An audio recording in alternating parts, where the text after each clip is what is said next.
Okay. I think we're good here. I'm eating while I'm doing this. Got a cauliflower bowl, and I'm like, I had this before. This frozen like cauliflower pizza bowl that I got from my store, and I was like, I've had this before. Why don't I never get this again? I remember it's because I remember my roommates being like, it smells like ass, and I was like, yeah, it sounds like they smell the best, but it's semi-healthy. I mean, gluten free. I mean, that's kind of important, right, to some people. Um, But in the meantime, while I'm eating this, we're gonna get back into the game. Probably not gonna read anything off for a little bit while I'm eating, but I'll still be playing. You'll still see stuff on the screen. No, we're not overwriting. I will say before I get back into this, let's see summarization of what happened last time.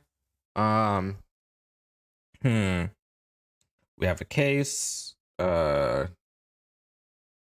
monk was killed. We suspect the monk was part of the Revolutionary Army, which we kind of proved in a sense.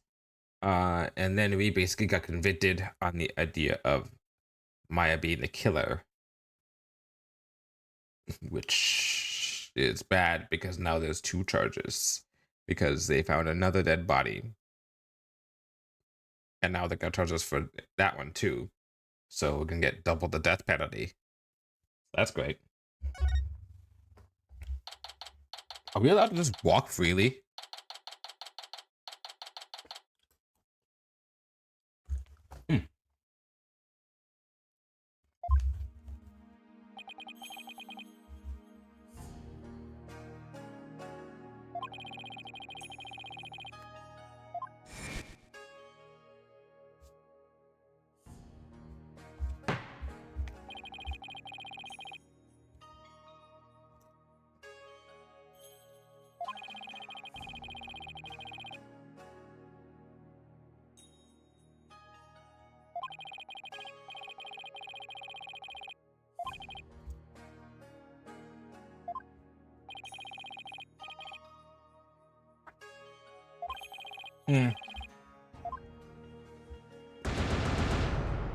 We're dead men walking right now.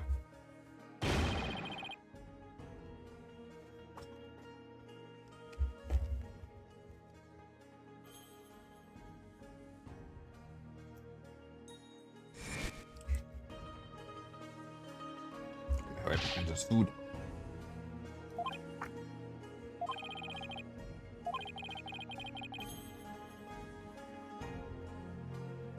What's coming to Miss Maya? What's gonna happen to me?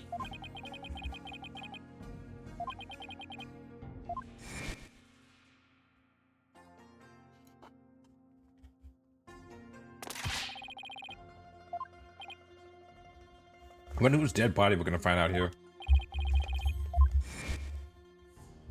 Pop, pop. Put my drink. There we are.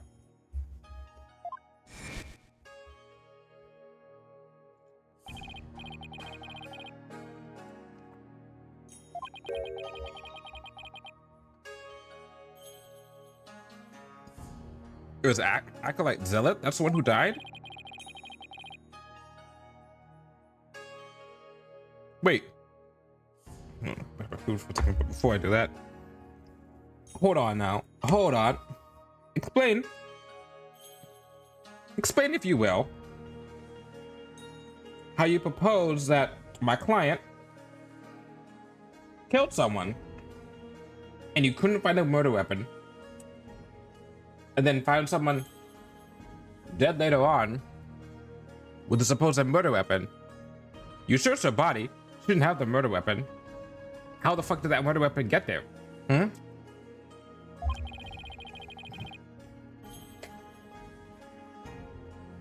Unless the real murderer killed the priest and then took the murder weapon. She was sleepy and they put her fingerprints on there, wore some gloves, went downstairs and went back down, killed someone there, and then planted the wife to make it look like it was her.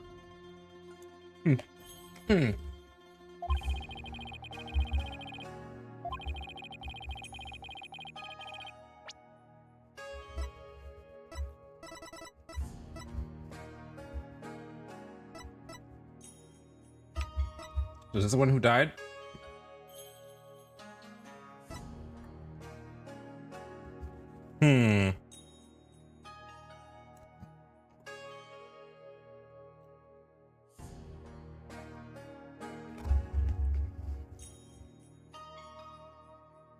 Right now, she's our only real suspect. I don't think it's a Revolutionary Army guy. Hold on. Because, you know, he's dead. He's a prosecutor. He's a prosecutor, kind of. I think he's the victim. She's still alive, and it's neither of these three. So, that doesn't give us that many options left over. Unless it's something crazy. It's the royal family or something.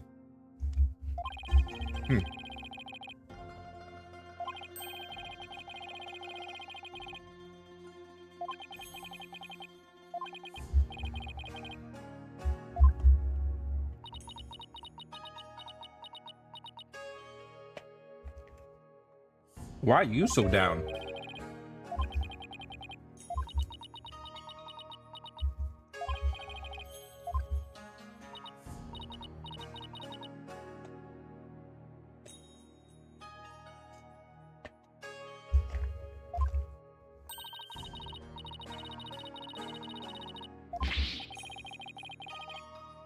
Wait, if I'm just gonna be not saying anything out loud.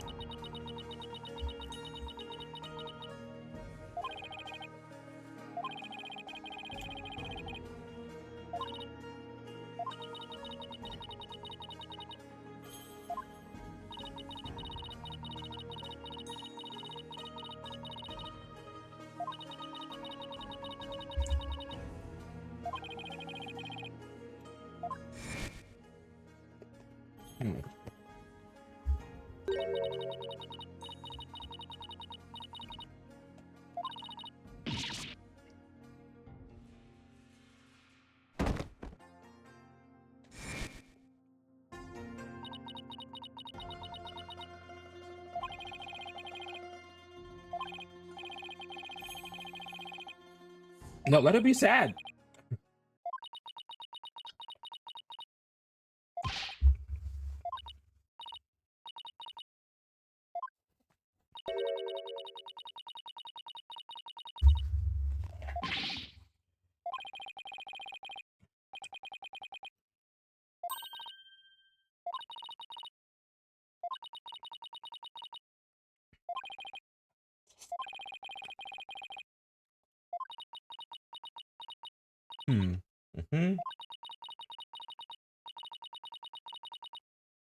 Because I don't want to die.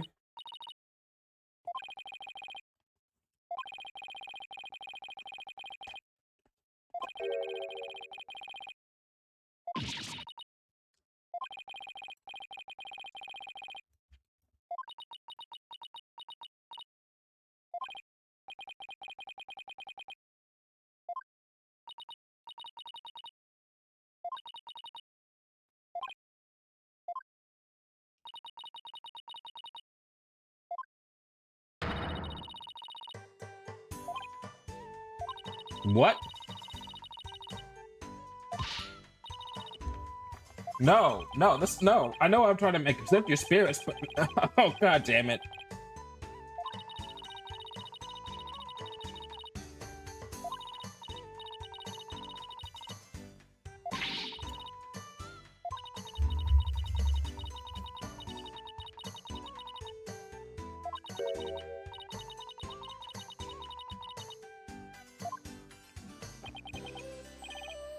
Oh, wait. Let me mute myself actually so I can drink this without being drinking ASMR.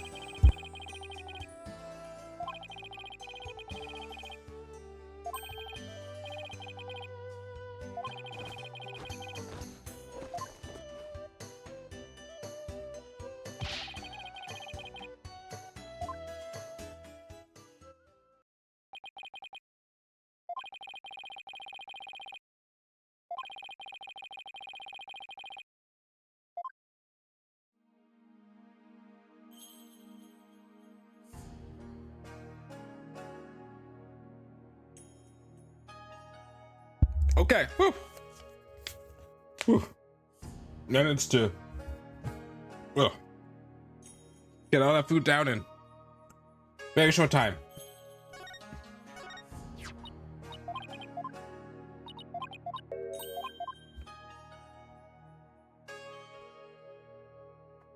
There we go. Just keep my fork away from the rest of this bowl. So it doesn't get all like dirty and stuff, makes it harder to clean. What did I give up? Oh, I gave up a lot. Holy shit.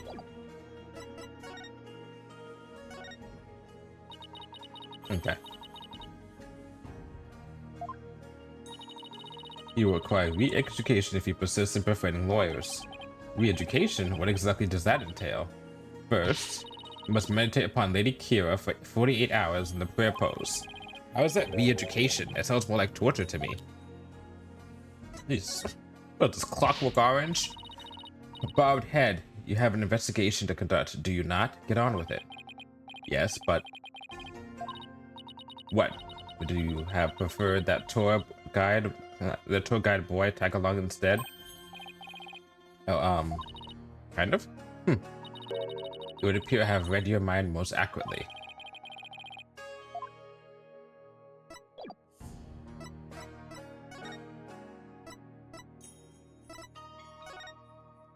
First, the scene of the crime.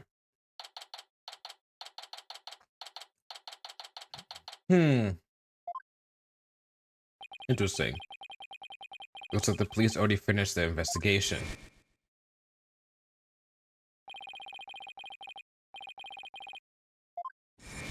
That's the guy that we pointed out earlier. The guy has said that's going to be important. Oh, wow. What a coincidence.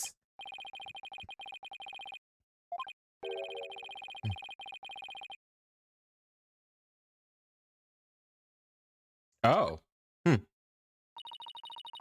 As a high priest disciple, Acolyte Zealot was utterly devoted to his training. First the high priest, and now his devoted disciple. Maya Fey will pay for this. As I keep trying to tell you, Maya has nothing to do with any of this. And you can prove this how? What do you think I'm doing here? Gathering dirt and dust for the trial? You in your smart mouth. This is precisely why you and your loyally ilk are so reviled. Hey, Mr. Wright. Hey, Emma. It's that detective from your country again. It's the princess. You seem displeased that I am here. Oh, no. Don't be silly. Mr. Wright, I'm sorry about what happened to Maya. It's not your fault, Emma. You were just doing your job. If I had just done mine, Mr. Wright, but it's no use crying over spilled milk. Do you mind telling me what you know about the murder? It's do or die in court tomorrow, and I mean that literally. Gladly, I'll help in any way I can. Remember, I have my eyes on the both of you, so see to it that you commit no misdeeds. Of course not. You're talking to a professional here.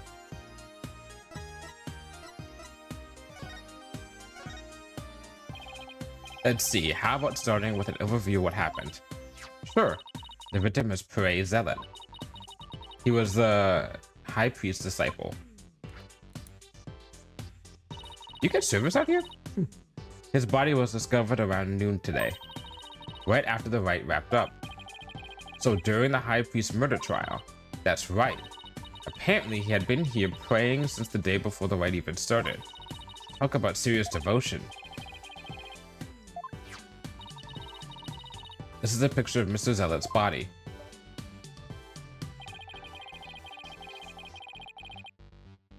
Holy shit, yeah, that looked like it would have been painful. How would you... I'm trying to like... This is kind of fucked up. I'm trying to mimic how you would like... stab into the body that way. I don't know. It seems... Like kneeling and stuff? Like, would you go from the top, like behind, and then just...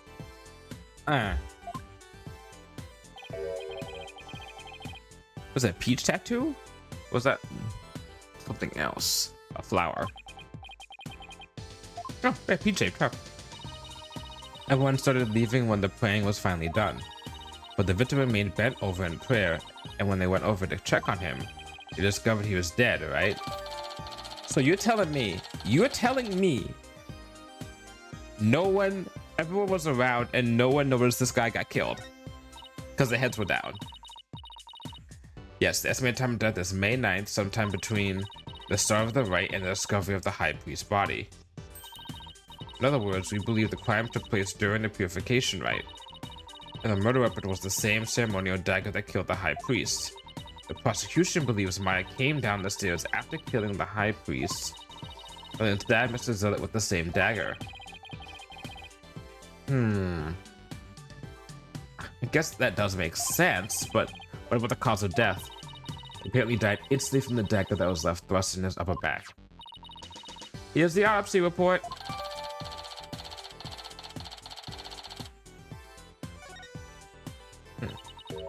Estimated time of death, you say? How can you know such a thing? I want to know. Well, Bobbed Head, out with it. Is it rigor / livor mortis? Oh, so the princess of the spirit medium kingdom is interested in forensic science? I have no interest in science, forensic or otherwise. Nevertheless, I will someday be queen. As such, it would be wise to know what silly things the common folk believe in. There's nothing silly about it. I have you know, even Prosecutor San Mahi holds forensics in high regard. Does he? Perhaps I should not underestimate the power of science. Still, I suppose it is nothing much compared to the divination seance. Yeah, the one that you inaccurately were showing off? Yeah, right. She really doesn't have an adorable bone in her body. Emma, I think she's actually interested. Would you mind explaining it to her? I guess I have to. Now. Okay, there are many ways to estimate the time of death, but the most well-known method uses the change in body temperature. Ah, I used to learn about this. I used to know about this. That's one of the ways we were taught when I took a forensic science course in high school. Interesting. Body temperature drops at a steady rate from the moment a person dies. Okay. Were you factoring in the environment though when you did this? That means we can tell how long someone's been dead by measuring their temperature.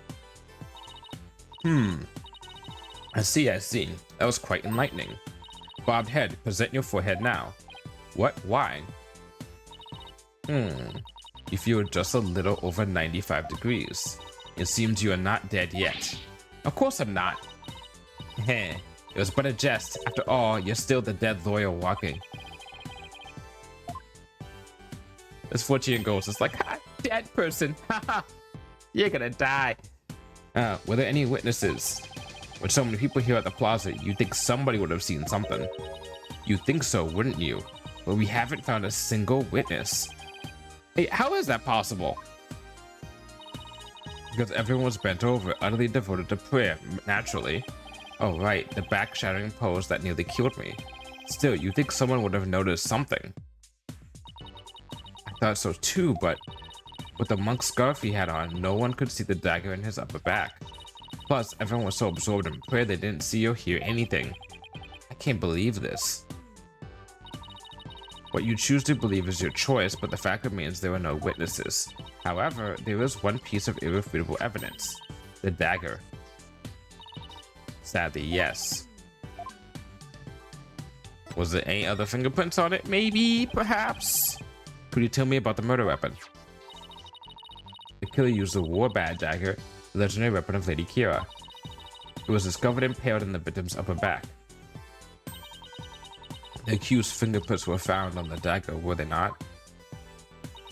Yes, they were. Interesting, they don't have the evidence so that Maya's fingerprints are on there. With such irrefutable evidence, there is no question the accused's guilt. Not so fast. What about a motive? Maya had no reason to kill Acolyte Zealot. What do the police think about this matter?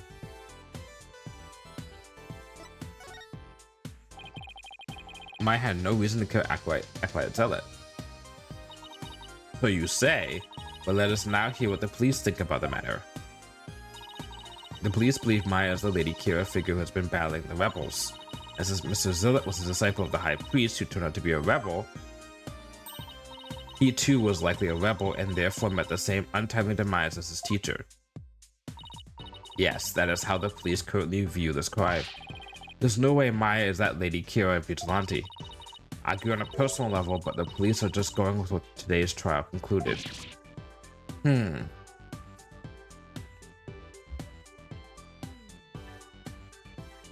Is it possible that maybe the second murder, the first murder is a smoke screen?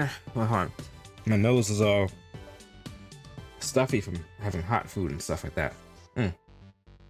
Is it possible that the first murder is a smoke screen for the second murder? Like, maybe that like the second guy got killed not for the reason for a rebel, but they used the knowledge of the fact that the first guy was a rebel to put in the stuff on Maya to make it look like the second guy got killed as if he was a rebel, but he was the target all along. Because if that's the case, then all we would need to do is find someone. To back that theory up, all we need is to find someone who'd have something against the second guy, and then we'll just reverse engineer, reverse theorize, go back in logic, basically, to the other way to prove that.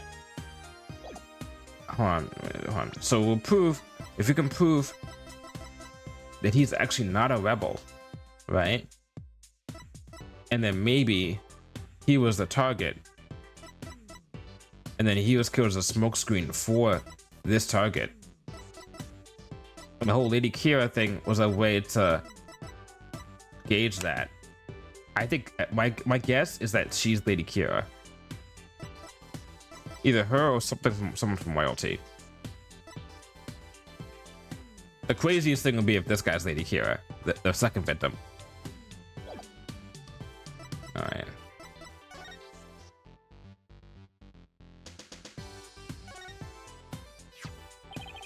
So these files were left here in memory of Acolyte Zealot. What are they called? They are known as Namanda, and they are given to express sorrow when a life is lost. It seems offering flowers to the memory of the dead is a universal practice. Oh, cool. Evidence.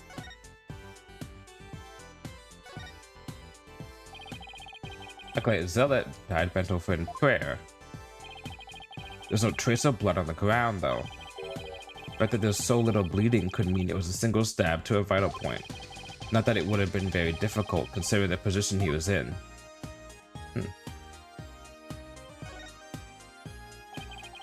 This prayer flag looks much newer than the rest. And a different color, too. That's what caught my eye. Your benevolence? What does this say here? The dearest wishes of our subjects are written upon these prayer flags. Reading the prayers of others is considered rude, but if you must know, it says, at the usual spot, bring grub. The key, too. That is one of the more direct and practical prayers I've ever seen. I wonder if it's even a prayer.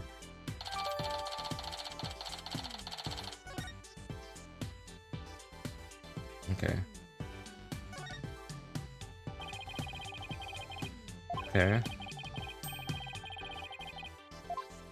Oh, okay. It is a prayer rug woven by devout monks. I wasn't reading out loud because I thought it was stuff we already read before. May the Holy Mother's blessing be upon his departed soul.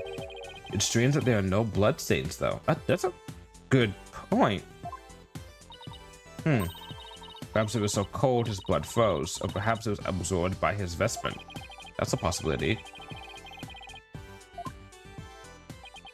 Okay, that message on the prayer flag seems a little weird, but I think I've seen everything there is to see around here.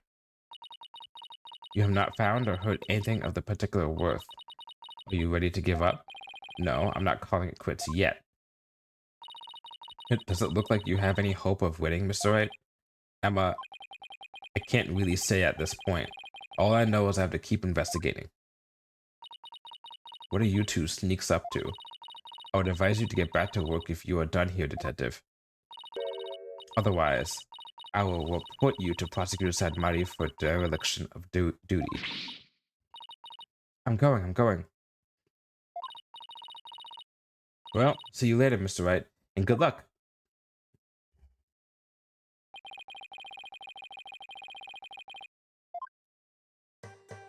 Okay.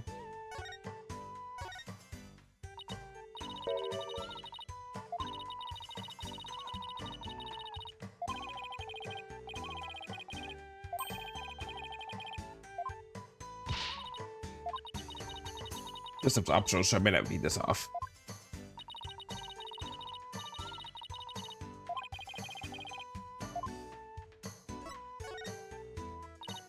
Hmm.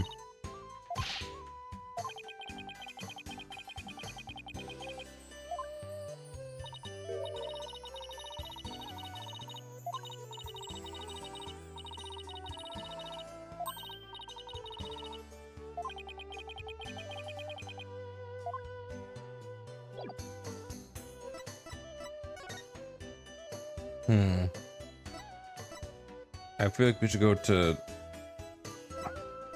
the high priest's house would be the most important thing. Well, let's go to the inner sanctum first. Okay, nothing here. Okay. So high priest's house.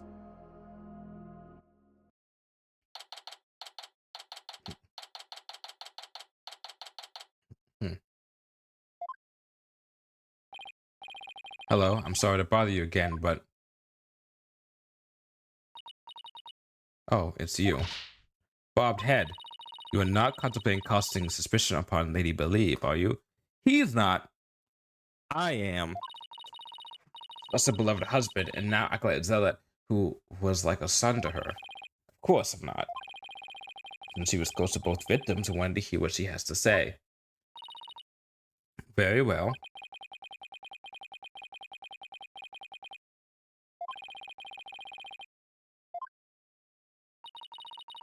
This is about poor Puree. Well, I'm sorry, but I don't think I can talk about that right now. But what about Maya? She's innocent. Maya, I heard she was found guilty.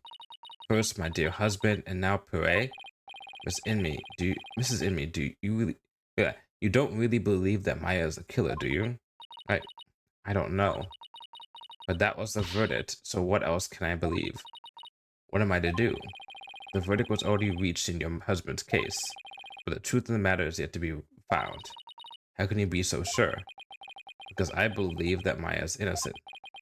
That is all I have right now, my faith in her. So please, help me understand what happened. So you're defending her based solely on faith? Even though you'll be punished for abetting the accused? That's right. I mean, you guys should know something about faith. You're a faith-based country. All right then.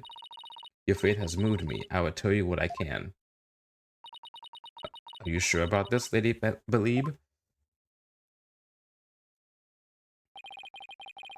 My lovely wife is also a devout follower of Koreanism.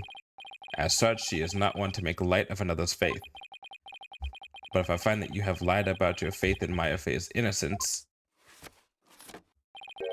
I shall curse your entire family and all your disciples for the next 8 generations.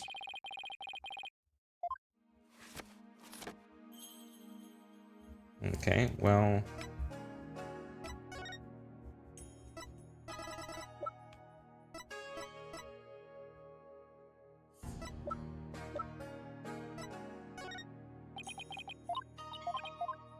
Okay. Let's do talking first, and then maybe I'll see if I can give her something. How did Acolyte Zealot end up living here as your husband's disciple? About 2 years ago, while my husband was at a spiritual retreat in the mountains. 2 years ago? Something else popped up 2 years ago, but what was it?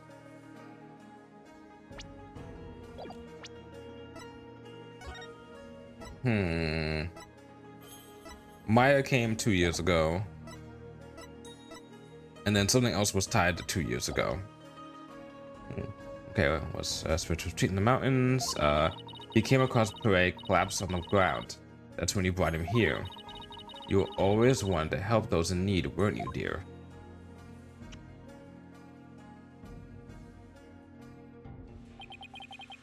And he'd been living here ever since? Yes, he was born in a poor village and had nowhere to call home. Husband felt pity for the boy, so he took him in as his disciple. But not only as his disciple, he was like a member of our family, too. I see.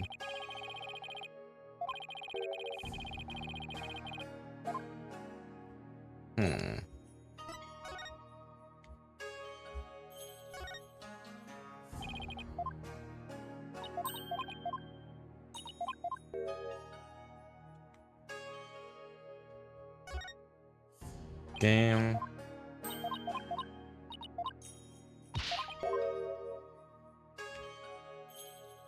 It was the letter. Bob Head sees you're quite fond of rummaging through the garbage. Just thought there might be some other important piece of evidence in here. Oh, is that right? Look, I'm not doing this for fun, really. Like a fucking raccoon.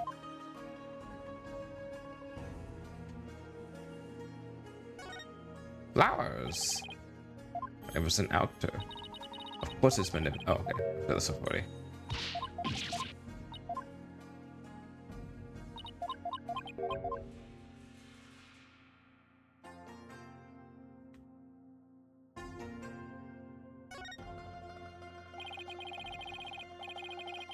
Pictures of the queen or husband that just made her crying. Yes, my mother and father. What do you think? Do they not possess an awe-inspiring air? They actually do. Terrifying as they are used, yeah. Well, yes, they are very awe-inspiring. Okay.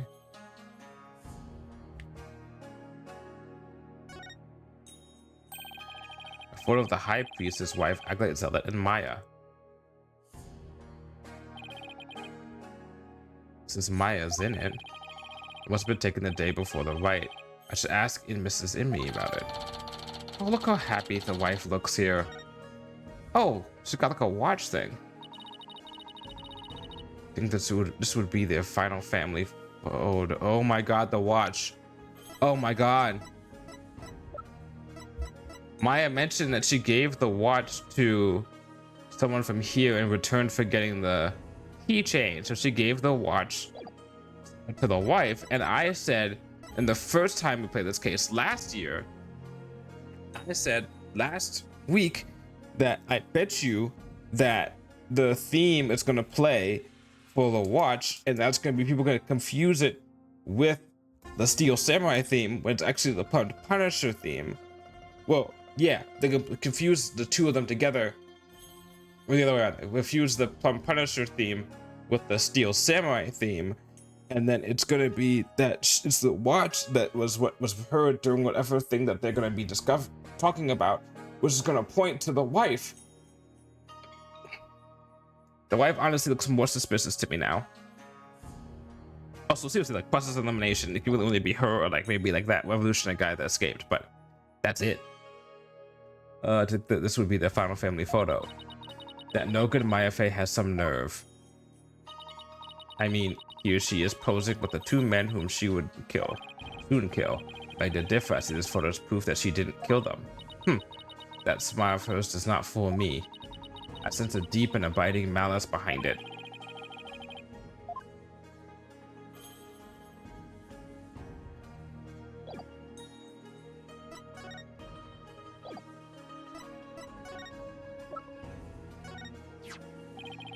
Can I ask you about this photo? It was taken during the Feast of Blessings, the day before the rite was held. The Feast of Blessings? Would you mind telling me a little more about it? This photo was taken during the Feast of Blessings. The Feast of Blessings? Yes, it is forbidden to eat during the days of the rites, the day before it's performed. We enjoyed dishes full of gingo, a herb known to straighten the body and mind. You love the gingo-based dishes I make, didn't you, dear? Gingo, I heard you can go 3 days without sleeping after eating some. Yes, but many foreigners don't care for it because of its strong smell. Our customs say that these dishes can only be eaten the day before the purification rite, and only between noon and 3 p.m. That's pretty specific. Is it because the smell is too strong? A very good guess indeed. It is to ensure the smell is gone by the time Lady Kira is welcome the next day. Wow, is it really that strong?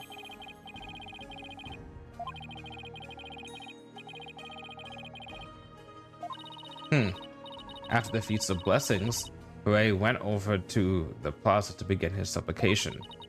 I never thought that would be the last time I would see him. What was Maya doing at the time? Shortly after Prey left, she went to the temple to prepare for the rite.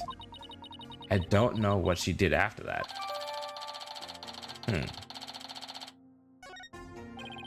So Acolyte Zealot went to the Prey the afternoon before the trial.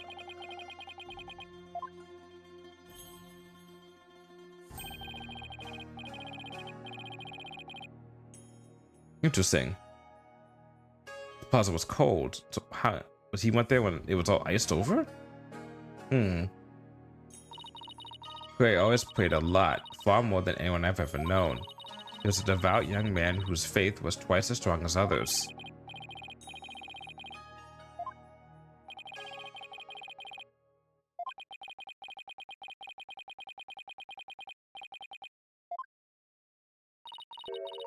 You seem disappointed. Mrs. Imi, is there anything else you could tell me? Forgive me, but if I keep thinking about those two any longer... Barbed head. Yes, I understand. Thank you for your help. I'm sorry to have troubled you. We have paid a visit to all of the people and places connected with this case. I think it is about time you prepared yourself for the inevitable, don't you?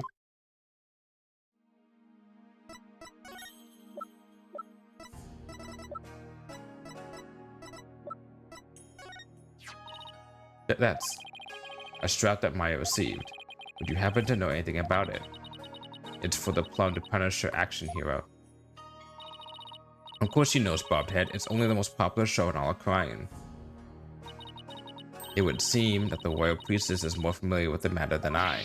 What? No, I was simply advocating on behalf of the show's fans. Where are we gonna go now? Let's go to visit Maya first. Let's go to Bazaar. And then from there, okay, nothing here.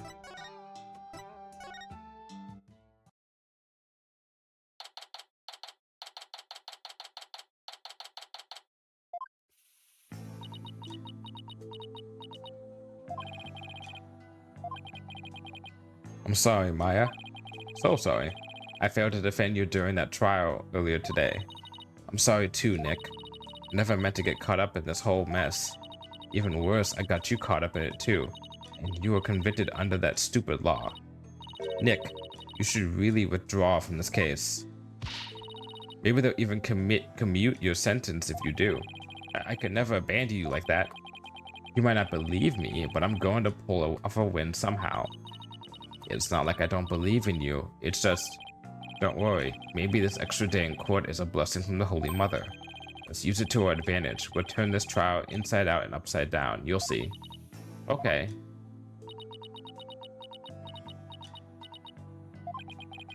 You're awfully quiet, Your Benevolence. It's only a matter of time until your executions are carried out. I simply thought I would allow you to a good talk before you depart from this world.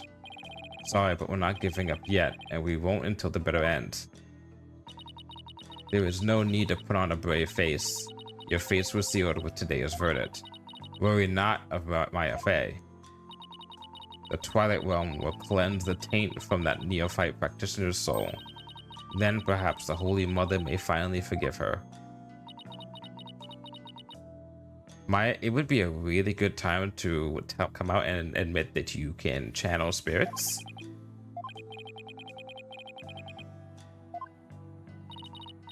Bobbed head, for the resistance shall come to naught. Stop your desperate struggle. Accept the judgment that has been passed upon you.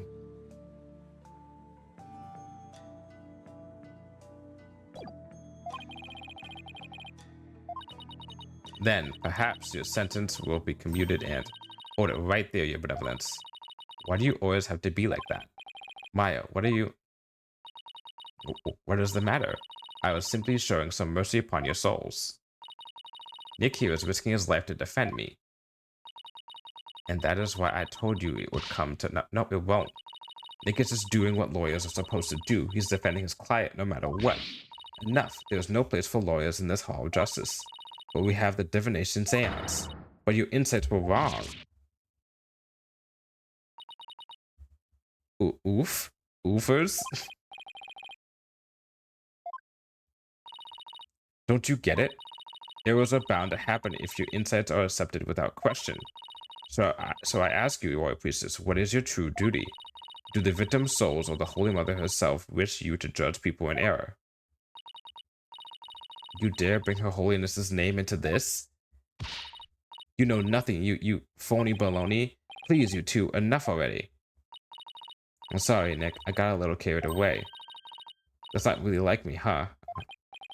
No, I should be thanking you, Maya. It's good to have you in my corner. How dare you mock me so? You will not get away with this. I was a fool to show you compassion, and to think I could convince you to accept your fate. So struggle all you want in the Hall of Justice tomorrow. You will receive your just deserts as the scorn of our kingdom is heaped upon you.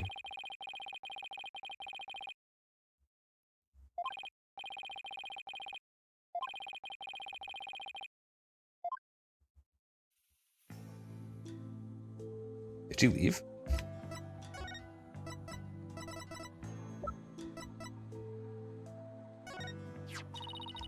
I can't believe the sacred dagger was used in the murder. Only a truly irreverent individual would dare do such a thing. And it was your fingerprints that were found upon the weapon. How do you explain that? I used the dagger during our rehearsals. That's why it has my fingerprints on it. And how do I know you are not lying? Why won't you believe me? Just let it go, Maya. There's no changing her mind right now.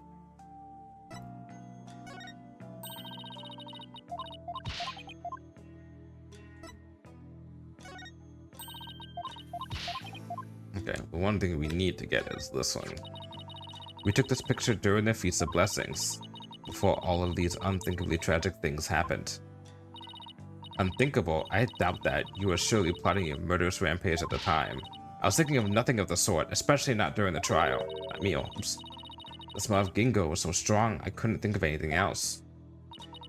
Yes, well, it is a rather intense aroma.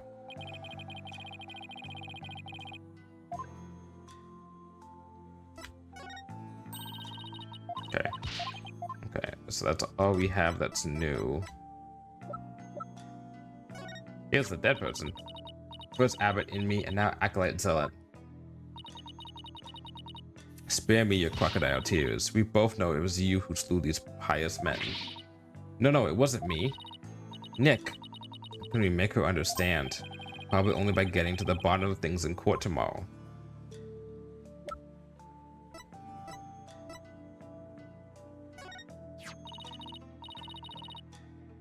It's my Punisher strap. There's only one of them in the entire world.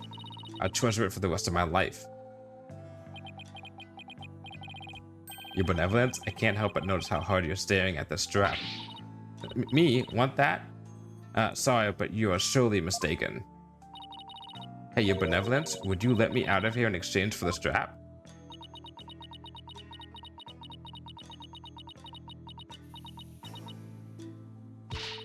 What a preposterous idea.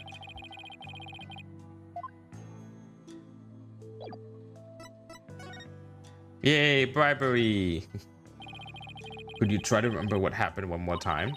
I've been trying as hard as I can, but I can't remember anything from the middle of the right onward. Oh, right. No pun intended. You suddenly felt sleepy and everything after that blank. Even so, I didn't kill anyone. I'm not the one going around dressed like Lady Kira. Although it's kind of cool to think there's a mysterious female vigilante out there. Right. What if she was fed the food, well, fed like a sleeping thing during the feast, and she didn't notice it because of the taste and scent of the Gingil stuff? It's a good way to mask that. Were you close to Acolyte Zealot? We met several times during the meetings about the Wright, but I didn't know him very well. He seemed pretty quiet. Didn't you eat together the day before the Wright? Yeah, we ate this one super stinky dish, but it was actually really good. I wasn't sure I'd like it, but it was love at first bite. Like, you know the salty noodles at Elduin's Noodles? It's like if you added garlic and herbs to that and then let it simmer for a really long time. Actually kind of sounds good. Garlic noodles. More like hot pot than ramen. I haven't had hot pot in. Woo! I haven't had hot pot in like half a decade. Oh wait, no. I haven't had hot pot in basically a decade. Oh shit. Has it really been that long since I've had hot pot? Damn. Now I miss one. Hold on, I'm gonna check that. Is there a hot pot place around here? These are important questions I need to ask.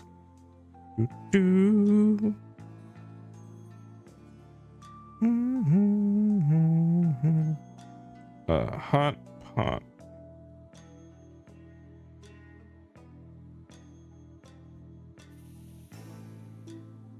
Huh. Well, there's a shabu place. Well, that's kind of like K-barbecue adjacent, in my opinion. Yeah, I guess that's kind of something similar. But I mean, I'd love to have homemade hot pot at some point. That's what I had it before. Until a friend moved around and they made some homemade hot pot for us. And it was pretty good. Pretty good. And also just the how do I put it? Just the experience, like the family experience of it. The familial experience of it is the best way of putting it. Of us gathering around together to eat hot pot on I think it was on even like a kotatsu too. Damn, I kind of miss those days. No, I do miss those days. So what was Acolyte Zealot like while you were eating? He seemed to be enjoying the food, but as soon as we were done, he left to go pray. And what did you do? Oh, I returned to the temple to prepare for the rite. Okay. Any idea who might be pretending to be Lady Kira? When the rite started, it was just me and Abbot in me. But the seance vision showed a third figure who looked like Lady Kira. I know. Lady Kira, I wish I could have seen her in the flesh. Yeah. It was supposed to have been impossible for a third party to enter in the sanctum. Ah, what if she came from the sky? You know, like that bushy-beard paratrooper. That mountain would have been no match for Lady Kira's wings. That's from the Punisher TV show, right? How do you know? Because the real Lady Kira doesn't have wings. Oh, I've got it this time. There must be a secret room with a secret door in the inner sanctum. Did you know there are 88 secret plumbed Punisher bases here in Karain? Can we please stop talking about the plumbed Punisher show for a second, Maya? I guess so. Keeping it real is much harder than it looks. Well, I should get going now. Sorry I wasn't any help. Don't worry, I've got this. Do we? Do we got this? Because it looks like we don't got this. We'll beat the charges tomorrow and be on the first plane back home before you know it. Then we'll go grab dinner at Eldune's or your favorite burger joint. You pick. Yay, burgers! Sounds good. I think I'll get the extremely large hamburg steak topping on my salty bowl. Best of both worlds. You can have whatever you like. I remember when she used to like burgers the most. I almost forgot. But what is it? I have a favor to add. Why did it get quiet? Okay, but why are we whispering? Oh, I see why. I forgot I left something at the High Priest's house. It's super important. Would you mind getting and holding on to it for me? Sure, so what's the super important thing? In my bag, you'll find a folding book. It's only given to the priestess who performs the rite. It's called the Tome of Secrets. That does sound important. How could you leave something like that just lying around? Look, it's got Lady Kira's real name written in it. Oh, oops. Don't tell anyone I told you that.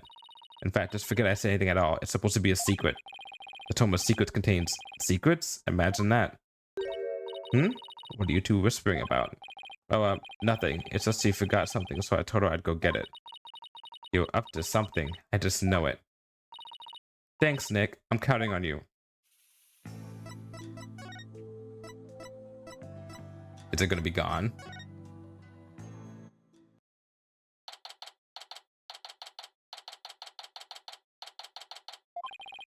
Hello? Anybody home? No answer. Mrs. Amy is probably out right now. Well, I'll just get what I came for. I'm watching you like a warbad, bobbed head. You better not steal anything. I would never do something like that. I'm just here to get what Maya asked for.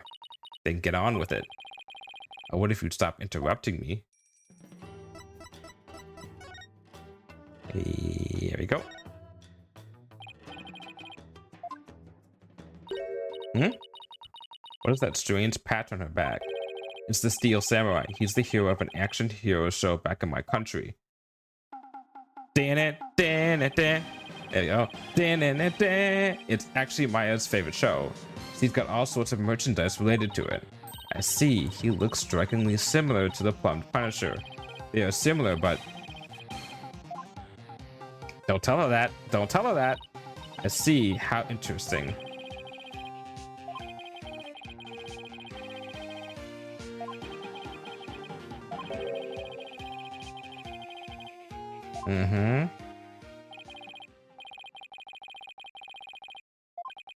Let's see here.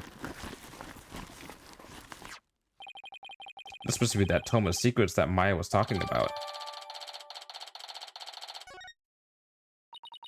Well, bobbed head, are you finished now? Hold on a second. The string around it is coming undone. Whoops. Oh. Ah, you fool. Do not lay eyes upon it. Put it away, quickly, before we go blind. Relax, my hand just slipped. This is the Tome of Secrets. Are you trying to get us cursed? Lady Kira is liable to swoop down and gouge our eyes out. Oh, right. This book is related to Lady Kira, isn't it? You're benevolent. Would you mind if I asked you some questions?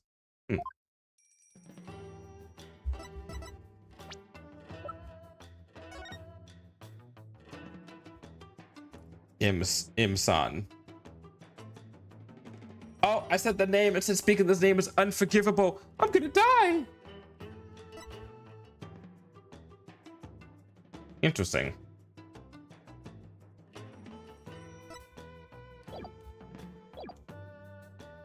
I'm just gonna present this to her and see how she freaks out like it's the Ark of the Covenant. You fool! Why have you brought the 12 secrets before me? Look! Read it! Read it with your eyes! What's the big idea? Stay back. Come no closer. Looky here, your benevolence. It's the Tome of Secrets.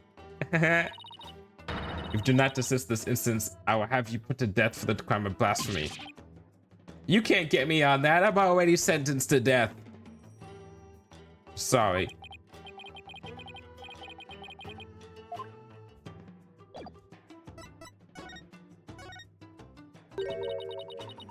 This is not something I would normally speak about to an outsider such as you. Well, can't you make an exception? If you insist. Nena. Time to whisper. Whisper, whisper, whisper, whisper, whisper, whisper. What of this folding book? Yes, I see. This very important tome is bestowed upon the priestess in the purification rite. Very important? What's written inside? Yes, I see. Really? Is it all right to reveal that? Oh, your benevolence? Patience, patience. The book contains Lady Kira's true name. Her true name? Is a name really that important of a secret? To Kryanus priestess, a person's name is one of the most important things to know. What's so important about a name? It gives them power. Without a name, a priestess's voice will fail to reach a person's mitama. It is much like trying to send a letter without the recipient's address. A spirit can only be identified once you know the deceased's face and name. Oh, I get it. It's like when you see someone in a crowd you recognize but you don't know their name. It makes it impossible to get their attention. Indeed, you must know a spirit's face and true name before you can commune with it. So we have her name. So all we need is her face, and then we can commune with her. It is the same for Cryanism's most secret art, one that my mother alone may use. The queen has a secret art? It is something a foreigner such as you could never hope to guess.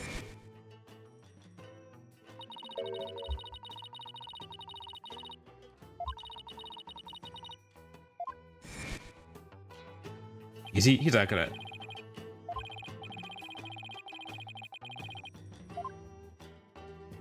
Oh, tell us about this spirit thing, the secret art that we know nothing about. Can you tell me about this secret art of the queen you spoke of that we have not seen for 3 games? Come again? Oh, sorry. Maybe we shouldn't talk about this. It is a secret after all, right? It is the secret art of spirit channeling. But I suppose those words are meaningless to you. I'm just surprised how willing you are to tell me about it. A third-rate lawyer could not channel spirits simply by learning of the technique. What is it? You have the look of a tentacled hagfrog upon your face. Spirit channeling. That's where a medium lets a spirit possess her body to return to our world, right? Well now, I see you have done your homework. Oh, I guess I studied a bit. I have literally sat right next to someone spirit channeling forever. With the power of spirit channeling, one can bring back even the most ancient of spirits. It is quite a magnificent power, is it not? I imagine they're pretty shocked when they come back from ancient times. Indeed, a spirit's memory is cut off at the moment of death. So even a spirit that is brought back after centuries doesn't sense any gap in time between the moment of its death and the moment it is channeled. Yes, and yet it clearly recalls all of the memories it had in life. Thus, even heroes and scholars of antiquity can be channeled and directly learned from. Our queens have also used this power to help the rulers of neighboring lands seek counsel. That's actually a really smart way to use it. I think about that. You have a dead king or queen, you just spirit channel them and they're like, yeah, I remember having a deal with the neighboring lands. Here, if you offer them like 5 cattle or some shit, you know, they'll definitely work out.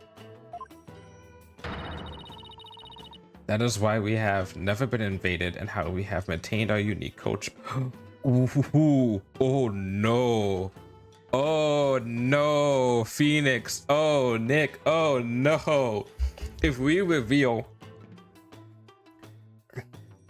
their whole entire bread and butter is the idea of spirit channeling, that's their whole entire political standpoint that they have. It's not just their faith, it's literally that keeps them from getting destroyed. If we reveal that a backwater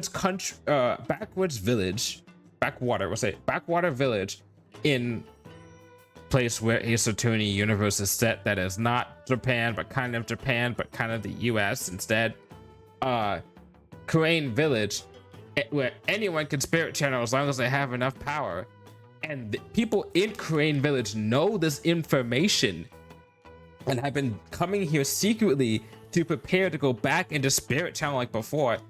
If they ever found out about the DL6 case, about Misty Faye channeling, or any of the cases that happened in cases 2 and 3, not really 1, because 1 kind of didn't have a big emphasis on spirit channeling, and honestly not much 2 either, but mostly 3,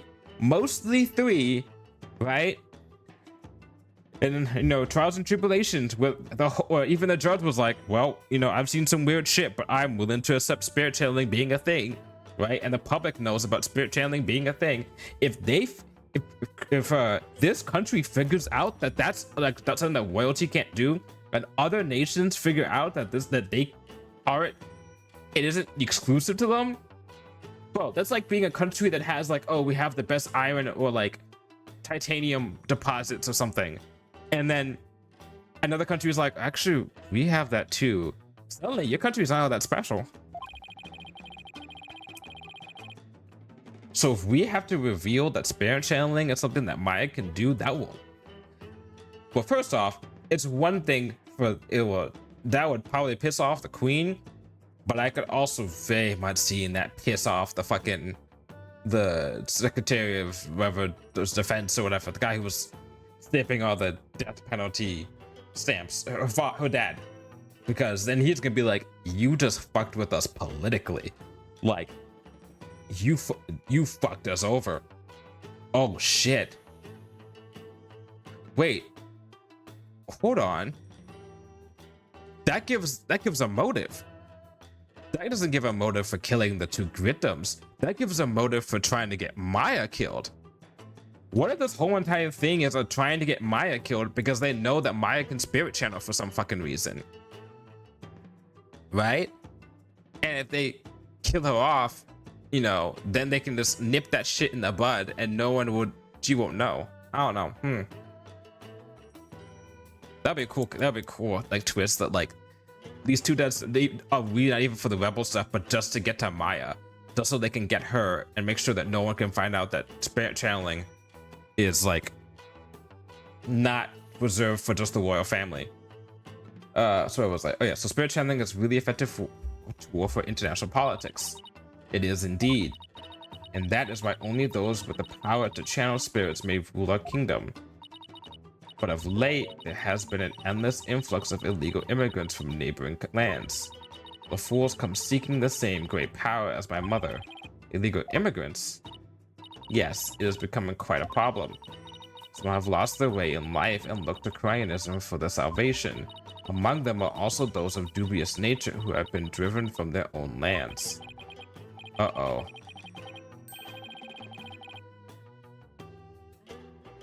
Gasp in pain.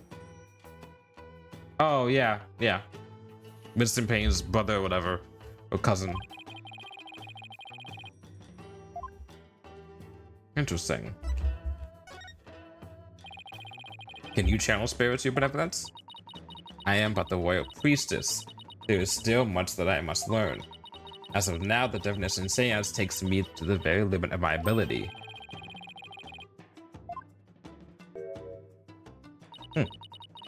You were just mocking me in your mind, weren't you? But don't be ridiculous. It is written all over your face, you impudent nincompoop. The divination seance was once one of the most important roles fulfilled by the queen. That is why my mother taught me when I was little. Oh, the queen's gonna have to do the dance of devotion for us before the end of this game. Someday I will be a powerful priestess and queen, just like my mother.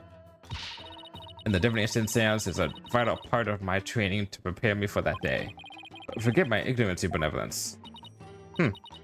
You shall see. It will not be long before I too master the secret art of spirit channeling.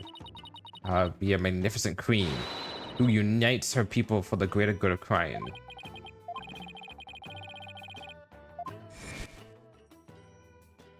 No wonder Maya kept it secret.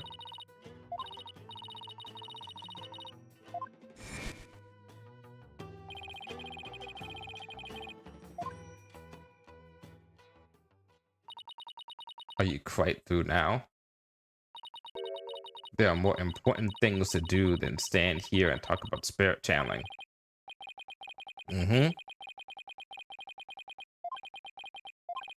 If the queen is a spirit medium, are you about to suggest that my mother was channeling Lady Kira?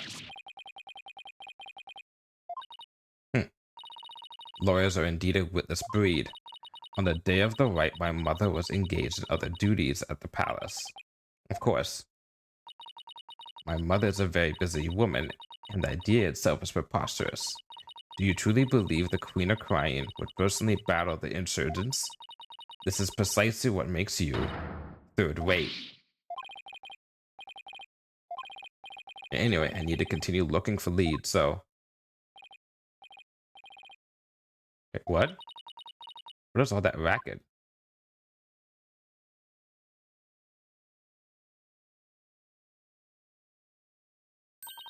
What? That escaped prisoner has surfaced here in the town? Escaped prisoner? Oh, you mean that guy with the bushy beard? There's no reason to panic. The police are on his trail.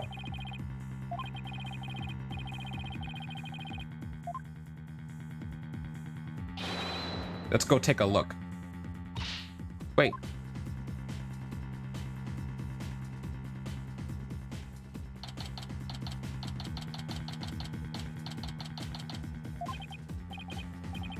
Ow, my aching back. I forgot how badly I injured it. I need to do some stretching and exercise more than I get home. I should do that too. Ah, Mr. Wright. There he is, the future. No, I'm just kidding. Not him. Hey, Albie. No. Yeah, Albie. I'll be your guide. That's Arbo. Have you seen... Ow. Are you alright, sir? 1 second. Oh, man, I felt that wheeze. Have you seen that escaped prisoner around here? Oh, so that's why all those police came rushing over here. I heard them saying something about an escaped prisoner disappearing in this area. He disappeared in this area? He couldn't have taken to the air again, could he? Bobbed head. I told you to wait. It's too dangerous for you to around here, your benevolence. Mr. Arwa could be looking nearby. What sort of princess would I be if all it took was an escaped prisoner to frighten me? It can be responsible if something happens to you.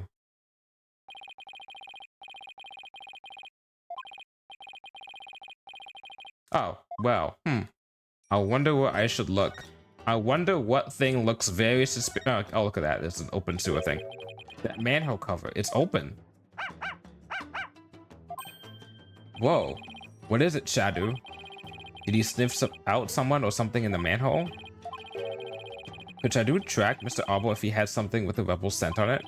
I don't know.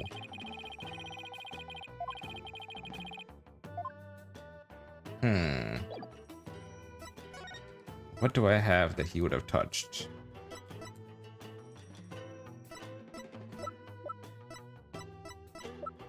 Is it this? Here, Shadow, how about this? I hope it works. I think he's picked up a scent. You mind if I borrow Shadow for a bit? By all means. I had no idea you could do this. Yeah, go get him, boy.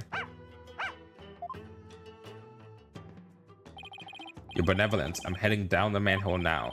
It could be dangerous, so please wait here. Wait. Don't worry, I won't commit any of those misdeeds you're so worried about. That is not what I fear. There may be a vicious insurgent lurking down there. Oh, are you worried about me?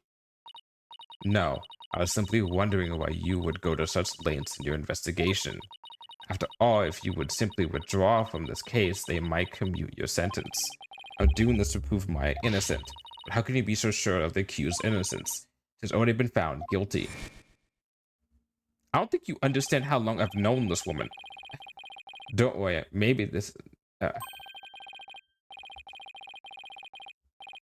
something we said before. I believe in her. If she says she's innocent, then that means she's innocent. Lawyers must trust in their clients to the better end. That's just what we do. Even Matt and Guard. Even Matt and Guard. You, lame brain, do what you will. Well, I'm going in. Let's go, Shadow. Be careful.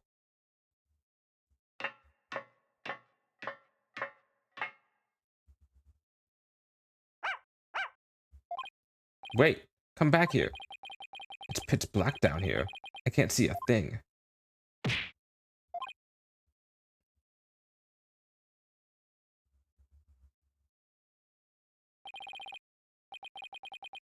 What happened? What? Yeah, what happened? I went down into the manhole and then... Oh, you finally come to. Oh, we're finally awake. They got you trying to catch the border. Cross the border.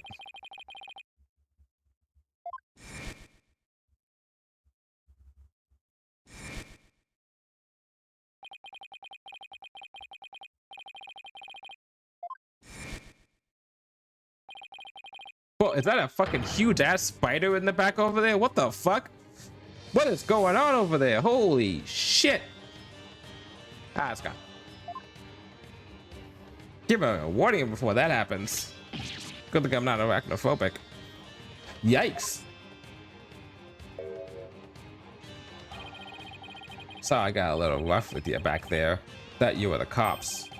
Why are you making that face? Hey, want an apple? Actually, wouldn't mind. I'll pass on the apple, but thanks. What is it? What is this place? This is the office of my brother-in-arms, Dirk. But right now, we're using it as a rebel safe house. Wait, back up a second. What kind of office is this exactly? A law office. What else? Ooh, what? Really? Dirk used to be a lawyer? Oh, that kind of makes sense. Yep, just like you. I don't suppose I'll be coming around here anymore. You won't? Are you planning to flee or something? It's just, I want to get out of the rebel business. Tired of being hounded by the cops and all that. So I came by today to pick up the last of my stuff. Really? I'm going to sell Dirk's info to the Minister of Justice, then slip out of crying. But wait a second. You're a key person of interest in this case. You can't go running off like that. Relax, will ya? I'll tell you whatever you need to know. Oh, and sorry about punishing your lights out back there. My bad. So, Mr. Lawyer Man, what do you want to know? Tell me about the murders of the High Priest trust in me and his acolyte, Pere Zealot. Sure, I'll tell you whatever I can. Don't know if I will be much help, though. I mean, I'm not a rebel anymore, so... Well... Whoa, got fucking Larry Butts music. What's this thing with the dragon on it? Some kind of a sign? Yep, that was his business sign back when this was Dirk's office. He used to be a lawyer, right? That he was, but it was a really long time ago. This place has seen better days, that's for sure. Well, I hope he can put his sign back up someday. I wouldn't hold my breath. Is that coat yours, Mr. Albal? Nah, it belongs to the rebel leader, Dirk. It's pretty impressive. I like the color, too. Wanna try it on? Really? You sure it's okay? Of course, but it will look great on you. Well then, don't mind if I do. It smells all moldy. I can't believe you fell for it. That thing's been hanging there forever.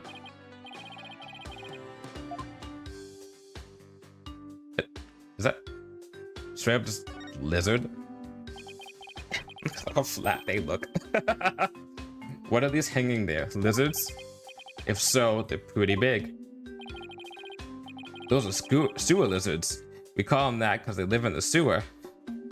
Oh, that's so stupid. Here are the sewer lizards. They live in the sewer. I don't know why that's funny to me, but it's funny. They grow bigger than your average lizard, which makes them fine eating. Wait, you eat these? What else would you do with them? Here, try one. Pass. I'll definitely pass. You're missing out on a fine treat, my man. Somehow, I think I'll live without it. I don't know. Would I try a lizard? These are some thoughts I have in my head. There's a ladder leading underground. You must have brought me in through here. But there's no reason for me to leave yet. I should see what else Mr. Arbor has to say. That's interesting, but we'll get to that last.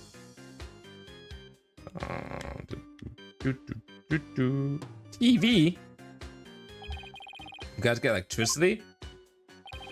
Yeah, but the power goes out occasionally. That's pretty inconvenient. You're telling me sometimes it goes out for an entire day. What about the stuff in the refrigerator? Why don't you see for yourself? Oh, I don't want to know. Forget I asked. Look at this fucking feast over here. Holy shit.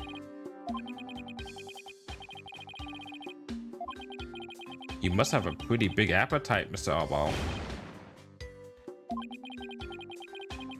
A guy as big and strong as me got even bigger appetites, you know?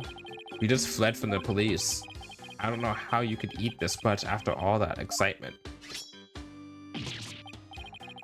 Yeah, sorry if I offended you. But first, let's start with an appetizer. Want to join, Mr. Lawyer Man? I got plenty of sewer lizards too. Thanks, but I already ate. Bro, you kind of do need to eat more. Incense and white flowers. The flowers are... Huh. Are those not the flowers that we saw upstairs? I mean, like, right by the, second victim's corpse? Did you put these here, Mr. Arbal? Something wrong with flowers? Oh, no. It's just a traditional thing here in Korean. Pay it no mind. Interesting. Look for that spider to come down again so I can click on it. I think it only comes down during cutscenes though. Let me test this.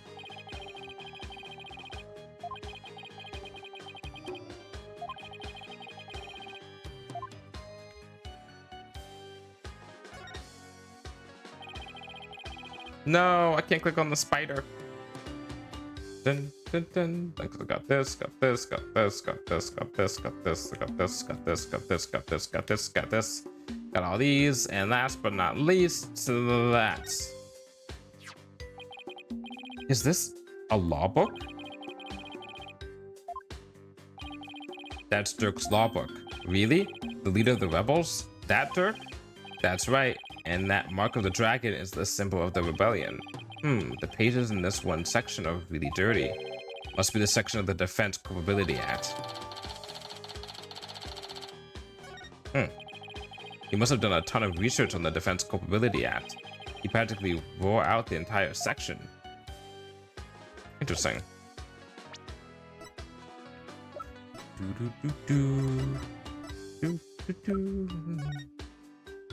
In the name of eminence, those who would support criminals will be deemed just as guilty.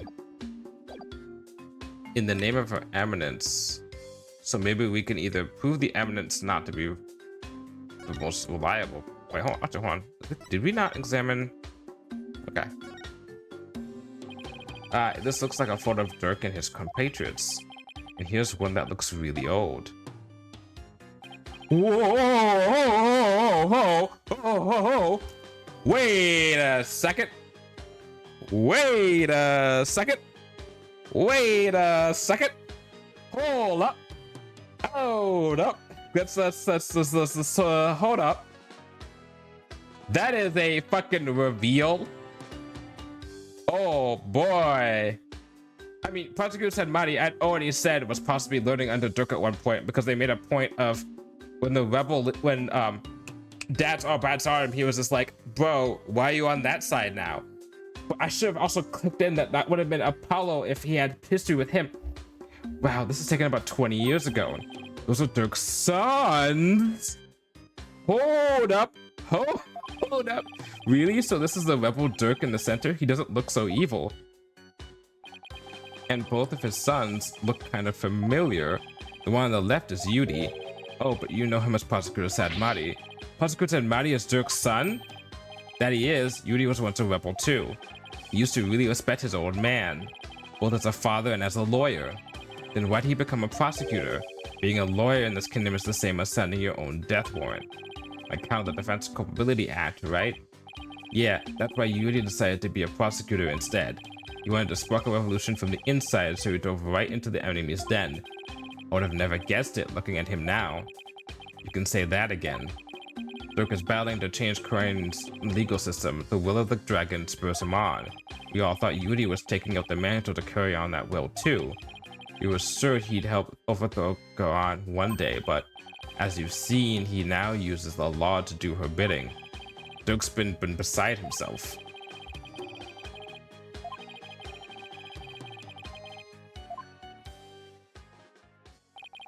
What about the other child in the photo? That's Dirk's adopted son, but he's gone back overseas. His name's Apollo.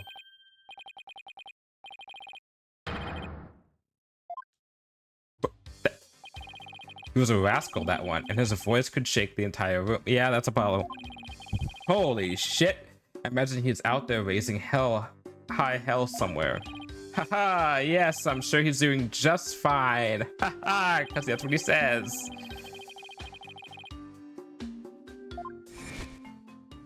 Wait, go back.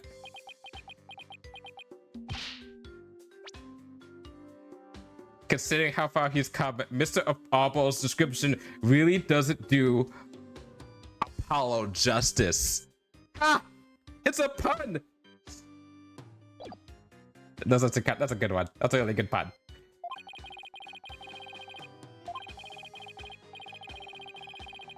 That's my protege. That's my student.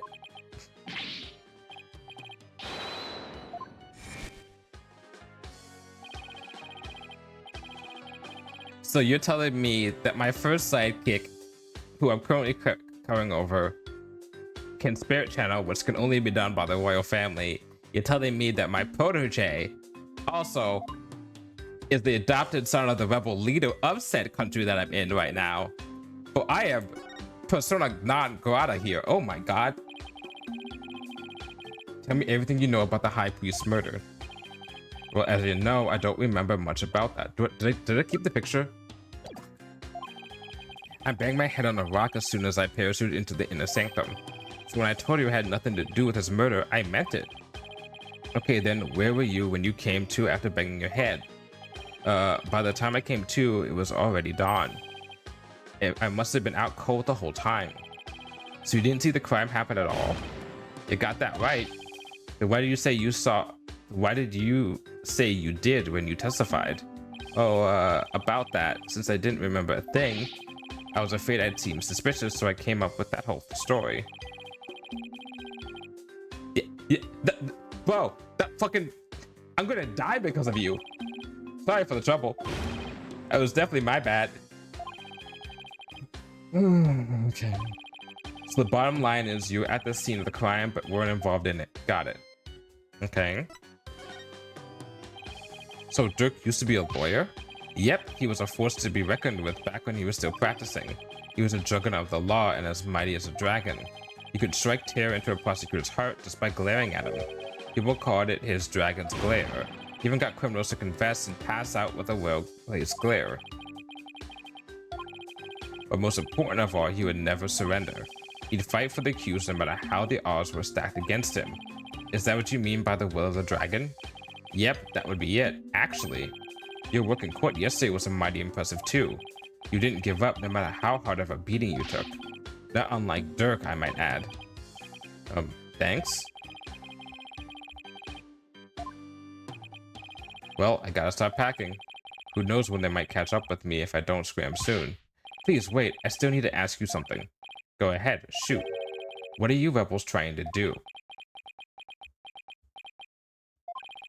And why were you at the Inner Sanctum in the first place? I'm guessing a Magatama? Why were you at the Inner Sanctum on the day of the murder? More precisely, what were you trying to do there? I was trying to escape from prison, that's all.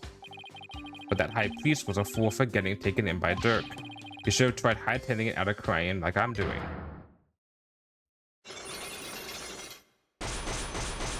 Bullshit, and I called that. Cyclops.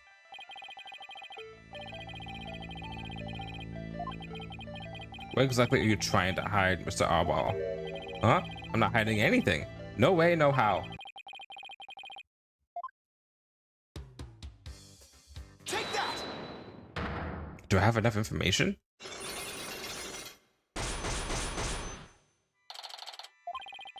I'm gonna ask you again. Why were you at the Inner Sanctum on the day of the murder? And more precisely, what were you trying to do there? You can keep asking, but the answer's still the same. I was trying to escape from prison, that's all. But that high priest was a fool. He fell for Dirk's line and sold his own country out. How can you say such things about him? He helped you escape, didn't he? Don't you even care what happened to him? Nope, I was getting out of the rebellion anyway. He should have opened his eyes. We never stood a chance against the Quran regime. Hang on, do you really believe what you're saying? Didn't the high priest's death really hurt you on the inside? Like I just said, I couldn't care less about the whole thing. Ah. Take that! I heard these files are offered in memory of the dead here in Crying. The high priest's death hit you hard, so you've been grieving here alone, haven't you? Well... Oh...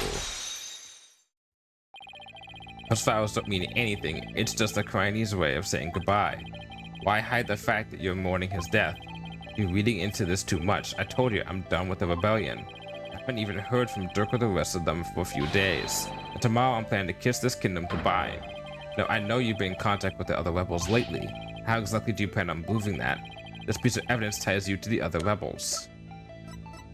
Take that!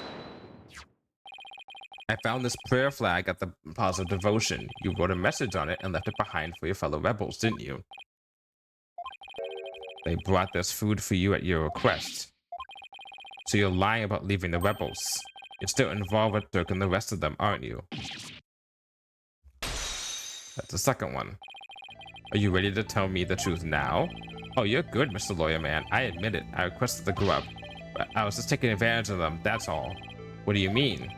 With my face plastered all over the place, I couldn't stay out of the open anymore.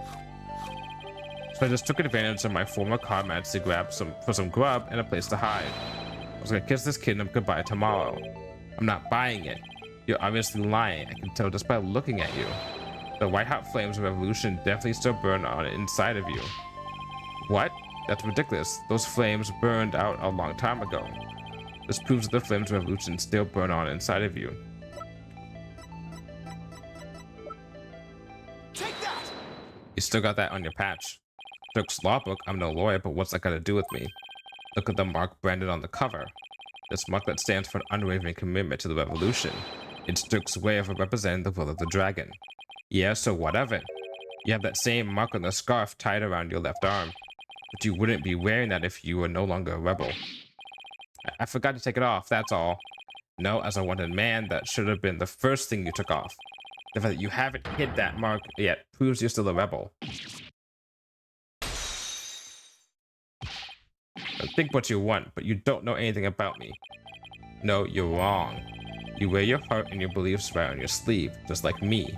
And this is what I believe in. Take that! That's the easiest one ever. When a person's back is against the wall, they always fall back on what they believe in. Just as I always have my badge, you always have the will of the dragon within you. With you. Would you risk your life for your beliefs? I currently am, so yes. No, I wouldn't. No, because I wouldn't be much use to my client's debt. Oh! Now, admit it. You never once thought about leaving the Defiant Dragons, have you? That look in your eyes, it's just like Dirk's. Looks like you've got the will of the dragon inside you, too.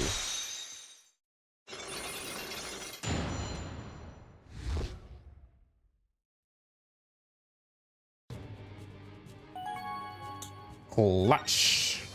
I had a plan to take you out if you turned out to be on the inside of the Royals. But I think I can trust you. It's like you said, I have no intention of leaving Dirk's group. In other words, you were testing me. You're a foreigner and a lawyer who's been charged with abetting a criminal to boot. And I've seen a fair share of lawyers get pardons after weeping at the feet of the Queen. Well, I'm going to keep fighting till the end. Yeah, I can see that now. Sorry I ever doubted you. So what are you doing here anyway?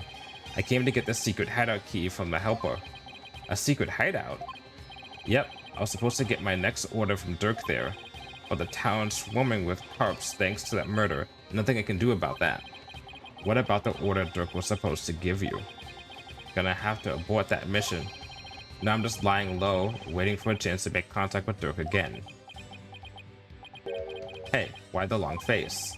I thought you'd be able to tell me something about the High Priest's murder. Sorry to disappoint you. Oh, I know. Let me make it up to you with this. What is it? This orb is actually a key. It opens the door to one of our secret hideouts. Oh, I know where to go. I know where to go with that. I can't say any more than that. Anyway, I hope it helps. This orb is a key? Yep, plus the hideout's in a totally unexpected location. And being that it's so super secret, we couldn't just have just any ordinary key. I see. Maybe this will help me unravel the truth behind this case. Thanks. Don't mention it. Besides, you're a fellow brother in arms, fighting the powers that be. If I help you, feel free to pick my brain a bit more. Everyone's been talking about the return of Lady Kira lately. Well, my friend Maya suspected of being the rebel hunter disguised as Lady Kira. You wouldn't happen to know who she really is, though, would you? Beats me, but whoever she is, she bushwhacked me and hauled me off to jail. Even worse, on top of attacking us and delivering us to the cops, she's been watching us like a hawk and framing us for different crimes. Watching you like a hawk, framing you for crimes. Why would anyone go to all that trouble? Our kingdom likes to pretend that its people are free to think what they want. Because of that, the authorities can't arrest you just for sympathizing with the rebellion. So they resort to framing people for things they didn't do. Then that Lady Kira figure is, yep, she's just some lick spittle working for. I've never heard that word before. Lick spittle? Is that a fucking word?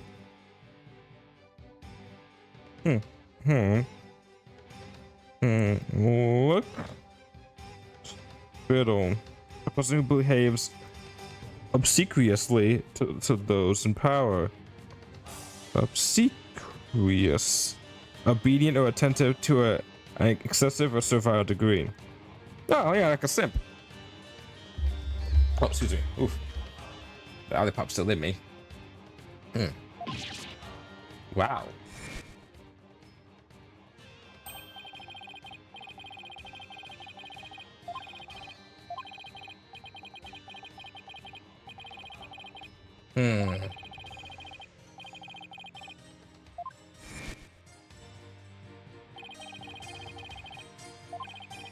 Advanced combat skills, detailed surveillance, and tougher setups.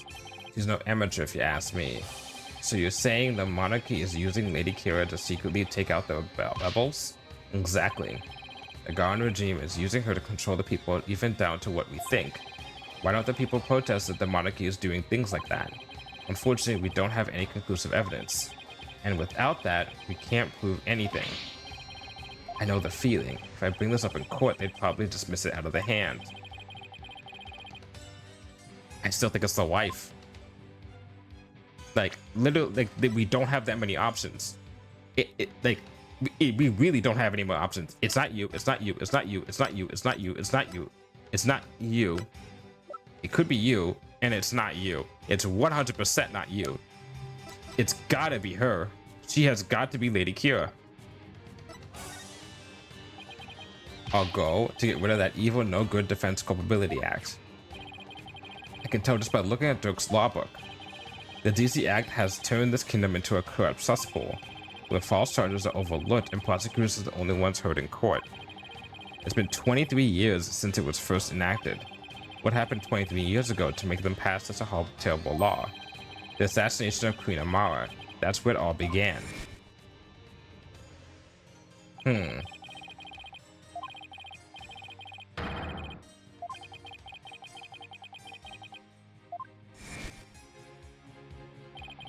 Dirk assassinated the former queen, didn't he? That's the official line, but the official line? Those charges were completely trumped up. Dirk was framed, I'm telling you. He was? I mean, obviously, come on now. Political conspiracy, dude. Plus, Dirk was a lawyer. Once the people thought a lawyer had killed the queen, they turned against all lawyers. And that's how the DC Act was first passed. So that's why there aren't any lawyers left in Karain. Even worse, it changed the significance of the divination seance. Interesting. They were holding seances in court even before the DC Act? You bet they were. Lawyers and prosecutors used to hotly contest the insights that came out of seances. You mean like what I've been doing? Right. It's like Dirk used to say, the royal priestess insights are just another piece of evidence. Right. I see what you mean about the significance of the divination seance changing. I wonder if Rafa knows that. Yep, the insights became the only truth and arguing against them was banned.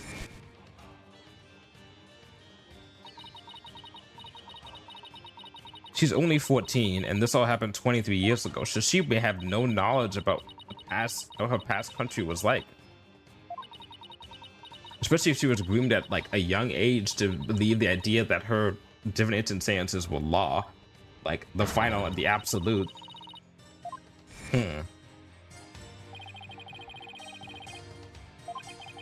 This kingdom's a shadow of its former self. It's become a dictatorship where the royals use the fear of trumped up charges to rule. This sounds oddly familiar. Ah, wow. A little too real.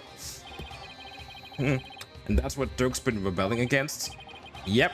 All we want is to live in a kingdom with a fair and impartial legal system. Don't we fucking all want to do that? And there's only one way to make that come true. Overthrow the current regime. Yes! Viva la revolution! This is an oddly timed game to be playing in this current time, in this current year. Huh. What a What a coincidence. Well, PW, my friend, it's about time for me to get going. After all, I am the fangs of the Defiant Dragons.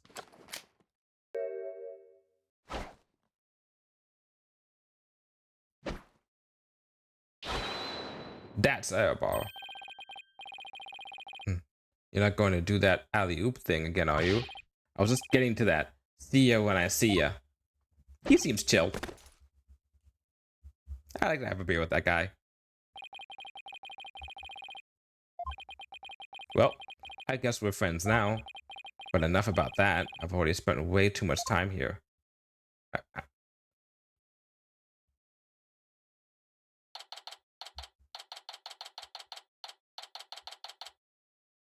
This game originally released just 2 months before Trump was first elected. Also, oh, welcome in, roster, dude. Really? 2 months before Trump was first elected? Jeez. I wonder if they saw the writing on the... Well, no, of course they didn't. It just predicted things. September 2016. Damn, it was a different time back then. It was a simpler, easier time. With stuff like this, games like this, and the idea of a government throwing around laws to basically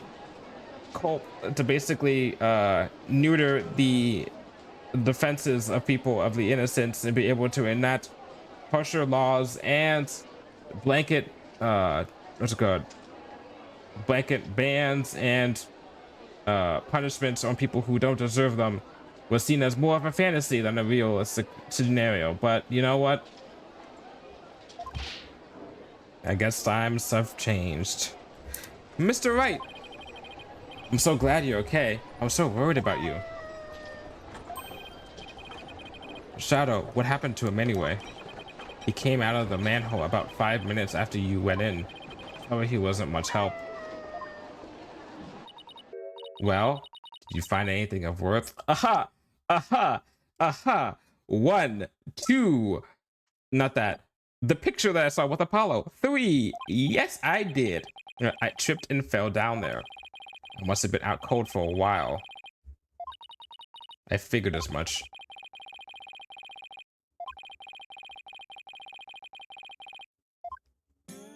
Okay, I wonder where we need to go. I wonder what place we have to go to put a ball into.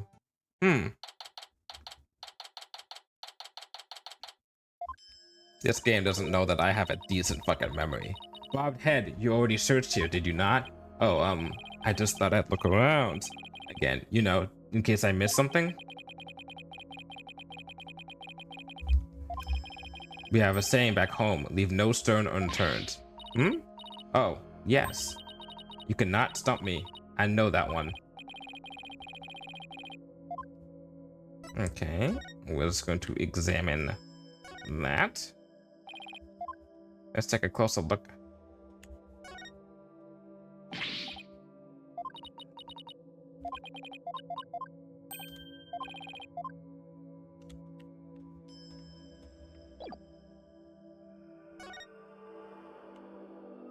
There we go. It's a statue of a bird. I guess I'll take a closer look at it. Hey, this eye is missing. What are you doing? You must not touch that for no reason. Sorry. That shape. I wonder. Take that! I knew it.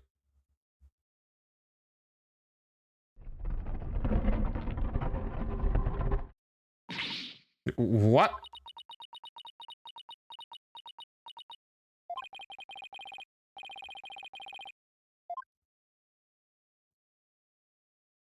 Well, time to investigate. What is this place? Explain yourself at once, Barbed Head. I don't really know much myself, but it seems to be a secret rebel hideout.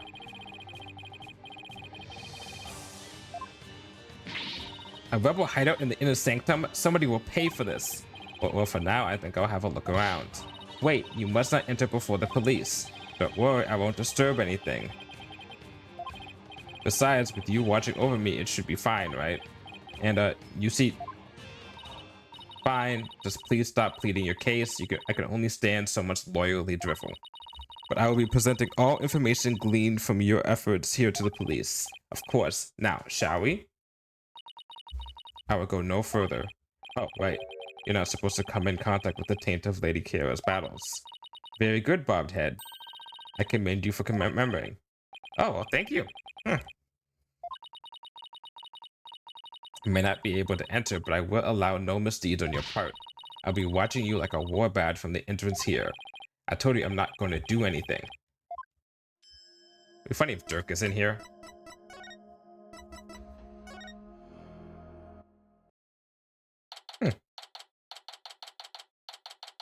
What the is that a calendar and a clock for Lady? Interesting. Appears to be a sacred space that enshrines the source of spring water.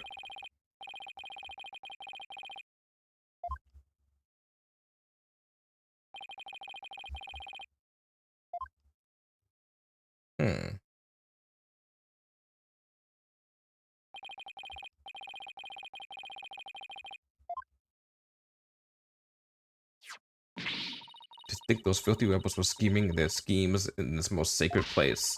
As a desecration upon Cryanism itself, the Defiant Dragon shall pay for this.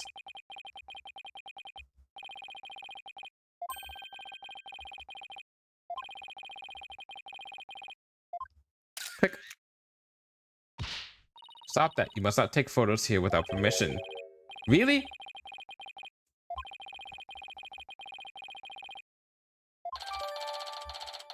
What do you mean? Are you kidding me? But like I should, so that no, whatever.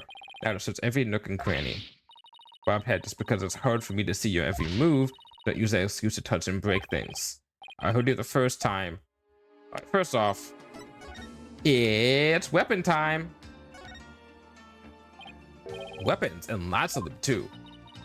We are lucky we found them before they could be used. Excellent work, Bobbed Head. Oh, thanks.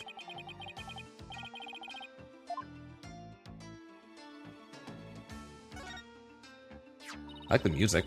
How dare those filthy insurgents raise their banner amid such a sacred space? Bobbed Head, you must burn it all at once. Didn't you tell me not to touch or damage anything? This is an exception. Very well, if you will not do it, then I will. But your benevolence, I thought you're not supposed to come in here. You just gotta stay put. There's something under the banner. Oh my god. Oh, they're being tapped. Oh, ho ho. So this is the water source that supplies the Inner Sanctum Spring. It flows through the channel built into the floor before heading outside. Lady Kira uses sacred water to wash the taint of battle from her body. It's also not red like the water in the spring.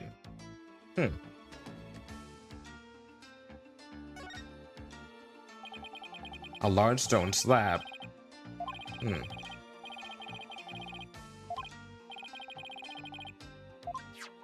It's like moss? Is the smell of the moss that covers the stone. Oh, so this shaggy green stuff is moss.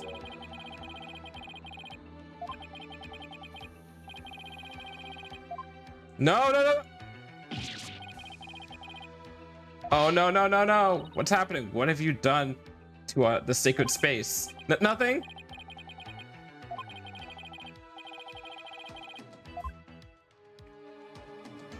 Okay. Got these chains.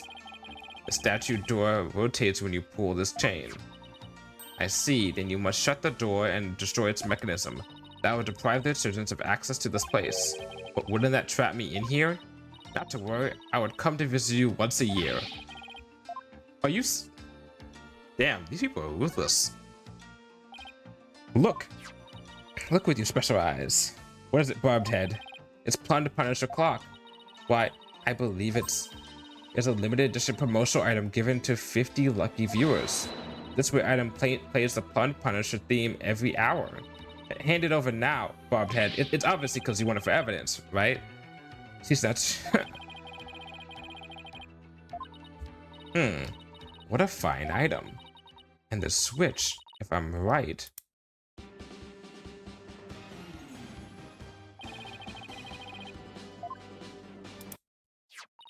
It's Timu Steel Samurai! Yay! Yes, now I see. The insurgents to use this room must be plumbed Punisher fans. That may be so, but I don't see how it's relevant to this case. No. I let her cook. Maybe she'll give some leniency. There's a Punisher calendar here. Now I understand. The villains and the Punisher are based off the insurgents.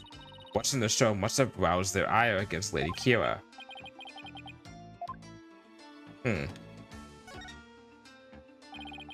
Looks like an order from Dirk. What's this? Let me see that. I thought you're not supposed to touch anything in here. This is an exception. Now hand it over. Let's see here. Oh, holy mother. What? What does it say? It is an order intended for that rebel named Dots. It reads, after the Wright, infiltrate the palace under the guise of returning Lady Kira's costume, and search for clues about that incident from 23 years ago. Dirk. 23 years ago, he must be in the assassination of Queen Amara. I wonder what the rebels are up to. This will not do. I must warn my mother at once. No need to do that. This order will never be carried out. Lady Kira's costume is still here, and Abbot Inmi is no longer able to aid the rebels. I knew that. I thought I had everything.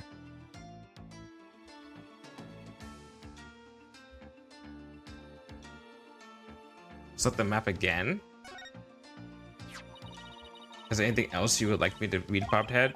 Let's see. How about this note? Oh, thank you for letting me know.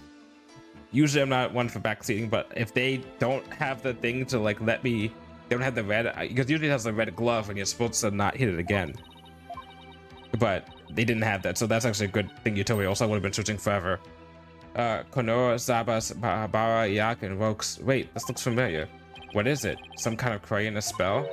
No, it's a recipe for Koreanese curry. I guess the rebels enjoy a home-cooked meal just like everyone else. Oh, cool. I see. Oh, it's a special thing. Okay, that's fine. Oh, blood. That's fair. I'm okay with that then. A blood stain? I should probably try to figure out what happened here. Do not tamper with any evidence before the police arrive. The police? Hey, that reminds me. Emma gave me something just for times like this. The luminol!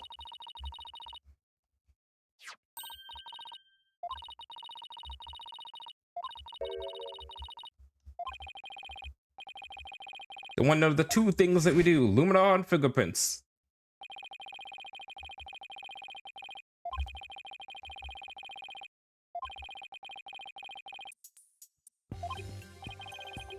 Rayford's gonna get upset, but it's okay.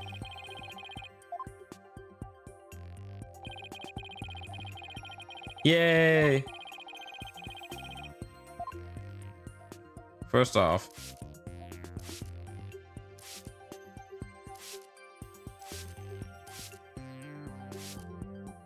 the weapons. That's good. That's good. Okay.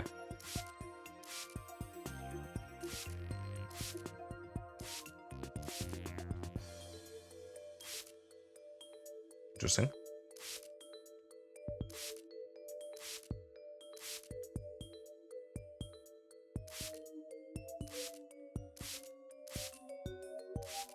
Why is it so slow?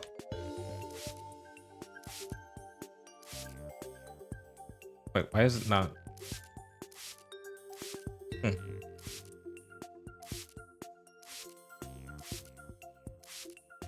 Obviously not there. Oh, I thought it was something here. Oh, hold on.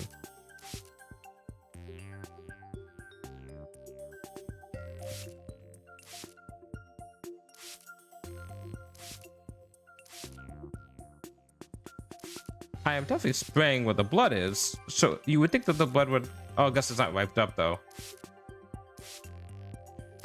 I feel like it wouldn't be here because it's too unstable.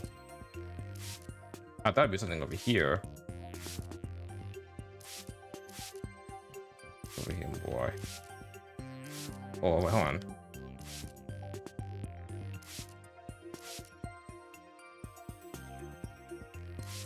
I have a hunch, but I don't know if it's that.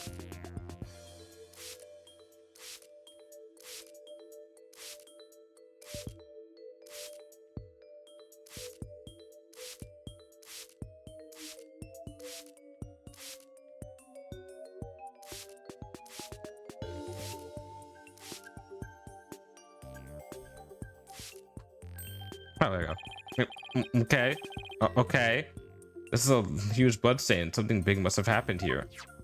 Because I sprayed there before, but that's fine. Perhaps the high priest's blood flowed in from there under the warbad statue. There was definitely a lot of blood here, but it's impossible to say much else at this point. I'll just take a picture for now. Alright, luminary reactions don't show up in the photos. I just have to take some notes. That should do it.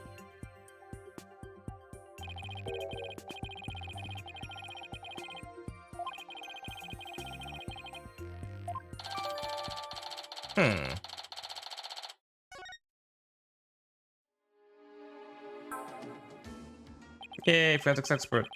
Well, I think that covers about everything here. Mr. Wright, you shouldn't have come in here before the police. Sorry, but I was in a hurry. I didn't do anything I wasn't supposed to. The benevolence can attest to that. It is your fault for being so slow. I expect the police to work faster and more efficiently.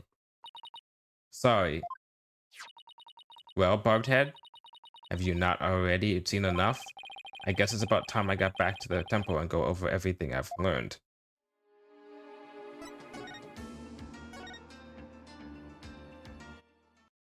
Okay. Welcome back, Mr. Wright. How'd it go?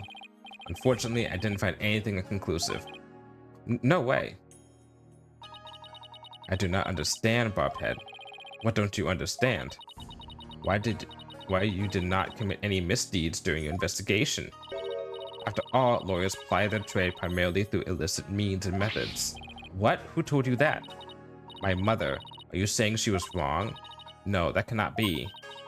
You must have committed some sort of misdeed right under my nose. Oh my god. Whisper, whisper, whisper, whisper. What is it? Prosecutor said Mari has need of me. What's going on? I must go perform a divination seance for Prey Zealot. It is our custom for the prosecution to review its contents before a trial begins. I see. The third time will be the charm. My insights will finally bring you to your knees for tomorrow, and I will teach that neophyte practitioner a lesson.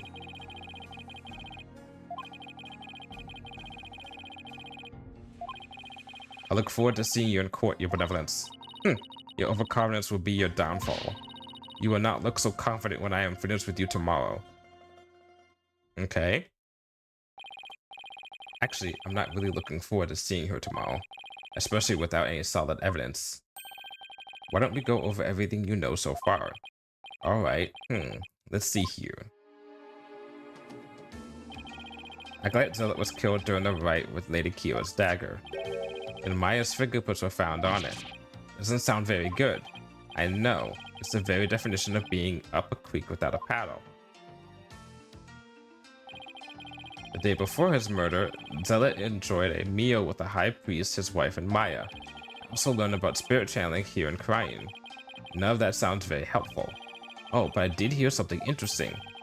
That rebel hunting Lady Kira might be working for the Justice Minister. What? Really? Our kingdom is supposed to be ruled through faith and laws. We can't allow the people to be controlled by fear and violence. God, if I'm right, and it is the wife, and she's working for the defense, the Minister of Defense, that's gonna open up a whole entire can of worms.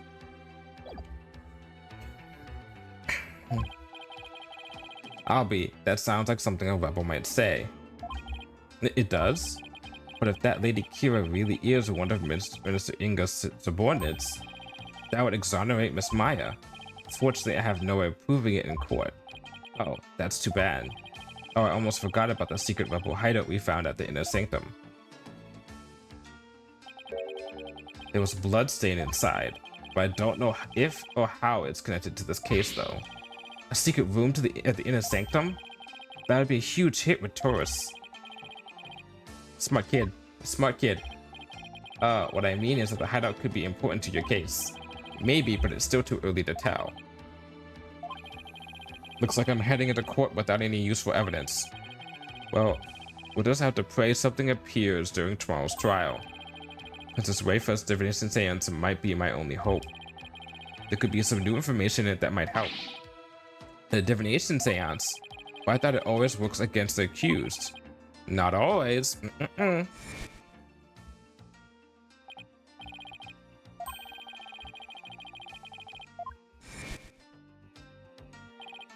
Really? I never heard of anyone say that before. It's hard to figure you out sometimes, sir.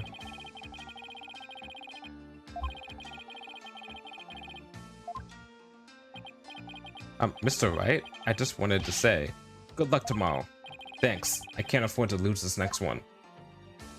Or else we'll be double dead.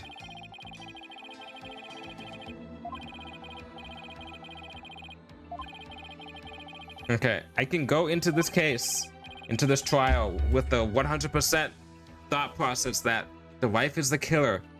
Or I can go into the thought process that she's not and gamble it and then just be right. Because how I play this is going to be different if I do go within with my first option. All right, take a small break here. To go into the restroom. BRB.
Okay, I'm back.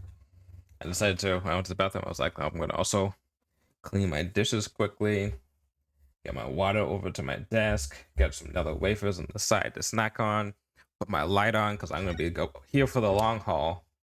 I'm going to go to the bathroom again, and then just be able to finish this all, and I love how long this takes. I'm guessing around 2 hours, 2.5.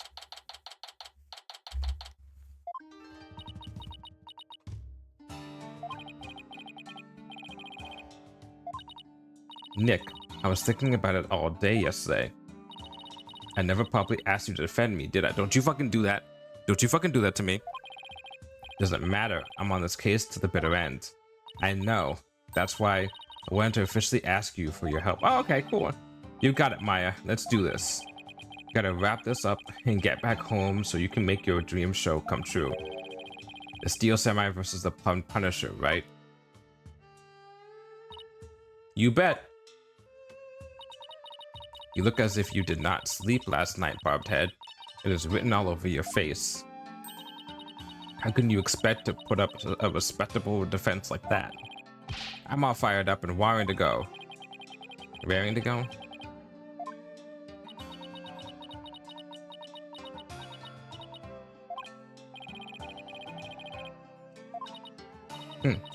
Go ahead, feign confidence now while you are still able. For I will see to it that your last rites are read to you this day.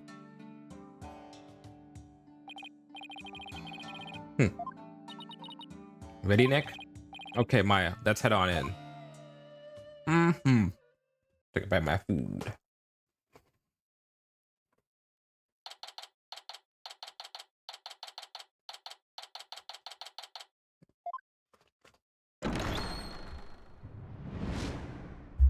Better be careful what evidence we give up, because if we give up evidence about us being in contact with the rebels, we are fucked.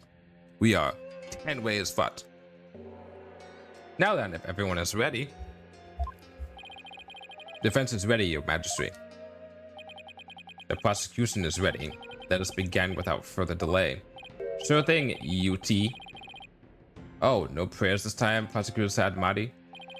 I already offered my prayers to the latest victim during my visit to the crime scene. Being that the accused has already been found guilty of the first murder,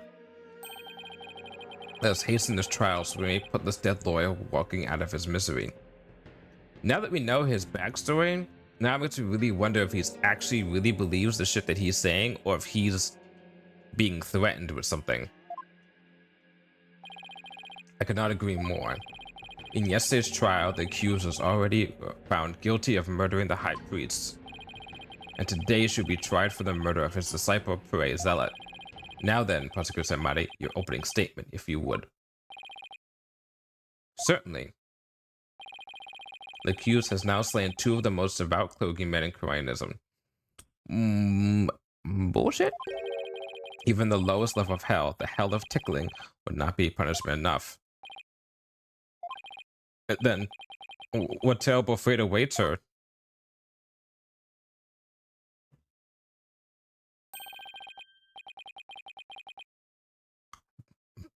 Bagil Pokanal.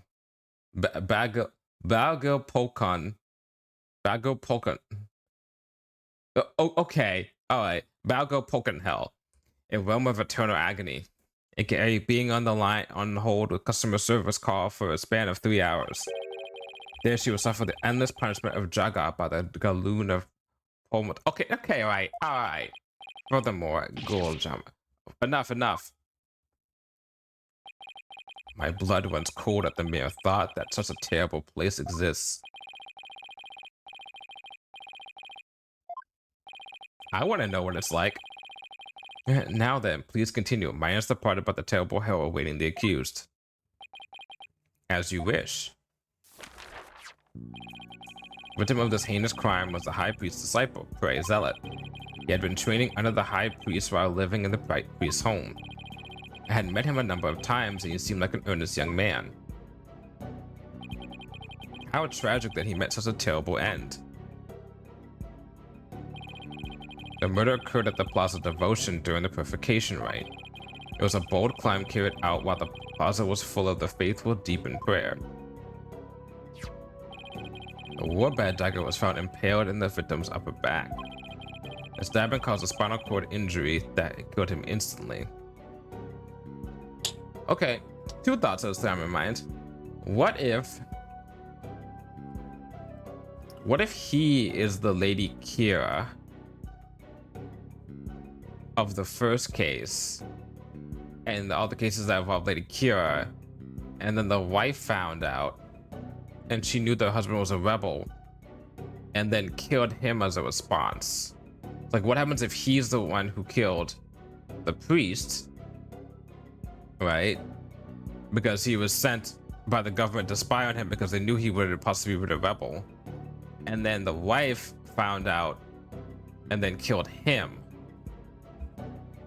I feel like that's too complicated for this case to have two killers and have one killer kill another killer.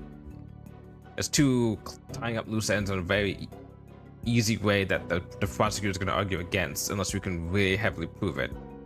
So the only other theory there is that the wife is the only killer. It's not their insurgent guy. It's 100% not him. It's definitely not That's Albar. So literally by process of elimination, either it's him or her is the Lady Kira that's been running around. And it makes sense too because they mentioned the fact that the monk found what's his name? The priest found him 2 years ago and took him in, but I wonder if that was a plant. Like, you know, they're like, oh, we'll put you here to spy on him, and then she found out, and then he killed him, and then she killed him. Or it's more that she's the plant, the rebels, he was working with the rebels, they put him with him to turn him, or just, you know, he was already turned. These two are working together. She caught wind. She's like, well, I care more about my faith and the government than I do about my husband, and then kills him and then kills him. But my only problem with that is, even if he's a rebel, right? Even if he's a rebel, why kill him? Why not keep him alive and then, you know, get more information about other rebels from him? You know, if she's the one who kills him, she walks away with a knife, right? And she could just dispose the wife and no one would know. And then already she was found guilty, right? And everyone could have foresaw when we didn't, but like they would have foresaw, or everyone here would have foresaw that Maya would have found guilty and immediately gone, you know, case, you know, sentenced to death. And this would have been a neat bow. Then you bring in somebody else that you kill as well, I guess, because if you're the rebel hunter. Ah, the warbad dagger, Lady Kira's weapon of choice. I've already established that the accused prints were on the weapon. Incredibly damning evidence in itself. No, I didn't do it. Hold your tongue. Now, being that the accused Mayafe is a serial killer, the prosecution believes that the death penalty is the only possible sentence. Will the defense care to respond? The accused is innocent and nothing can convince me otherwise. After all, the crime scene was packed with worshippers. How could my client possibly have committed this murder without a single witness? He's like, you nincompoop. And accused fingerprints on the murder weapon alone is enough to render a verdict. As such, I see no need to debate this any further. But, well, once her benevolence conducts her seance, it will be clear for all to see. Your Majesty, might I have a word? Is something the matter, Prosecutor said, Mari? It's about the dividends and seance. Oh, that's what I thought when I thought about this. When she was like, oh, we have to go, I have to give it first in front of the prosecution, right? He hasn't. Oh, I see. He knows I have some stuff in there that can help me out. And he's like, I want to do it. And she's like, I want to do it.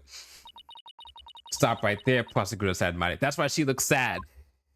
Because he was like, we're not doing this. As you wish, forgive me for overstepping my bounds.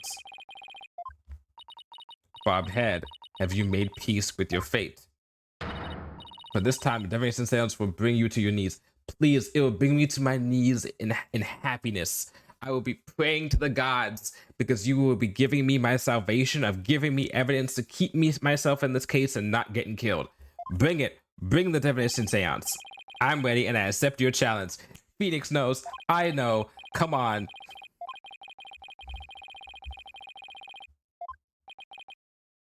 Very well. The divination seance, if you please, your benevolence.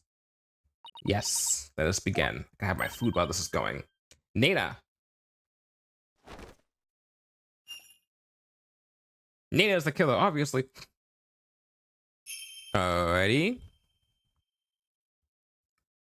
O Holy Mother, we hold this divination seance in your name. Let the eyes of everyone here be clear and our ears be unstopped. O dance of devotion, guide the victim's soul to me, so that we may receive their final memories in the pool of souls.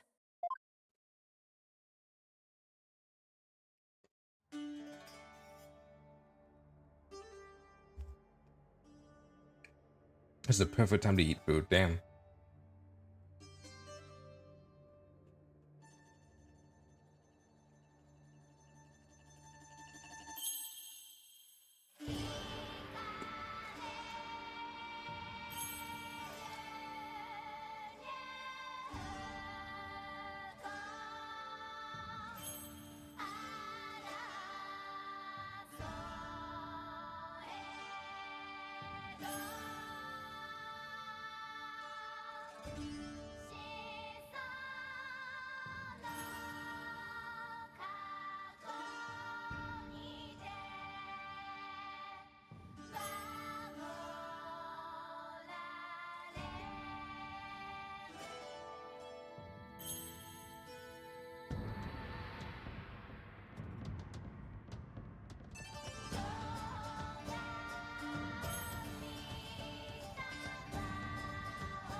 Wait.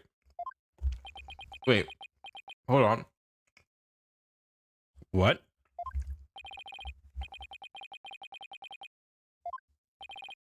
Your benevolence. What in the world? Was unable to invoke any sort of response. Not the spirit's name many times, but to no avail.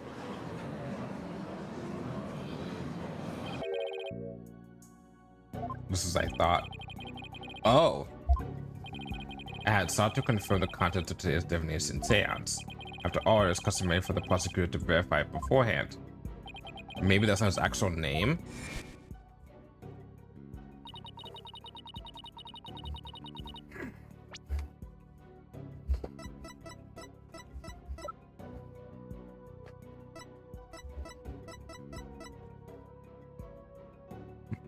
Hmm.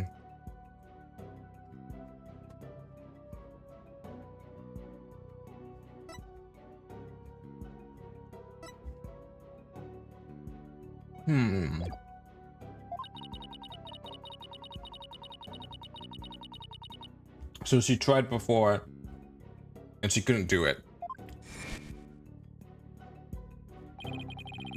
That's why I sought to stop her, but I was from performing it here. However, she insisted that it be done. She was to try one more time here in the Hall of Justice. It would appear benevolence is tired from her manifold duties. I'm not anything of the sort. Within spirit will not answer my call, but I do not know why. No, not why. It's my sacred duty to convey the truth through the divination seance. What are we to do without a divination seance? I suppose I shall have to deliver the last rites without. Prosecution has already taken that into account when preparing for today. I'm fully capable of proving the accused's guilt with or without the divination seance. You never fail to impress, Prosecutor said Marty. Yeah, this is really bad. Your Majesty, Her Benevolence said she isn't tired. So shouldn't we try to find out why the divination seance failed? How curious, Mr. Wright. Why have you suddenly taken such a keen interest in the divination seance? Yes, explain yourself. The divination seance is for shedding light on the accused's crimes. It's a Holy Mother's hammer of wrath that is ever poised to pound you into the grave. You should fear it, not plead for it. I believe in my client. Plus, yesterday somebody told me something that changed my mind. The divination seance was once thought of as just another piece of evidence. If we were to correctly interpret the visions through careful analysis, then they would lead us to the truth behind what really happened. And the truth would show that my client, Maya Fey, is innocent. The truth is, you don't have anything else to fall back on, huh, Nick? Maya, please, if you're not helping, you're not helping. How dare you? The voice of a Mitama is to be feared, not utilized by vile lawyers such as you.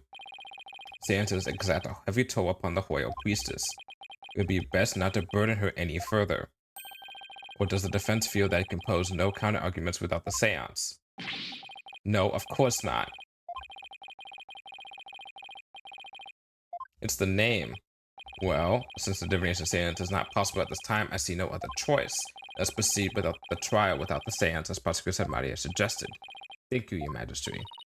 Why you? I will not forget this barbed head. This will not be the last you see of me. Now then, I will now proceed by providing an outline of the case at hand. 100%. Well, she's gonna be back. What's gonna happen? Easily, I can tell this. Is that we're gonna find out this guy has a different name than expected. And then she's gonna come back using that guy's name. Because in other words, to channel a spirit or to see a dead body, or I'm assuming this is like spirit channeling, as what she mentioned before, is that they have a name and a face. Either the name or the face is incorrect. We have the face. We need the name. Which bothers me, because that means that, like, that seems like that's very, if, I don't know, like, that means that if you can just have a fake name, you can get by the divination seance if you die. Like, what? Huh. Very well, if the lead detective would please come to the stand, we may begin.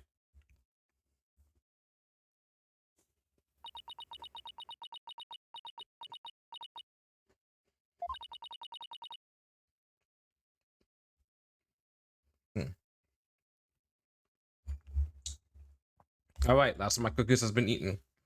Sorry, Mr. Wright. Detective Sky, understand how you would wish to save the accused in the defense. Yeah, she would wish to save me at the very least, because I got her sister off in court. They're your friends after all, but you must let them go and move on. Like you did with your dad and your adopted brother. But there's only one way to save them now. By giving their souls the chance to burn away the taint of their sins in their infernal flames. I can't do this. No eating in the sacred hall of justice. Miss Sky. Yes? Don't worry about me and Nick. You just do your job. I'm sure Nick will figure something out eventually. Right. Thanks, Miss Faye. How very brave for a criminal with a tainted soul. Very well, Detective Sky. Please proceed. Okay, I can do this. Let me start with an overview of this case.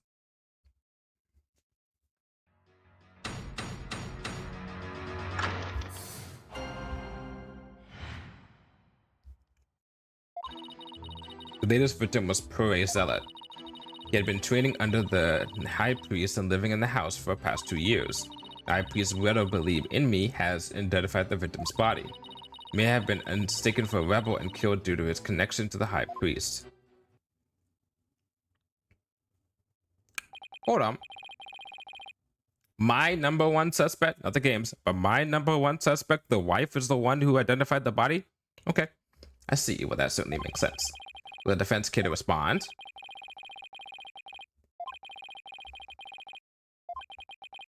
You're gonna have to press. Press like you mean it. What is it, Maya? I was just wondering about how much the police actually looked into Acolyte Zealot, because it just might prove to be the key as to what the divination seance failed. What are you getting at? Well, it's just a hunch.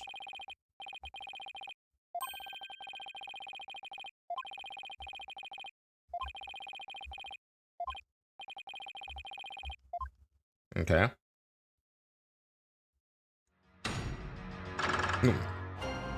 Okay.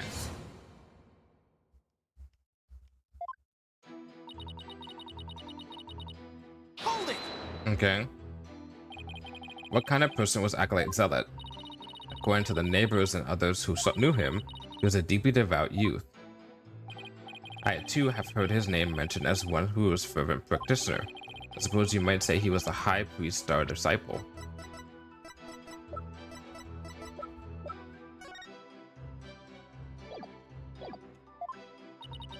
Furthermore,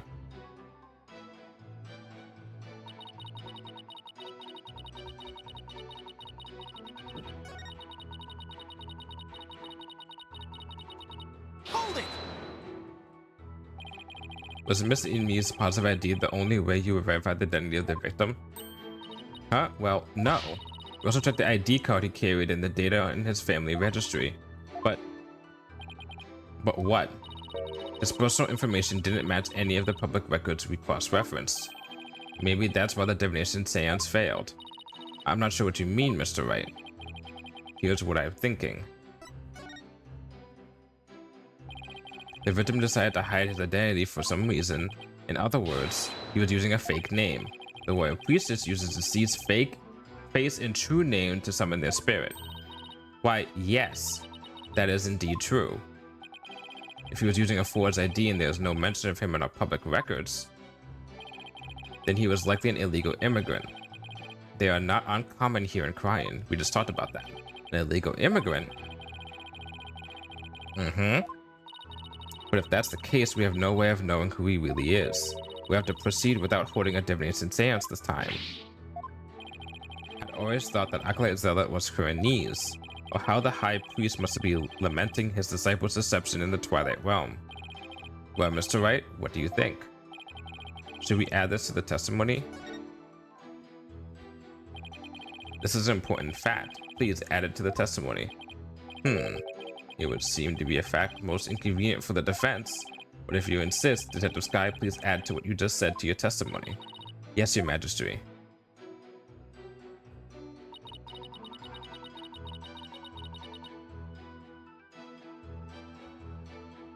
Hold it!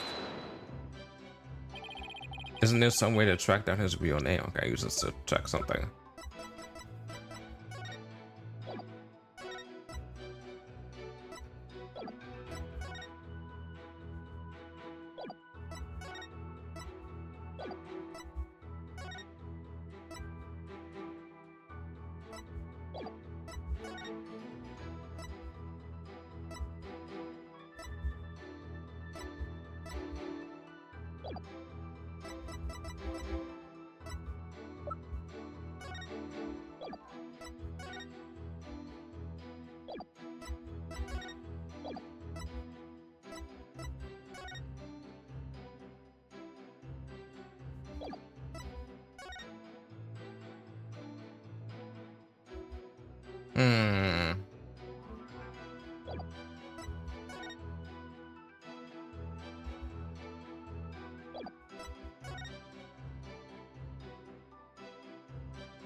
Isn't there some way to track down his real name? No, not if he was an illegal immigrant. Have you actually confirmed that he wasn't in Crane legally? Well, we don't have any conclusive evidence. But there's also no evidence of him being an citizen Crane either. Boy, what do we do? What if there was a clue in the evidence you gathered? That's probably our only hope at this point.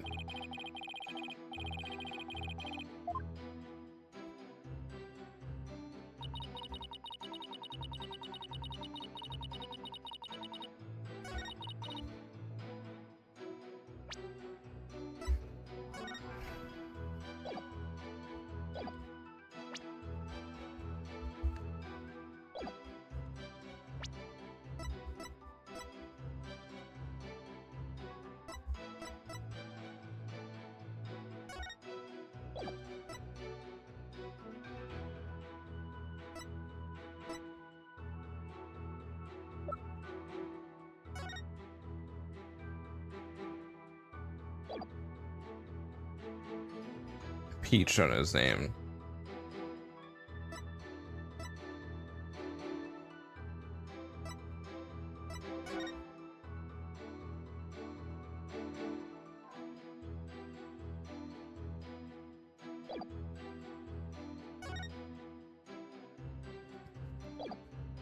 What evidence do we have?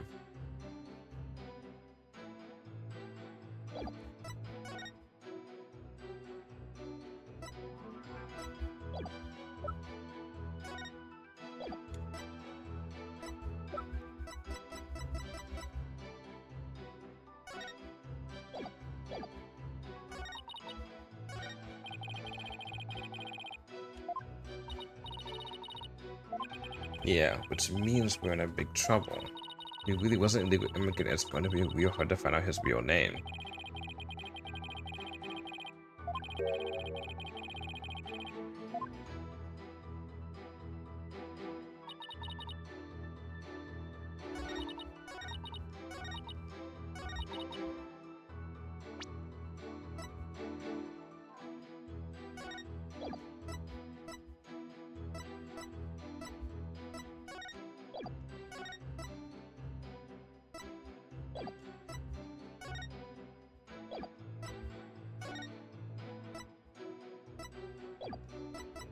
Wasn't this be the fact that I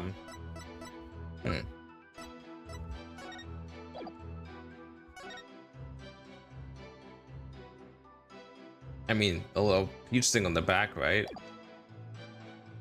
Objection! Back of the neck? Sorry to this guy.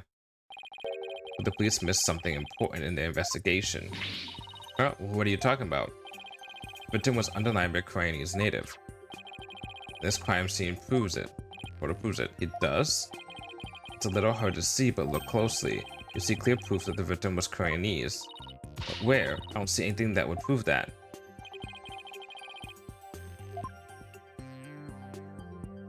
Take that! Look at this tattoo right there. Why, that's a tattoo of a peach?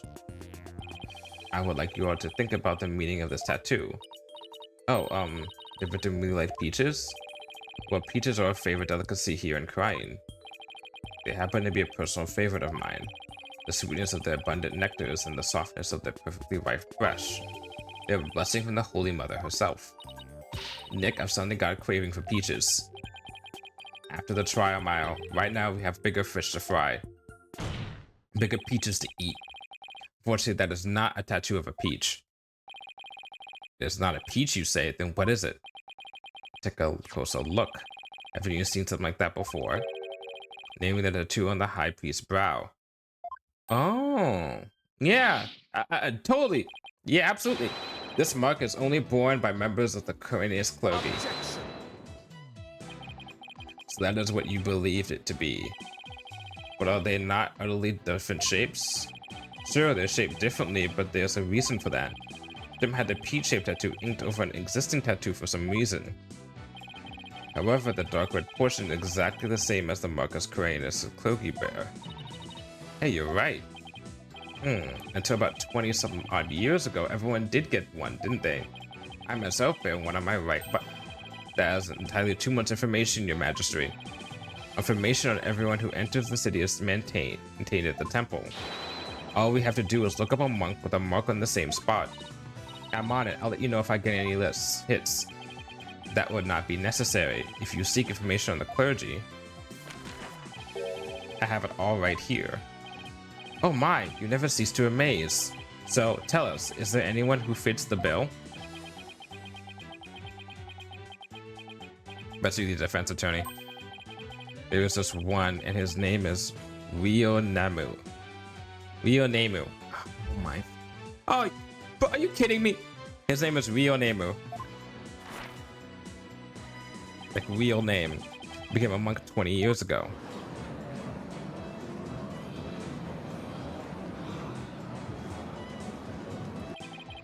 Then that must be the victim's real name. Or why would he have tried to cover up his tattoo with another one? Nick, that's not important right now. The important thing is we know his real name. You're right.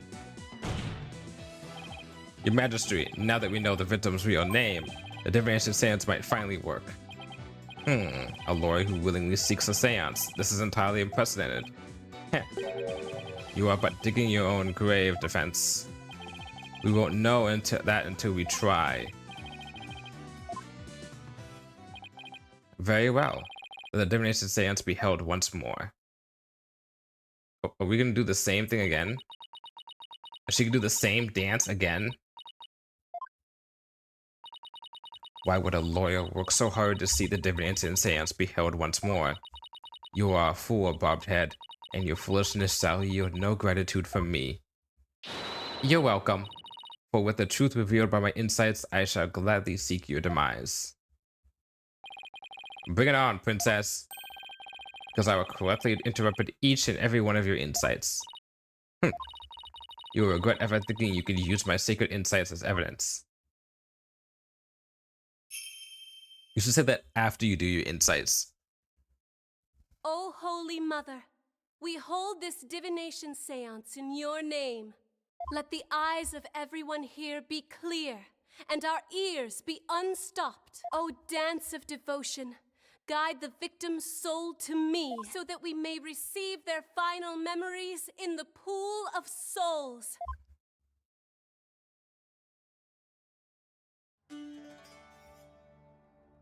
Okay. I guess we're doing this again. I'm just gonna take this time to stretch. Hold up. I'm gonna get up a little bit and stretch while this is going.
Okay, go back.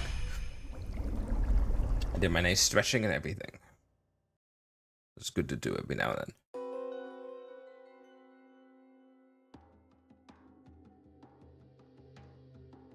Oh, got him, got him, got him, got him, got them, got them. It's the wife. Clutch. All right, we're done. We're done. Plum Punisher theme. The watch. She holds the watch in the photo. She traded the watch with the Plum Punisher thing. It's not the Plum Punisher theme that she's hearing. It's actually the Steel Samurai theme. Just as Mr. Wright surmised, Perez Elliott wasn't the victim's true name. Now at last we have seen the victim's final moments. But all we can see was the ground. You seem terribly disappointed. I take it you did not find any fodder for one of your infamous turnabouts? I, on the other hand, have discovered something. Conclusive evidence that establishes the accused's guilt. You did? A most surprising surprise attack. So, tell us, Prosecutor Sadmati, what is this conclusive evidence you have found? The Plot and Punisher theme song that the deceased heard. Please consider this item here. It was confiscated from the accused during her interrogation. Hey, that's my Plot and Punisher strap. When you press the Magatama on the Plot and Punisher's belt,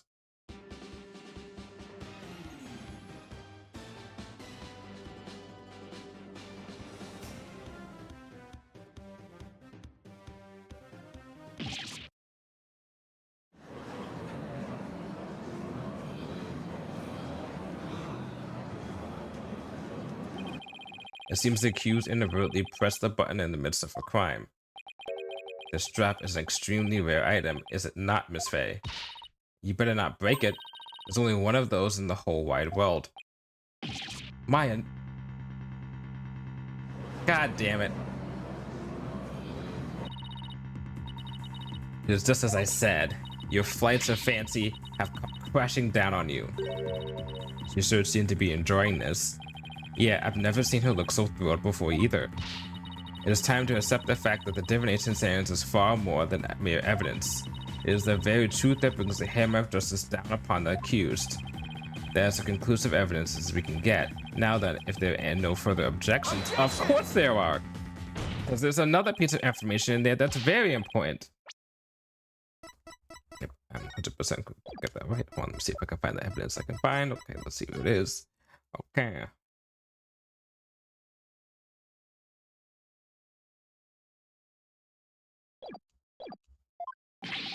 What's this? Do you take issue with the divination seance? Got it. The divination seance is not the absolute truth. It only becomes the truth after it's been interpreted correctly. You do not know when you are beaten, do you, you foolish lawyer? I am the only one who speaks for the Mitama of the deceased. If you believe there to be errors in my insights, then let us see you prove it. Sure thing. Let's go.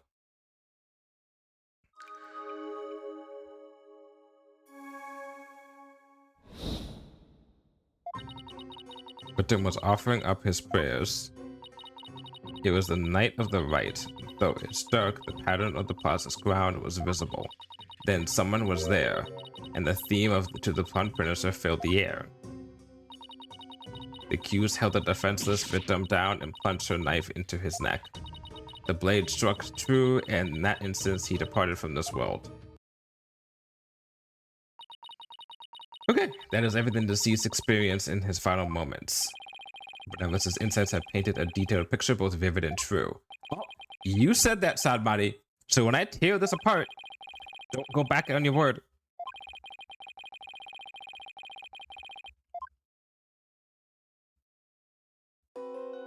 Okay.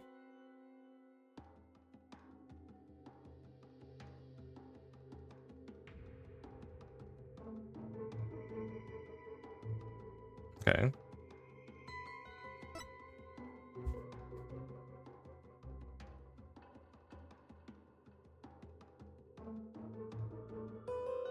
Okay, so pause.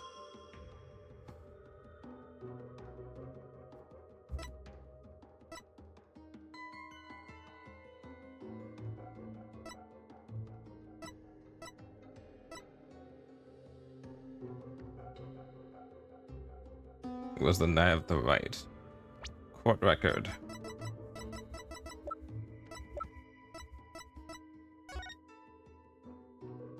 The dishes are only prepared during the feast, which starts at noon on the day before the rite. It must be finished by 3 p.m. the same day. So you wouldn't be smelling gingill if it was the night of the rite. Objection! There we go. Easiest thing ever. Was it really the night of the rite? What do you mean? It could not be otherwise.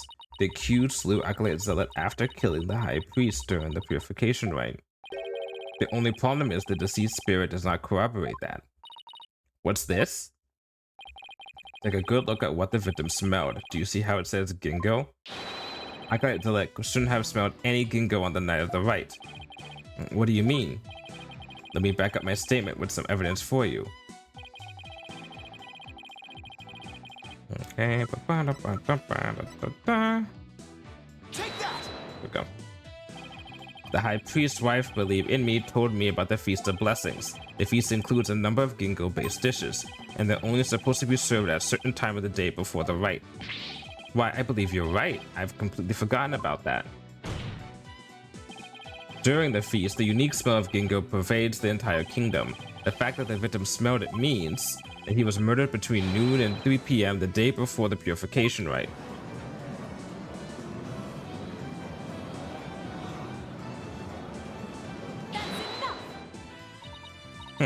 I'm not so easily fooled.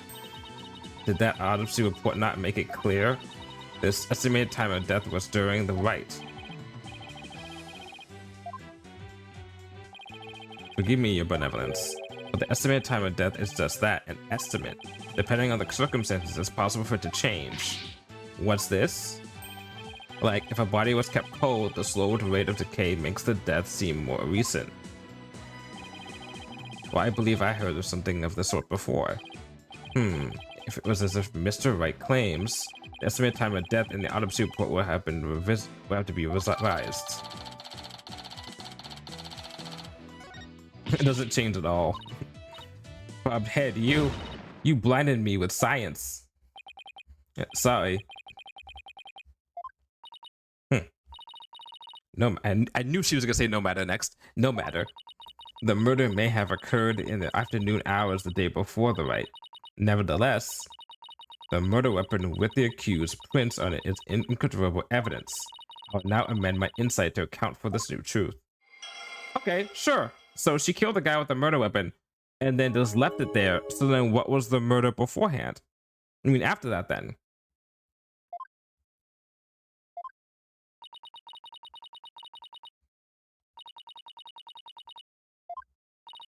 Nick, a change in the time of death is bound to cause some sort of inconsistency.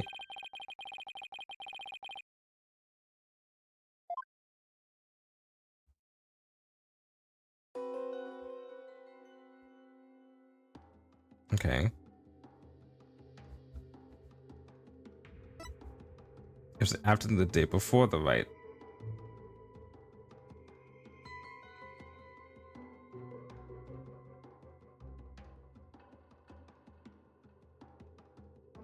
Okay.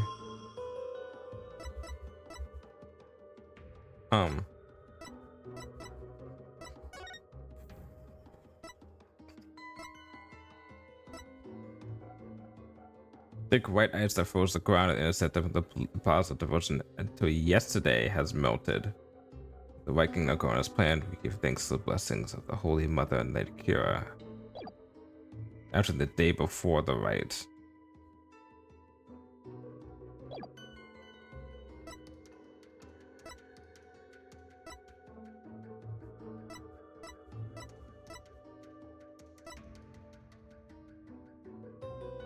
Oh. Shit. Oh my god. Oh my god. Oh god. That's not the ground.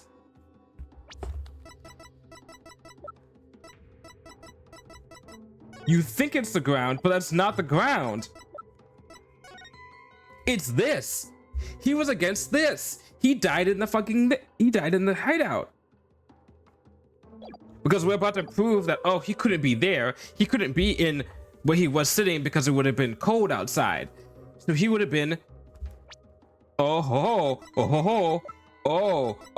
and this is good. This is really fucking good. Because then what we can do is that we can be like, okay, you're in there and you hear the Punisher theme, right? The Plume Punisher, whatever, what's it called?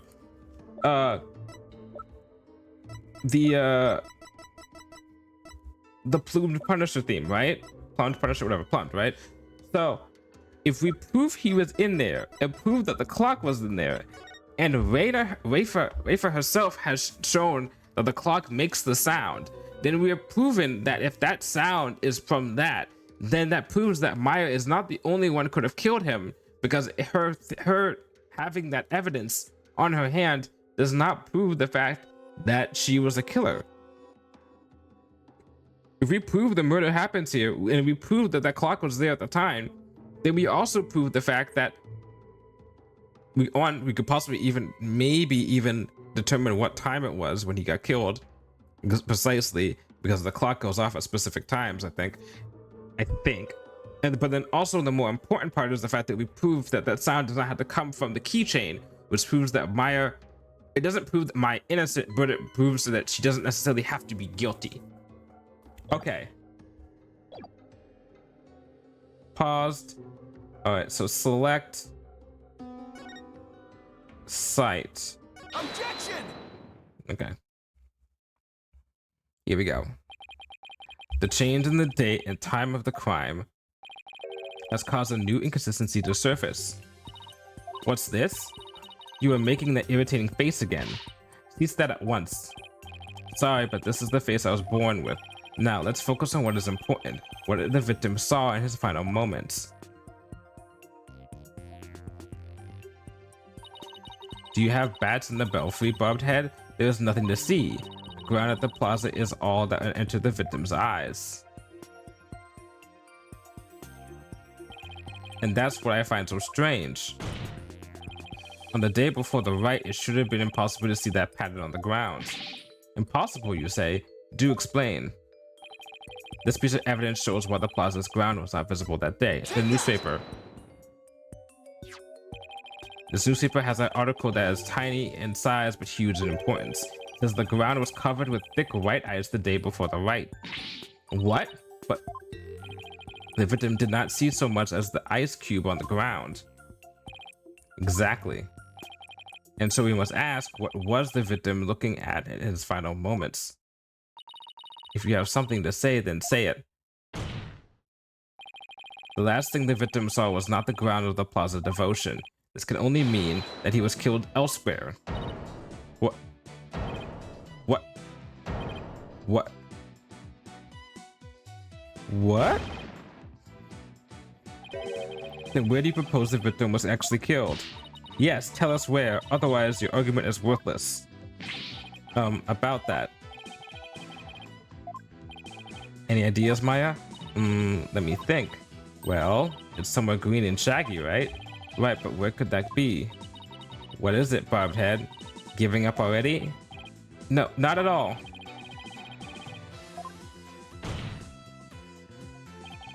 This shows where the victim was killed. Take that! There you go. I'm 2 steps ahead of you, right?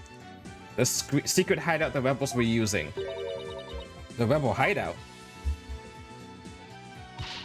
There was no such place anywhere on the floor of that chamber. You're absolutely right. Then what did the victim see in his final moments if not the floor of the rebel hideout? This is what the victim saw in his final moments. Alley. The shaggy green surface the victim saw was one of the moss-covered stone slabs. As you can see, there are 2 distinct hand-shaped impressions on the moss here. I believe the victim was killed while he stood there with his hands pressed against the slab. That does agree with the seance vision. However, one cannot definitely declare they are one and the same. I concur. There is no proof that a murder occurred in the rebel hideout. Indeed, what evidence do you have of this? I've already shown you the evidence. What do you mean? Please take a look at the second version of the photo I just showed you. You can see the results of the luminol test I performed at the rebel hideout. This is proof positive that someone had been bleeding in front of the stone slab. Is this true? This information has already been provided to the police. Detective Sky, to whom does this blood belong? We thought it was the High Priest's blood that flowed in from outside, so we haven't tested it yet. Then you must do so at once. Yes, Your Majesty. Hmm. If you want to skip, hold X. Oh, okay. For the cutscene. Yeah, it's fine. I'll have it go because I have a good way to just have that go. I'm sorry I didn't read that comment until much later, but yeah, I'm okay with it though. I'm got some stretches in during the meantime. It appears the police have finished testing the blood. Detective Sky, your report, please. The blood found in the rebel hideout belongs to Prey Zealot, just like the defense claims. Detective Sky, do you realize what your blunder has done to me? When this trial concludes, I want to see you in my prayer chamber. There, I will deliver a joyous sermon unto you for 8 hours straight. Oh, poor girl. I'm really sorry, but please, anything but that. Nick, maybe, just maybe, this is the chance we've been waiting for. Yep, it would seem so. Go for it. It's full speed ahead. The victim was killed in the rebel hideout the day before the purification rite. Then, his body was moved to the Plaza of Devotion by someone we've yet to identify. So, when we thought we saw Acolyte Zealot praying during the rite, he was already dead. Don't worry. At least his seance was good. It's also your insights. Gotta work on that. And that's not all. If he was killed at the inner sanctum, that would explain one more thing. And that would be how the time of death was made to look later than it actually was, the proof of which was left behind at the sanctum. This points to how the time of death was made to appear later than it actually was. Wait, what? Hold on.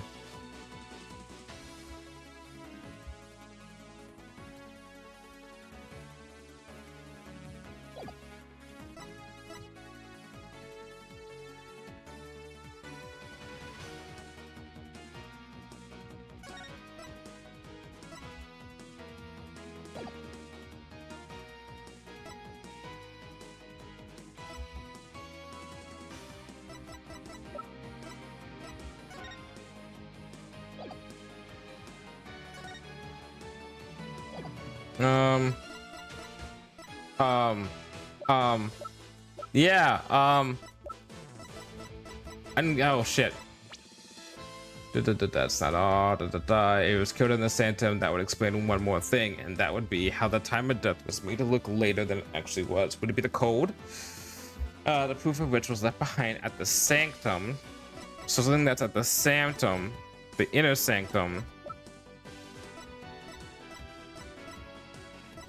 What was left behind?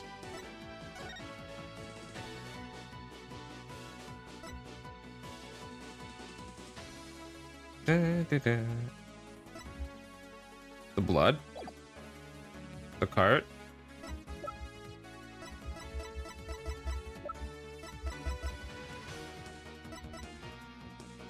Not the Lady Kira's rating, not the Punisher strap, not the diagram, not the statement.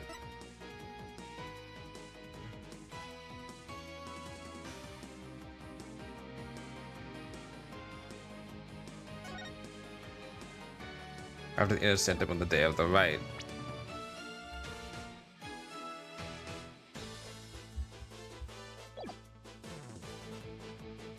Well, this statement is important because it shows the blood was already red because of the fact that if his blood was already in there.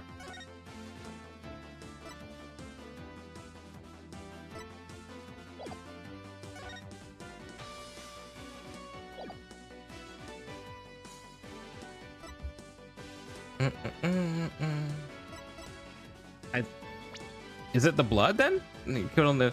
If it's clear, that'll explain one more thing. At the time of death was made to appear later. I don't want to present this and be wrong.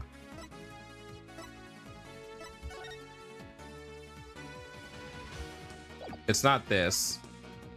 It's not this. It's not this. It's what was left at the sanctum.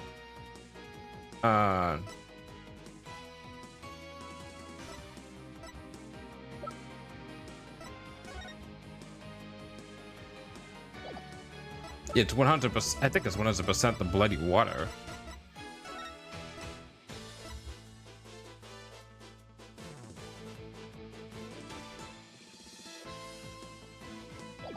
I think it's either this or the Maya statement, but I think it's better to present. Take that! why these are photos of the inner sanctum. I like to focus on this one. The proof is right here in this photo. That's how the time of death was made to appear later than it actually really was. You see how the snow has been removed from this one spot only? That's a theory I thought, but I didn't think we were gonna go there yet. That's because it was used to keep the victim's body cold. Oh! Yeah, okay, that works. Yeah, that's why the time of death wasn't what it seemed. This time, Wright was ahead of me. The time was mistaken, the place too, and just what do you believe that proves that my client is innocent? What if her fingerprints on the dagger and the pawn punisher theme the victim heard? You have failed to address these two key pieces of evidence. I see your point. Wasn't this a big chance, Nick? I'm really hoping that the difference in location can invalidate either the weapon or the theme song for being used as evidence against you. Actually, that might be possible, at least for one of them. Really? What's this? You say you can contradict our argument for a key piece of evidence? Very well, let's see you try.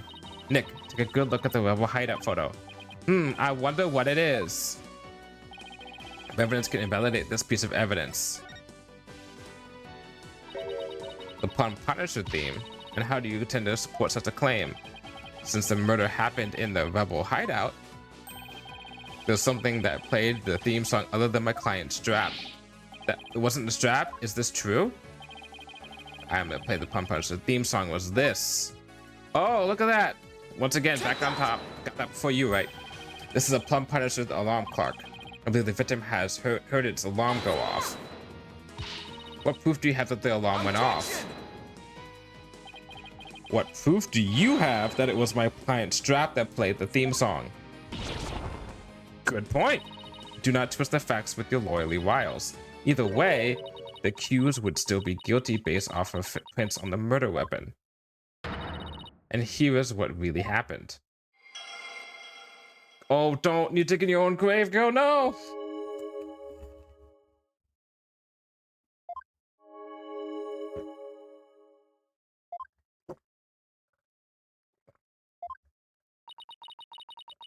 There have been some twists and turns. That is the truth of what happened.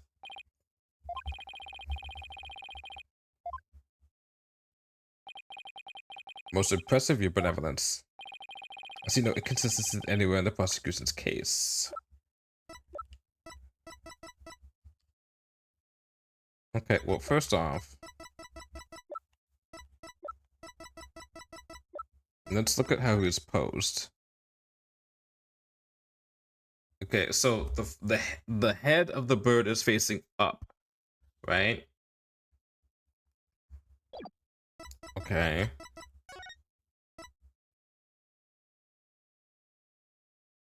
But when Lady Kira stabs, she stabs with the bird down.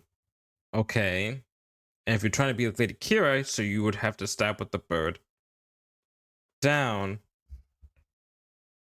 Maybe that's it.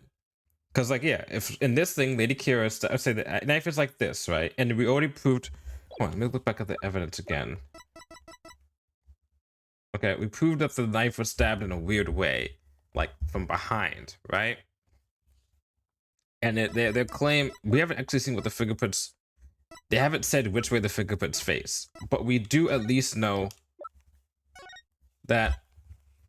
Okay, so yeah, if you're holding it like this and you're stabbing it in, that's how they stab, right?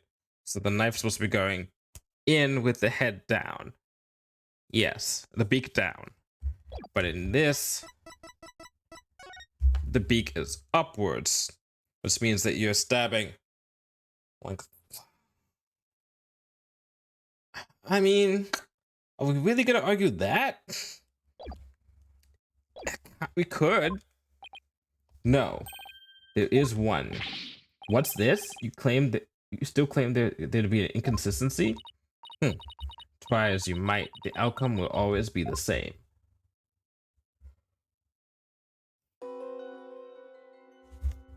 Okay.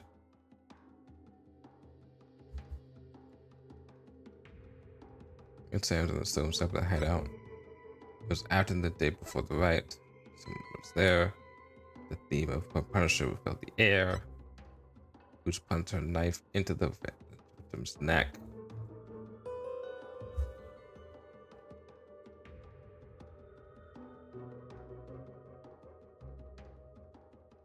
I can see heavy, because heavy can be the fact that if you're pressing up against someone and then stab them when they're against the wall to basically, so that I don't feel like that's going against you. The Gingil is interesting. Blade struck true, and in that instant he departed from this world.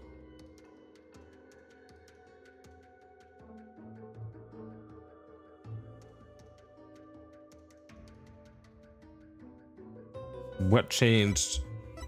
What two things? The victim stood with his hands on the stone slab in the hideout. It was afternoon the day before the Wright. Someone was there. Victim it was the day before the Wright. Victim stood with his hands on the stone slab in the hideout. Okay.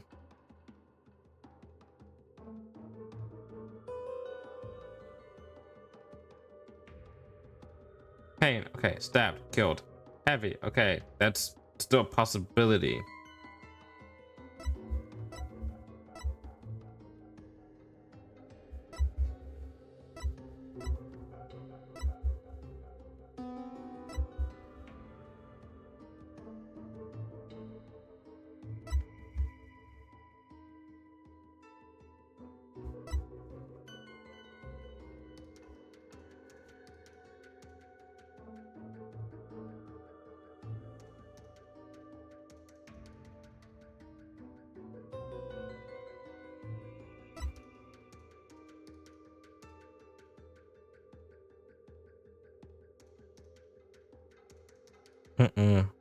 It's not gonna be the right now. It's not gonna be the method of where if I was stabbed, because there's no where we can get him on pain. We had to do something on the senses, or a lack of a sense. So maybe the Gingo, because the Gingo was there.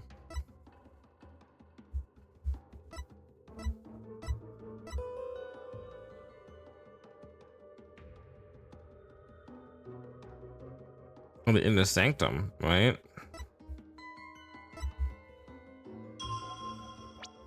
Hold on. Let's look at evidence. Whatever we had to present with evidence in mind, right?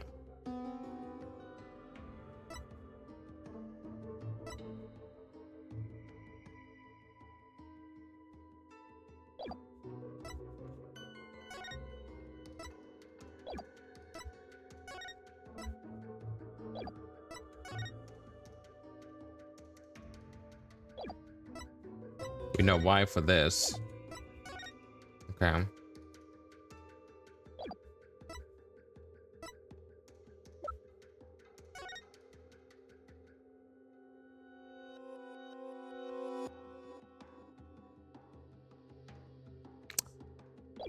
Hold up.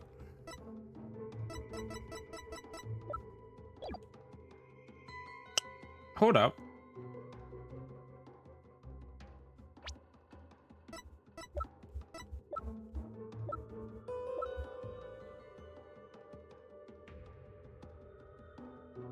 You can't stab someone with that. You can't stab someone, right?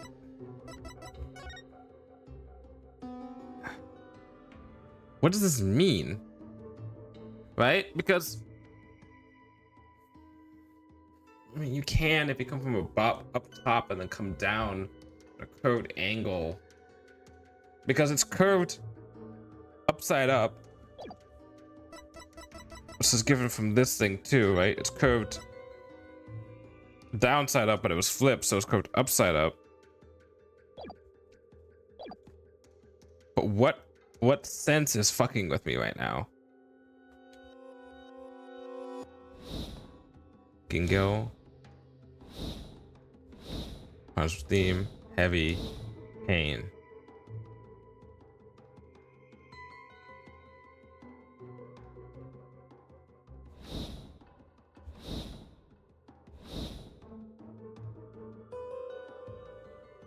Why is there Gingo in the hideout?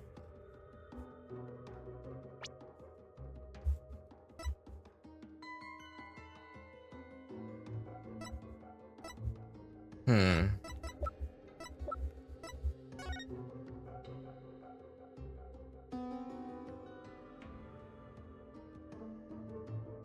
The day before the Wright must be punished at 3 p.m. the same day. So let's say he was killed with Gingo slap against the hideout. That doesn't prove anything wrong because we would have focused on that instead of focusing on the Punisher thing, right?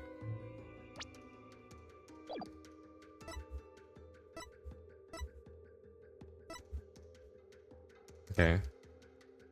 After the day before the Wright.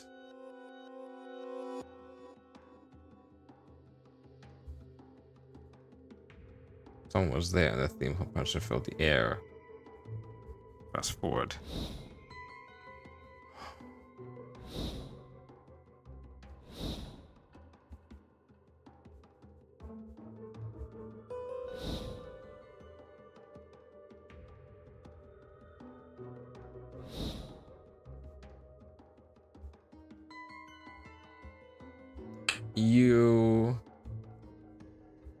Being Punisher filled the air first, and then he felt the heaviness.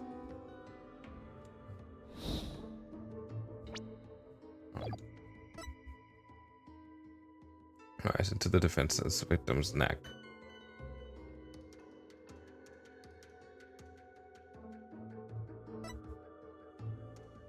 It took true, and in that instant,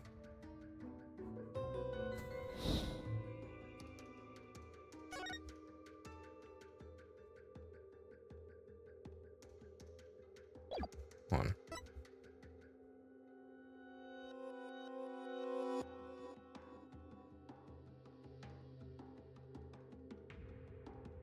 That doesn't mean anything. That doesn't. If I say the Plum Punisher theme happened and then there was a heaviness, they'd be like, that doesn't really matter. Doesn't really contradict anything necessarily. I mean, technically it does. I mean,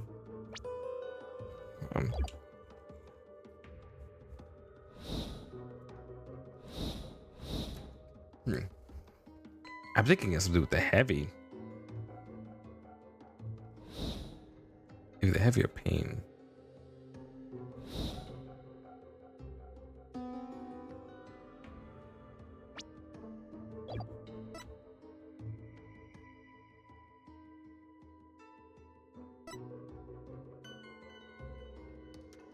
I think it's heavy makes no sense. Objection! Nah, fuck.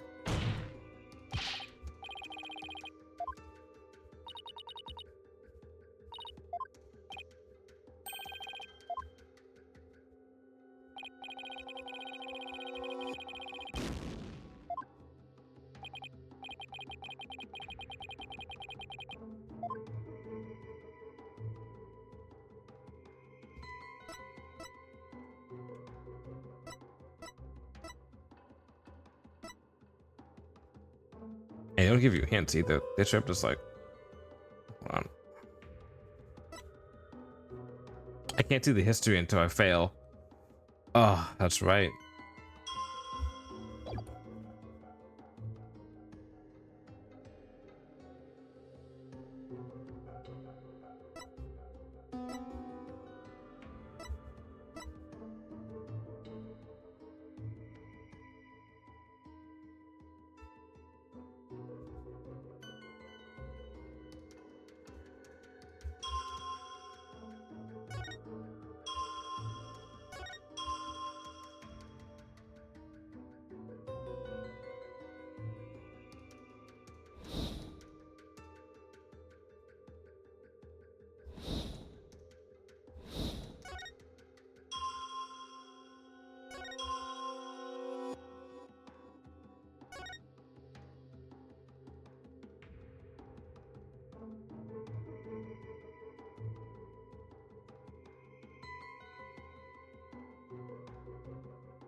No. No.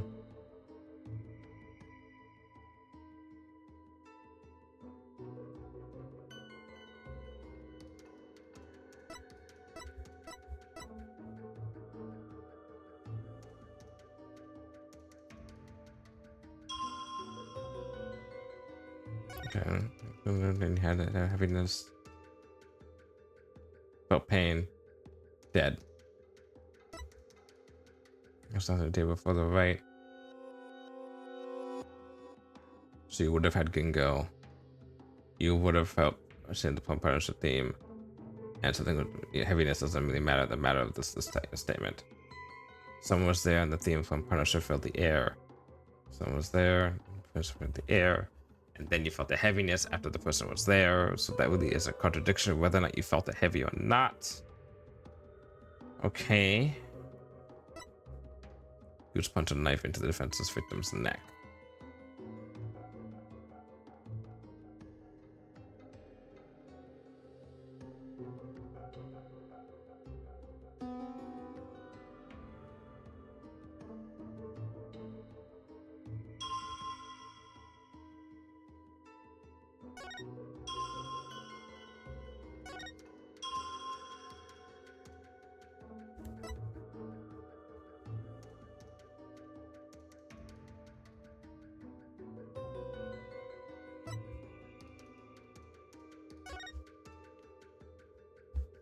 Objection! Okay, I'm gonna use this opportunity. Okay.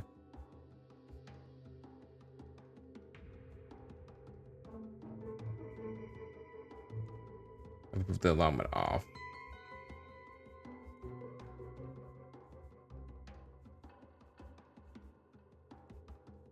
I'll go anywhere unless I can until I eliminate the dagger.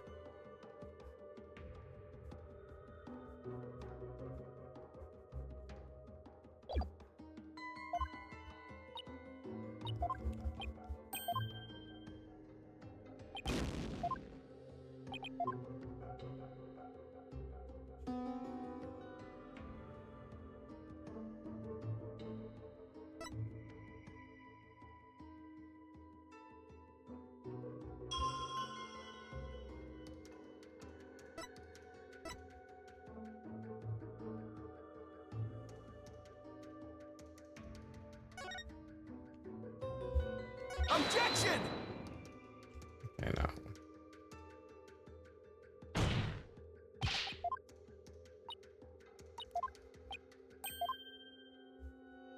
I have to focus on the dagger.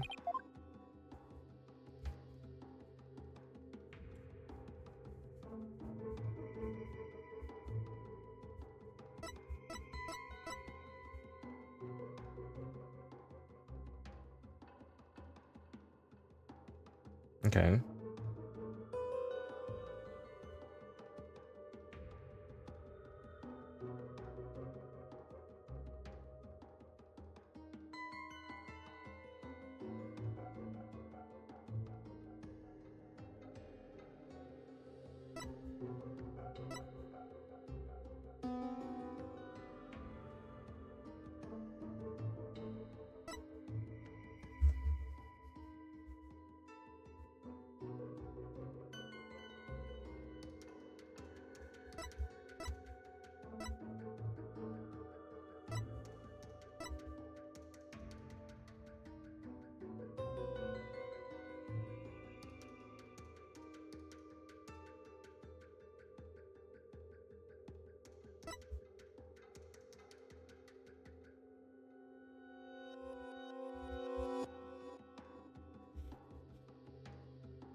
Is it me or does the screen get light darker?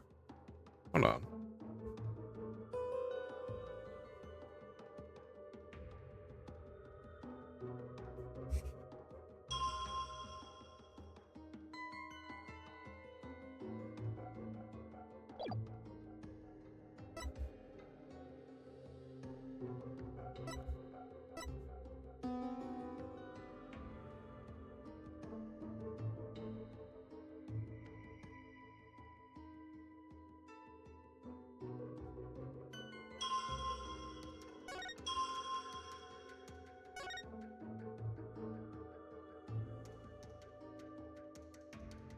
Objection! No? Okay.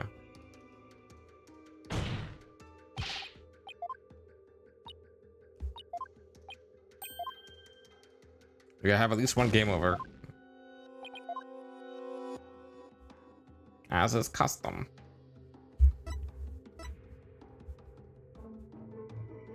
That page took two, and then that instant he departed from this world.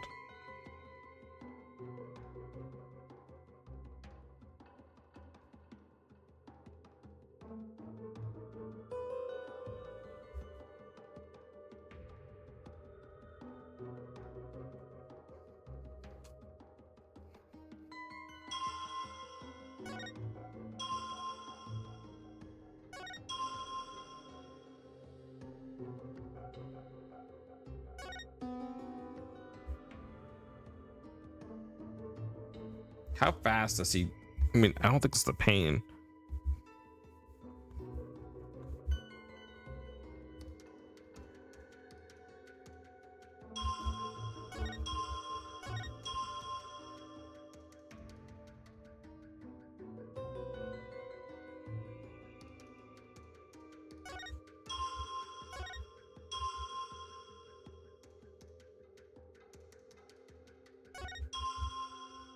No, that shit's airtight, so it's not that.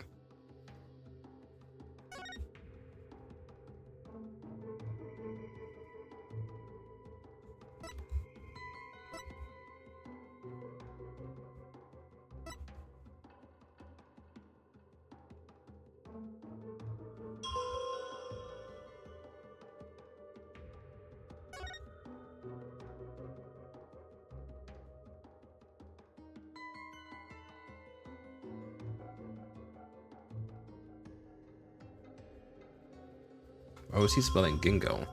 Was he smelling Gingo because the day before, so he still had the smell on him? Is that what he was smelling? Okay. That's not incorrect then.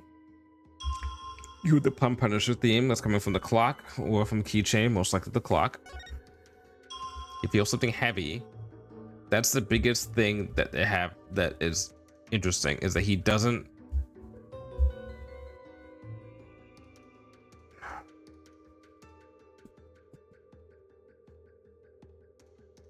I'm with stone stabbing the head out. Okay, well, play.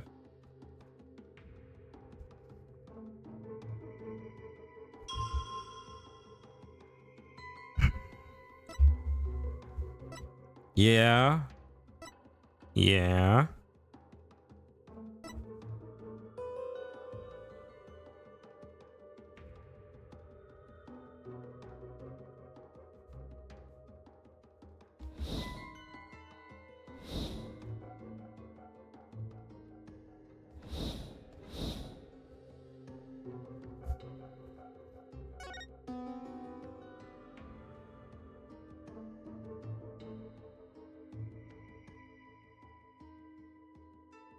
Objection! What's left? Oh, one left. Okay, that's the fail. Right. Okay. I'd give it the dagger. All right, I'll do this in the next round.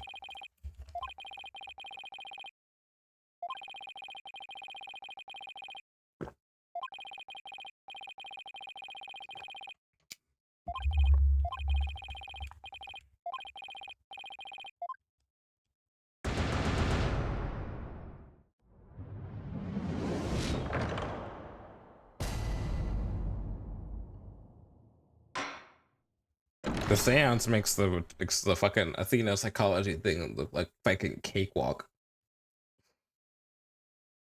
It makes Apollo's justice like eyesight thing with his bracelet look like extreme cakewalk. Oh boy. All right.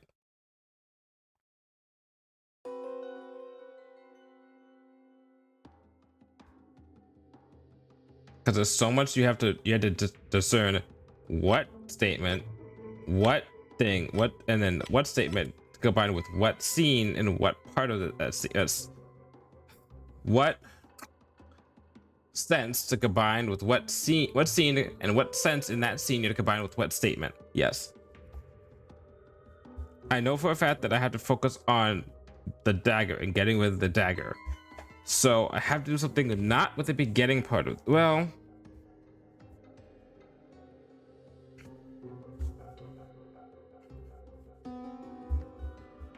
what's quote we could say about trust me is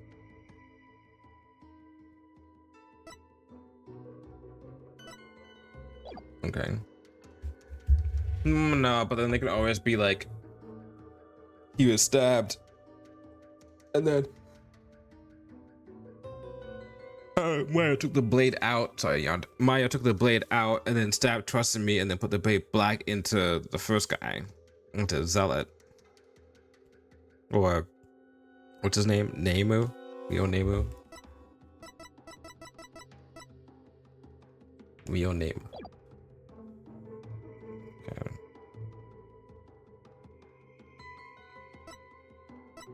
So this is good. We've basically confirmed this. You know, that was us confirming it. The accused plunged her knife into the defenseless victim's neck. And someone was there. The theme of the Punisher filled the air. There's nothing denying the theme of the Punisher filling the air. And then the heaviness happens right afterwards. The accused punched a knife into the defenseless victim's neck. Pain. Is there anything that goes, is there any sense, not in terms of what we know, but is there any sense that goes against what she's saying? And I have to think of it in that way. I can't think of the court record. The court record will back up whatever I prove here, right?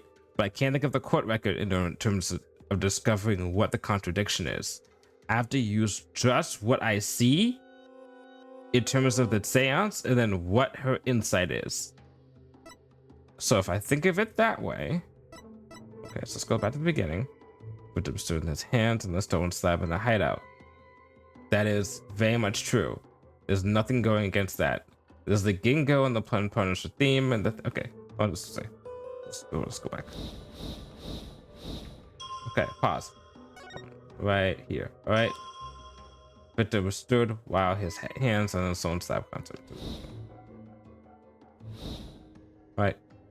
So, he stood with his hands on the stone slab in the hideout. Yes, that's true. That is given by your seance. We're not trying to prove the seance wrong. We're trying to prove, because the seance is absolute. We're trying to prove the insight wrong. So, the seance is true. We have Gingo here. Stood with his hands on the stone slab of the hideout. That has been proven. Unless we're trying to argue there's a lack of touch or sight or something. But that's the thing. You can only operate on lack of sight. Okay. So, next statement. It was the afternoon, the day before the Wright. There is nothing between the Gingo, the theme, between the sight, the smell, the touch, and the other touch, right? There's nothing here that contradicts that information. Someone was there and the theme was the plunge Punisher filled the air. Okay. So now we get into fast forward. Plunge Punisher theme.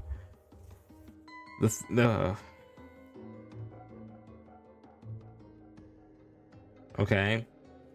We have no guarantee if there was someone behind him, but since he can't be turned around, the only thing we would have to do is do it on sight. But there's no sight to do it on. Right? There's nothing that, there's no way to contradict the fact that someone was there. We can point out that someone wasn't there in the seance, but his back was turned, right? So it can't be this unless they want to make the argument that, oh, the Plunge Punisher theme happened before someone was there. But like even then, so we go into the next one, right? Heavy. But it has nothing. There's nothing we can do with that, right? So far, the accused plunged her knife into the defenseless victim's neck. Okay, so right here we have the Gingil, the Plum Punisher theme, and the heavy. Right? We know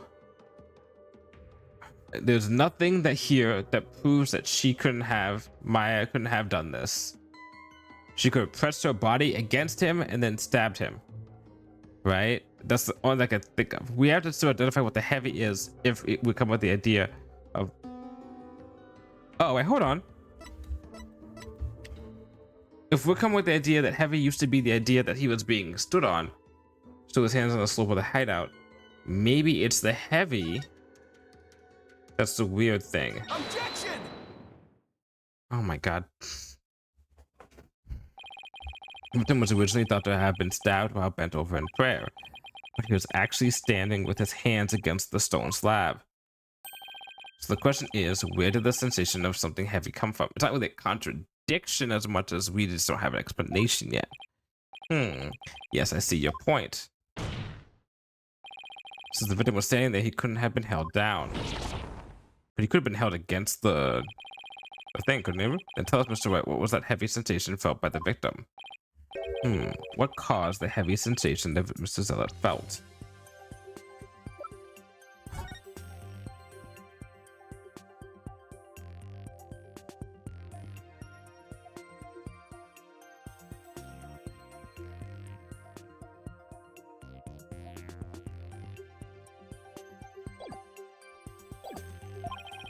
Any thoughts, Maya?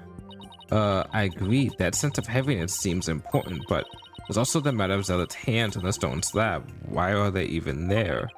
Could it be related to the cause of the heavy sensation? Well, Mr. Wright, do you have an answer for us?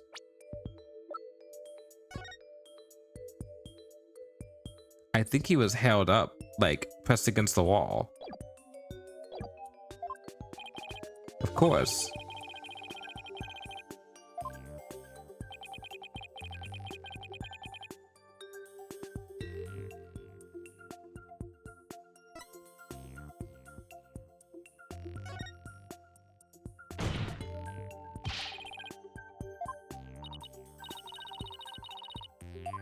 Oops. I thought we were gonna go this way because of the dagger and then try and prove something wrong here, but I guess not.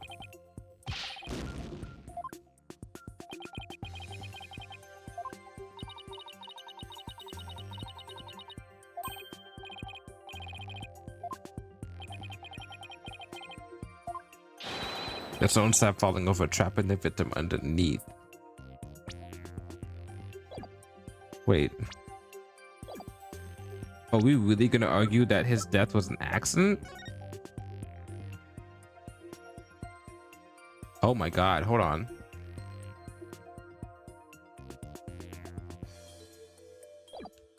Oh my god. What? Oh, the stone slab came falling down on him, crushing him underneath. Right, that was the cause of the heavy sensation the victim felt. While your theory is impressive, you have overlooked a key fact. The victim was not crushed to death, or rather he was stabbed. Oh yeah. Or do you claim that the dagger was plunged in after the slab had fallen on him?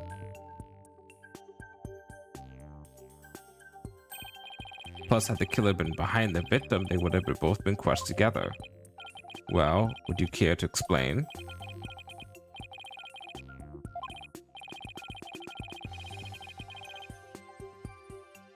They just took the victim out and then stabbed him? Killer couldn't have plunged the dagger into the victim after the slap fell on him. Okay, never mind. What if the murder weapon wasn't what we thought it was? Well, there were other weapons in the rubber hideout. But the entrance to the hideout is right by the stone slab. There isn't enough space between the two of to use any of the weapons found within. So much space by the entrance is there. Wait a second. Oh, I got it. The murder weapon wasn't the dagger. Then the dagger must have been plunged into the victim after he had already been dead. That means he was stabbed at least twice, but obviously doesn't mention that. He must have been stabbed in the same spot with something shaped like the dagger. I got it. Would the defense care to offer an explanation sometime this century? Is the dagger near the scene of the crime? Yes, there is. Yep.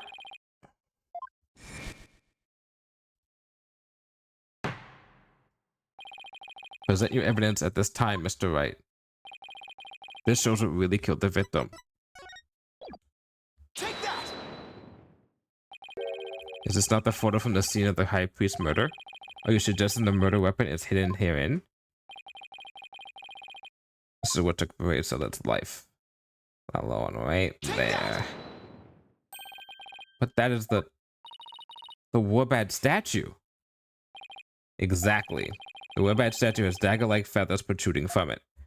I actually had thought that the Warbad statue was going to be the thing that took the priest's life originally when we were first doing the case last week.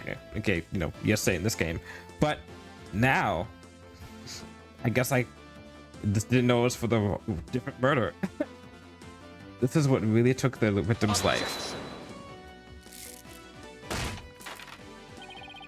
You imbecilic fool, the statue is outside of the hideout. How do you propose to impale someone who was inside? Haven't you heard? The Warbad statue also functions as the hideout's door. What do you mean? The statue can pull a complete switcheroo. A switcheroo? To put it simply, it's a revolving door.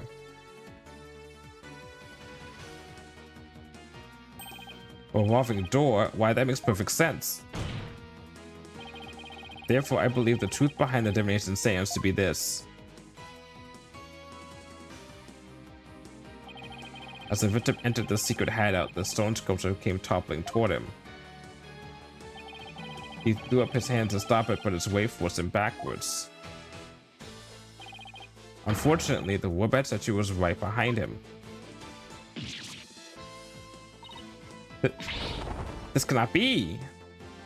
Oh, but it is.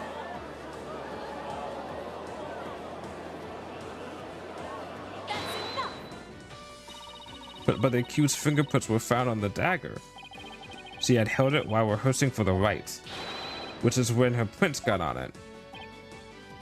We've went over this. How do you guys not even think about that? This is a shocking turn of events, but there was a great deal of circumstantial evidence in the defense's favor. I believe we must accept that the Warbad statue was what killed the victim. Now that we know the Acolyte Zealot really met his demise, there's no basis for claiming my client committed this crime. Nice work, Nick. How can this be happening yet again? The divination seance is the only truth. No, your benevolence. It's not the truth itself, it is a means for shedding light on the truth.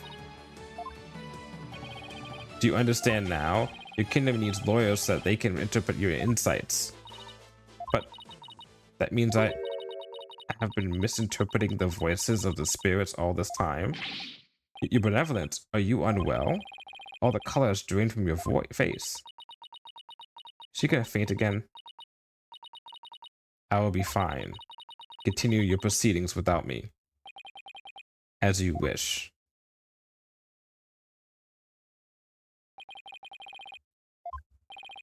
Now then, I would have the defense continue. Please explain what you have learned now that we know the victim actually died. Acolyte Zealot was killed in the hideout before the High Priest's murder. That means the body found at the Plaza of the Devotion was moved there by the real killer.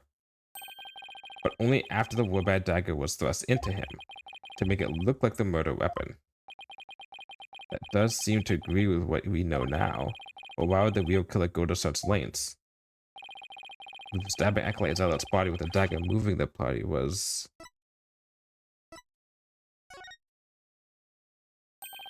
It was an attempt to make my client look like a serial killer. That's right, the real killer planned all of this. This forged serial murder case. They did? That's it, Nick. Keep hammering away.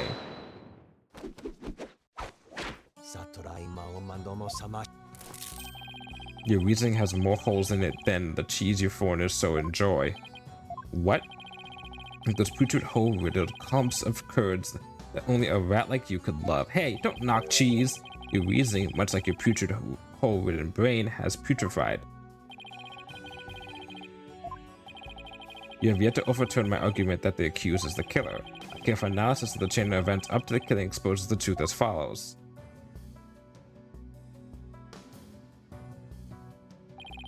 Disguised as Lady Kira, the accused found the rebel hideout the day before the Wright. Black Zealot had followed her there after noticing her suspicious behavior. Caught by surprise, she pushed the stone slab toward him. Are you fucking kidding me? That is so fucking circumstantial. Did you find her fingerprints on the stone slab? And we know the rest. I have never been to the rebel hideout in my life. When the high priest arrived at the sanctum the next day, he realized what she had done. That is when the accused murdered him in order to silence him. I believe the prosecutor Almighty has posed a compelling scenario. The defense, on the other hand, has yet to disprove the accused's guilt. Why would my client move Acolyte Zealot's body to where everyone else could see it? And why would she stab the dagger with her fingerprints into his dead body? She had no reason to do any of those things. The dagger in his corpse was likely a warning to the rebels. Something along the lines of, Lady Kira will slay the defiant dragons. So that is why she moved the body to the plaza for all to see. Why, Mr. Wright? About time for one of your groans of distress, is it not?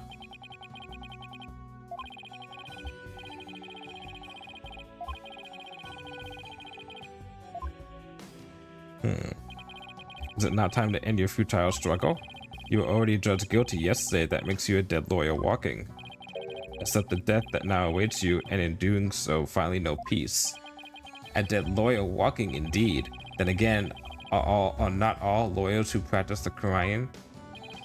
But I must admit I misspoke earlier. Allow me to amend my statement.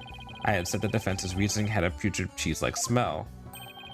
But now I realize the stench was from his own putrid body on the verge of death. Ha! Ha! That's nice.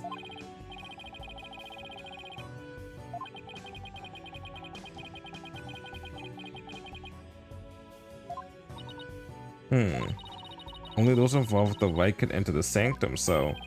Wait a second. Yep. And only a person who was involved with the... Oh, fuck, I didn't think about that. Oh, my God.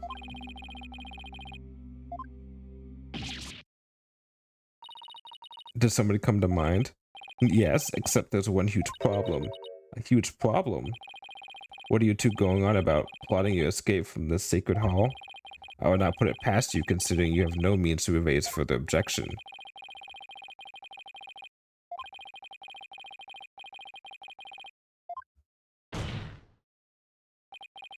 Your Majesty, I believe there is another possible suspect in Pere Zealot's murder. Even the most benevolent Holy Mother would not forgive such a desperate lie. I didn't think about that. After all, you know very well that such a person does not exist. No, there is one person who knew everything. And does such a figure truly exist? Tell us, who might that be? I believe the prime suspect in Acolyte Zealot's murder is... But... Take that! It had to be someone allowed to enter the sanctum and who knew the hideout. And that would be the High Priest. He could have committed the crime if it occurred the day before the Wright. You would pin a crime upon the dead, knowing very well they tell no tales? Have you no shame?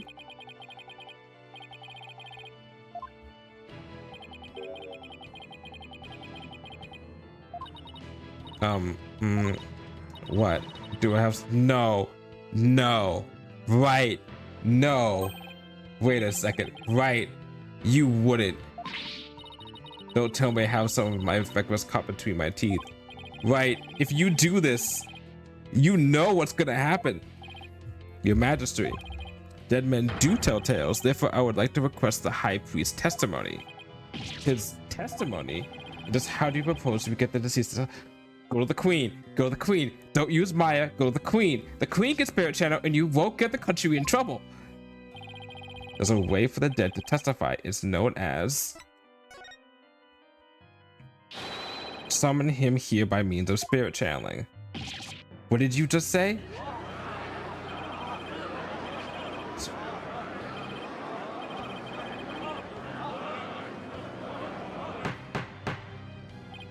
Peace. I am frankly astonished you even know of such a thing, but spirit channeling is a secret art that only Her Eminence Queen Gawain can perform. And Her Eminence is far too busy with other duties to perform it at our pleasure. Alright! Strap ourselves in!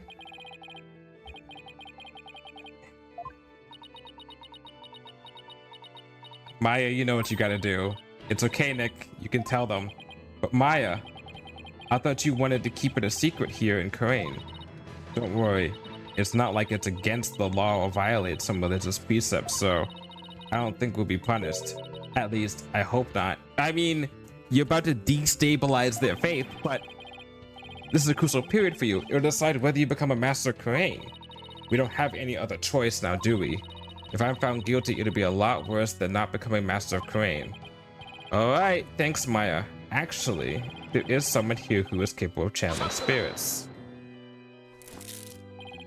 But even her benevolent princess waifu finds the divination stands to be a challenge.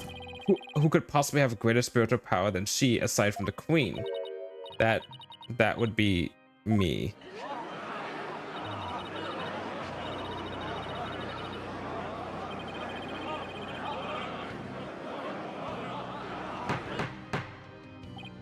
Peace, peace, I say.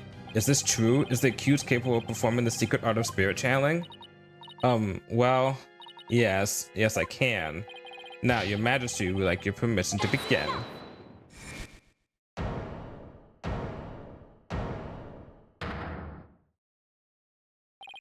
Your benevolence.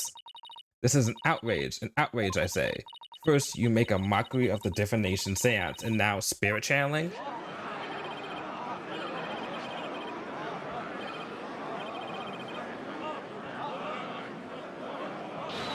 Still your voices. Barbed head, spirit channeling is a most sacred and secret arts. Are you prepared to face the consequences of what you propose? Yes, I am. Your benevolence, are you saying you approve of their use of spirit channeling? I will judge whether their claim is true. If this is but another one of their lies, they should be executed on the spot. Very well then. Your benevolence? What if the accused accidentally calls forth an evil spirit? Do you truly believe this foreigner is capable of channeling spirits? Oh, no, but I wanted to be sure, as I am responsible for the safety of all present. Good point. Good judge. Well, an inexperienced practitioner could inadvertently call forth a dangerous spirit. But do not fear, for I have a Magatama of parting. With it, I can send spirits back to the Twilight Realm by halting the flow of spiritual power. That is a relief indeed. These foreigners have thrown down the gauntlet. And it's not shook from their challenge. We must prove them guilty and deliver their last rites. Do I make myself clear, Prosecutor Sadmati? Perfectly, your benevolence. Well, very well. The accused may channel the highest priest spirit. But first, you must take a short recess to prepare. We will resume as soon as the preparations are complete. Until then, this court is adjourned. All right. It can only go upwards from here. It's already almost 9? God damn. Well, we're still continuing. I'm beating this case today.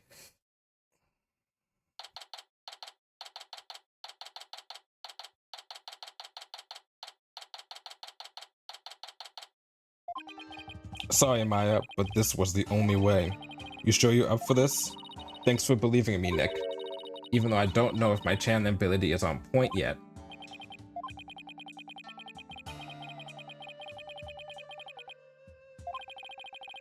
I know you can do it, Maya. So you sure you're ready? Yeah, at least I think so. You don't sound so confident. What about all your training? Training is one thing, actually doing it is another. Oh, I see.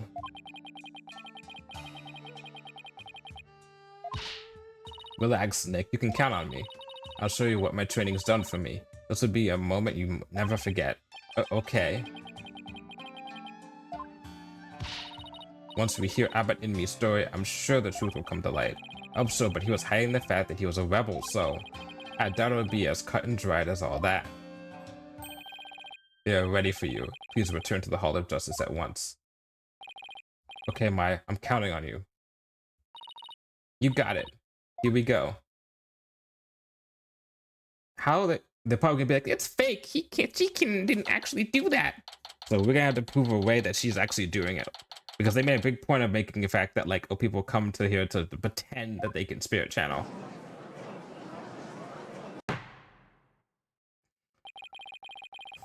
Okay, we have received their official approval for the accused to channel a spirit here today. Now, if you will, Miss Faye, please proceed. Yes, Your Majesty.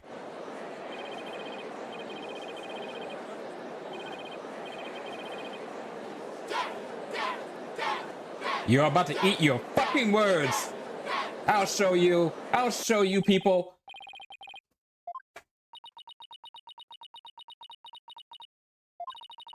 I have been studying here in Korean for 2 years now, so that one day I will be master of Korean, a village of spirit mediums back home. But first, I shall show you all the fruits of my training in your kingdom.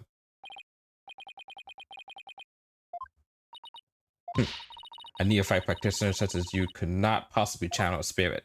3 games, bitch! 3 games! Okay, Benevolence, how about this? If I succeed, will you stop calling me a neophyte? Very well. If you succeed. Oh, I will. Just you watch.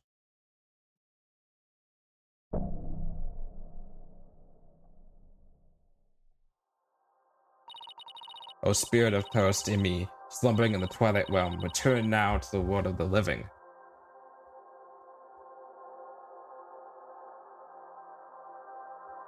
Usually she transforms her appearance when she channels the spirits. Is that still a thing now?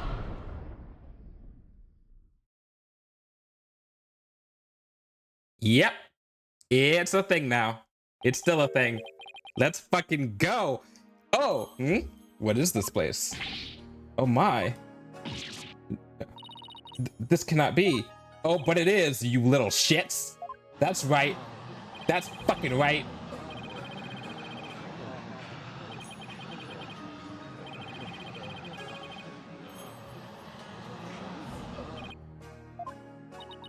I do not understand. This cannot be. This simply cannot be. I must step out now before I forget myself. But in me. Would this be the Twilight Realm? And what of this luxurious mane of hair? Is it perhaps a gift of the Holy Mother for decades of faithful service? Abbot in me? My, but if it isn't His Majesty, have you too shuffled off that mortal coil? Please do not count me among the dead. It is you who has passed on. But the spirit medium Maya Fey has brought you back among us today. Why, Acolyte Fey has mastered the secret art of spirit channeling? I suppose that explains these gorgeous locks. When I pass from this world, I too hope to be channeled with a full head of hair. Though it be for the briefest of moments. I give thanks for the splendid coiffure. How do you say it? Coiffure? Is that also? Damn. Once again, another word of the day. Coiffure. Definition. A person's hairstyle, typically an elaborate one. Praise be to the Holy Mother. However, this kimono is a bit too snug for my taste, if you would excuse me. Your boobs are gone! There, that is better. Could we get to his testimony now? Why, you are that foreign lawyer that people speak of as of late. This is not the Hall of Justice? Why have I been summoned here? Forgive us for calling you back from your eternal rest. But you have been accused of murder. Might we ask you to testify on your own behalf? I have been accused of murder. That is troubling indeed. What's with that crazy pose? Is this really cause for such astonishment? Even the lowliest of monks can achieve such a body control with the proper training. Will the defense please explain the situation to the High Priest? I'd be happy to. Your disciple, Pere Zealot, has been murdered. It happened on the day before the purification rite, and the crime occurred in the rebel hideout hidden within the inner sanctum. An acolyte Zealot, he has been killed? Who would do such a thing? Someone who knew of the hideout and had access to the inner sanctum. In other words, you, Abbott, and me. After all, weren't you secretly a rebel?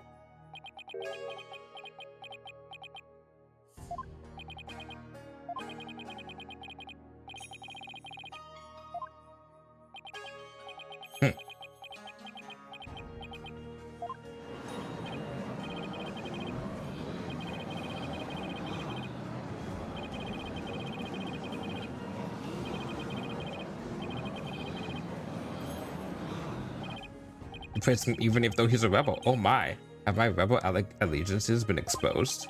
Not even my wife knew of that. It seems to rest in peace is not my fate. Why did you, a devout priest of Cryonism, join the rebellion? The high priest has come back to us for but a brief time, defense. Shall we not cut to the chase and ask the most pressing of questions? Oh, right. But in me, the prosecution believes the one who slew you, both you and Acolyte Zealot, to be Maya Fey, who had been playing the role of Lady Kira in the Wright. Being that I was dead until just a moment ago, my memory is a bit hazy. Could you please do your best to remember? Objection! The High Priest says his memory is hazy. It is all coming back to me. As the prosecutor ceremony concluded, I was slain by none other than Maya Fey. The High Priest's statement has proven my assertions with regards to his murder correct. Shit! But what about Acolyte Zealot? You were the one who killed him, weren't you? I know not about my disciple's murder. Furthermore, I have an alibi of my own.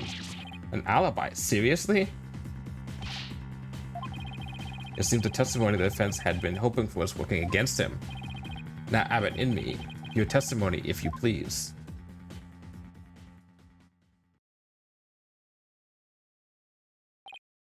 Yes, of course. I wonder if his wife is in the stands.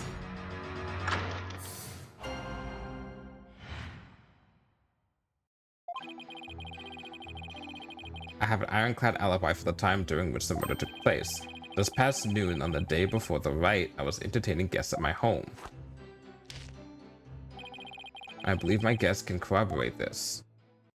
Who were your guests? You had guests? Are you sure about that? Absolutely.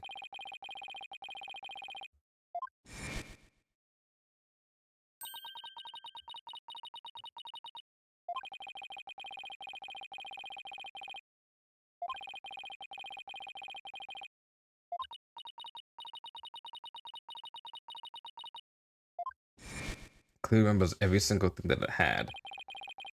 Okay.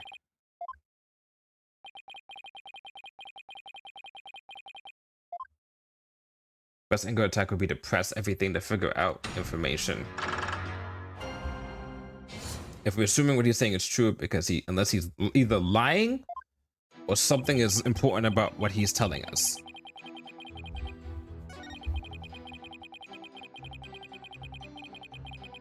Hold it! Guess? And you were entertaining them personally?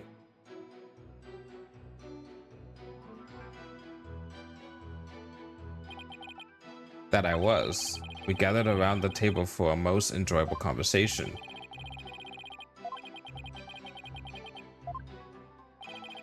Are you sure that was the same day as the murder? Maybe you've misremembered? Not doubt my mnemonic faculties. I may have died, but my memories up to that point are crystal clear. Sorry.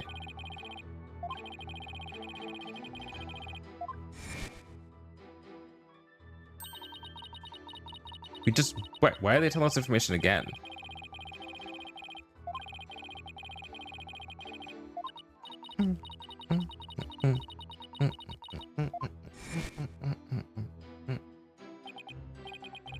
There's nothing better than enjoying a gang girl cuisine with dear friends. That way, everyone's breath becomes equally melodious.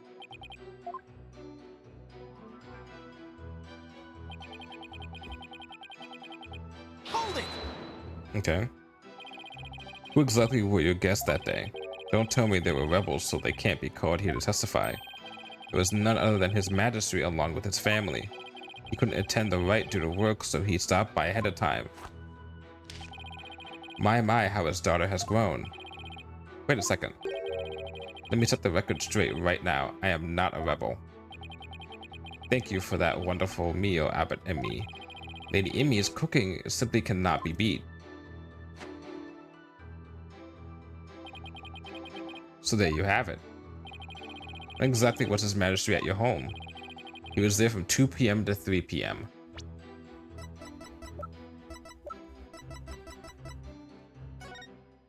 (12 p.m. to 3 p.m.) Okay. Indeed, precisely the time period within which Acolyte Zealot was slain.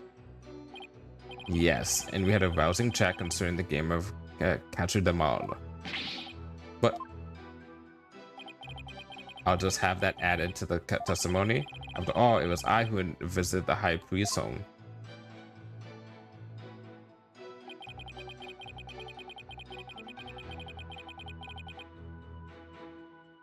Okay.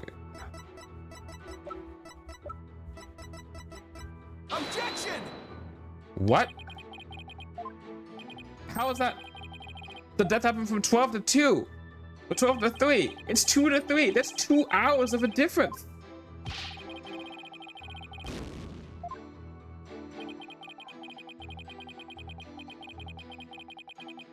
What the fuck is this bullshit?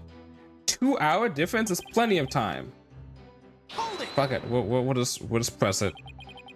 Your Majesty, are you sure this testimony is completely accurate? As sure as I can be. As sure as I can be. Oh my, how wonderful it is to finally have my actions be admissible as evidence in court. His Majesty was at my home during the exact time period of the murder.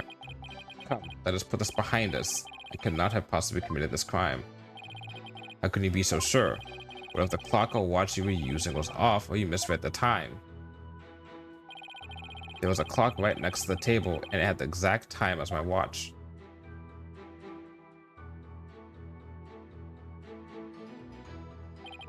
Now do you understand, lawyer? How am I going to attack his alibi? Maya, what do you... Oops. Oh, right. She's kind of busy right now. That's kind of fun. That's funny. What? Is something on my face? Hmm? No, not at all.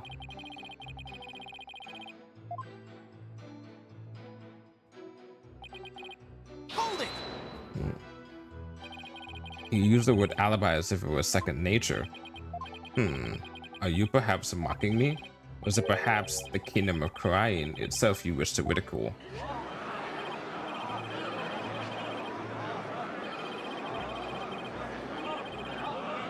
Courtroom dramas on TV is funny. Peace, peace, peace, I say. Mr. Wright, would you care to clarify your last statement? Please don't take it the wrong way. It is alibi is a rather technical term for a priest to use so naturally. I assure you I know how to use the term. In fact, I had even hoped for a chance to do so one day. I suppose that even I, a high priest, am not immune to such trivially worldly attachments. Oh, I see.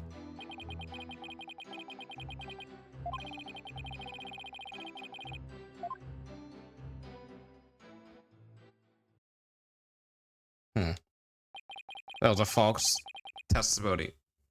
As in, I should not have presented anything. I should have just pressed everything. God damn. I lost some health there. As you can see, my alibi is airtight.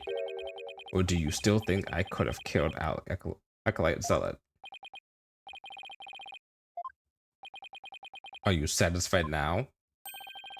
There's not a single discrepancy in Abbot Enmy's alibi. Slim desk. Now, hold on a second.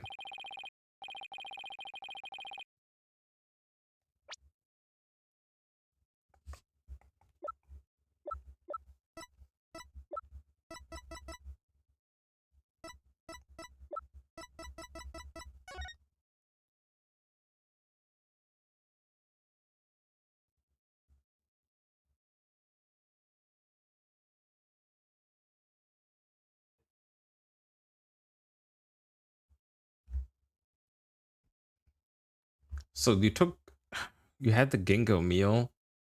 So you had the Gingo meal at 12 to 2, and then they left, and immediately afterwards, Zealot gets killed. I don't think there is.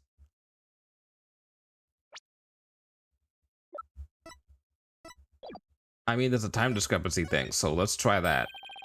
Is a discrepancy in the High Priest's testimony? There is? Well, then perhaps you can explain what it might be. This is what's wrong with his testimony.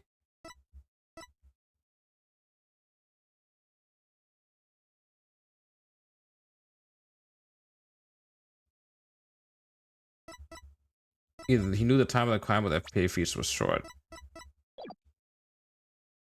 But yeah, how did he know the time of the crime? After Abbot Amy was channeled, no one ever stated what time Acolyte Zealot was murdered. Now that you mention it, despite that you claim to have an alibi from 2 to 3 p.m., that means you knew the Acolyte Zealot was dead when you were still alive.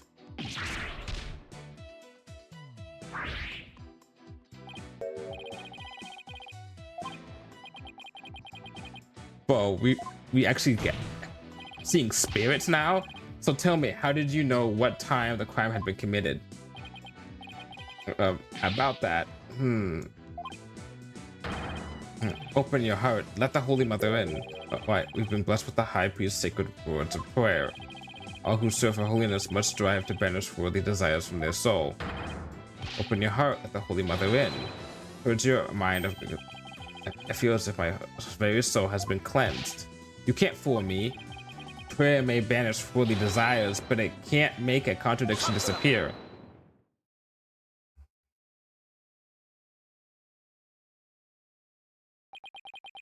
How can you be so sure? This lawyer seems to think little of the power of Kraina's prayer. Huh?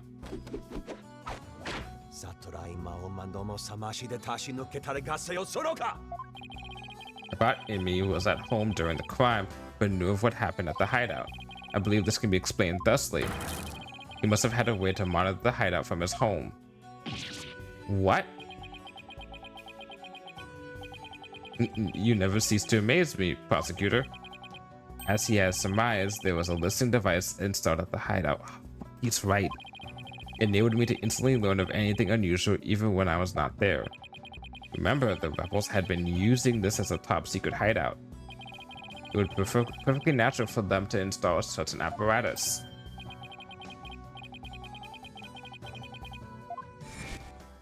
That corroborates what I found. Which I thought I can use against them, but now they're using it against me.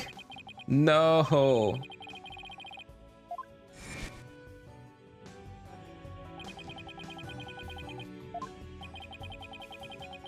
It starts recording whenever it detects movement. I heard just a recording after His Majesty and his family left. If you look in the desk in my study, you will find the tape in question. Oh, alright then. Bailiff. Yes, Your Majesty. Go retrieve the tape in question from the High Priest's home. At once, Your Majesty.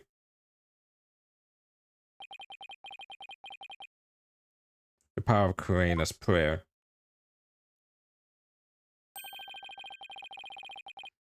Even a future brain such as yours should understand it now. It's like the we shall ascertain the content of the recording once we have the tape. In the meantime, I would ask Abbot Amy to continue with his testimony.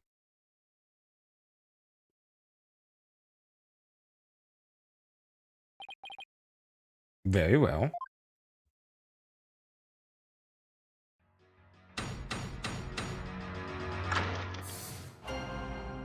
Ding! I was entertaining His Majesty and his family when the crime occurred. I listened to the tape later. I heard a man and a woman quarreling. It sounded like an altercation between Acolyte Zealot and Acolyte Faye. After that, there was a loud noise followed by haunting silence.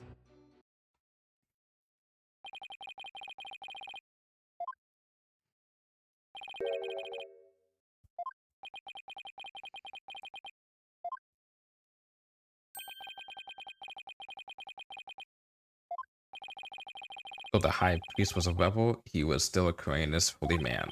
Therefore, take care in your questioning, lest you invoke the ire of our people.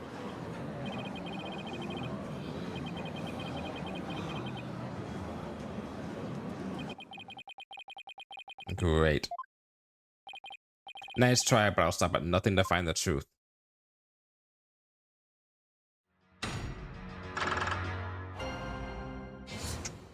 Alright. Okay. Hold it! We're pressing everything. Everything! You entertaining his majesty and his family during the crime? Indeed, my wife Believe was treating them to a wonderful home cooking. Your wife was there that day? Why, yes, she was in the kitchen cooking up a storm the entire time. Come to think of it, I don't think I saw her at all that day. She takes her culinary duties most seriously, you see. And that is why she was in the kitchen cooking without pause the entire day.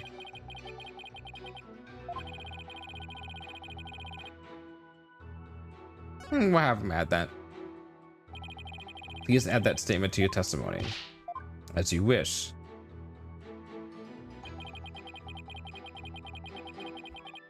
Hold it! What was your wife making that day? The menu that day featured hot and supplies and melatoninamot. They were both traditional Koreanese dishes. Ah, yes. Exquisite zest of hot and supplies and the supreme texture of meltomot. Lady Inmay's cooking that day was utterly unforgettable. Thank you. It brings me great joy to know you enjoyed our meal. Now, once His Majesty and his family had left,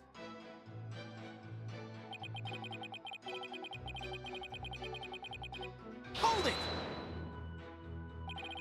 you heard everything from a recording? Indeed.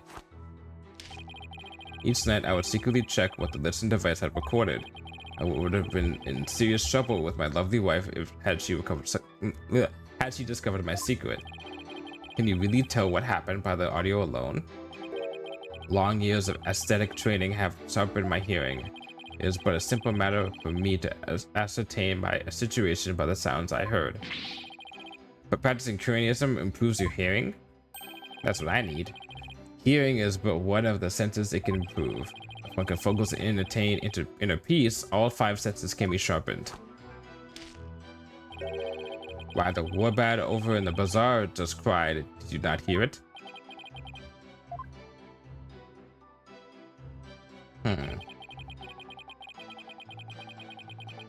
Hold it! Hold on. Are you sure about those voices? Was it really Acolyte Zealot and Miss Faye? I say that with the most reasonable conclusion under the circumstances. Perhaps Acolyte Faye has an alibi that you can prove? I'm afraid not. And I suggest you make like a mollusk and clam up. Now, I will continue my testimony if I may.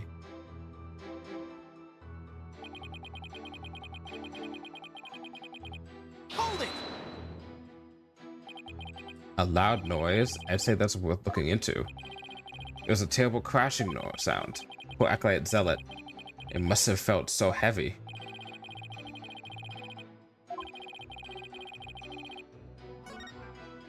Sure. Please add that statement to your testimony. As you wish.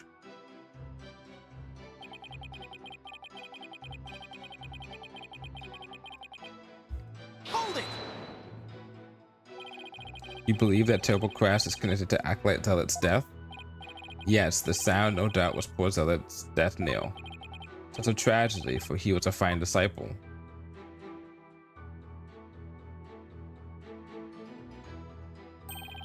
I would ask all here today to give a prayer for his departed soul. Shushure Matame Yoma. I ain't saying shit.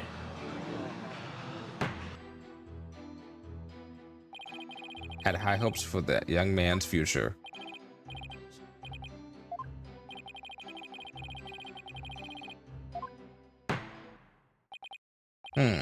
Mr. Wright, do you still feel the need to question the high priest? His alibi is as tight can be.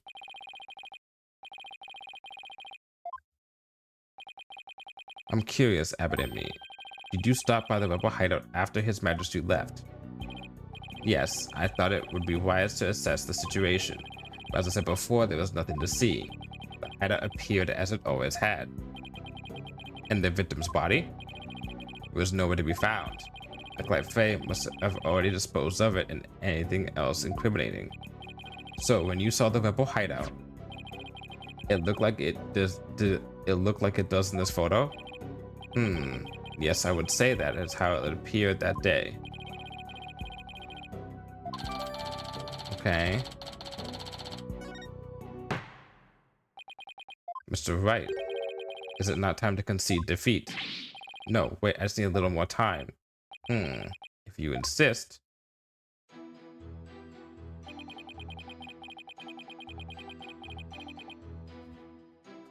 Okay.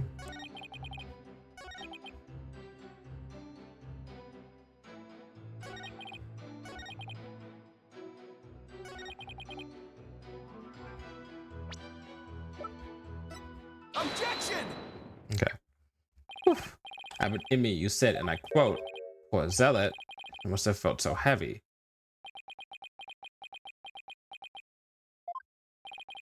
Why do you think he felt something heavy? You said the hideout looked like it did in this photo. If so, there's nothing that would lead you to believe he experienced a heavy feeling. The fact is, of course, a stone slab did fall over on Acolyte Zealot, impaling him on the warbad statue behind him. But that was only revealed through Her Benevolence's divination seance earlier. Would the defense please get to the point? My point is, simply hearing a crashing sound wouldn't have automatically led him to conclude the victim was crushed to death. I still don't see your point. I'm saying that the high priest knew. He knew the victim he knew how the victim was really killed. Right. And that is information only the real killer could have known.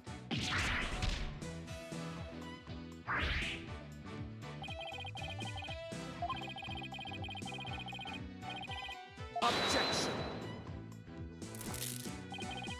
Need I remind you, Abbott Emmy was with His Majesty at the time of the crime, but an alibi precludes him from being the killer.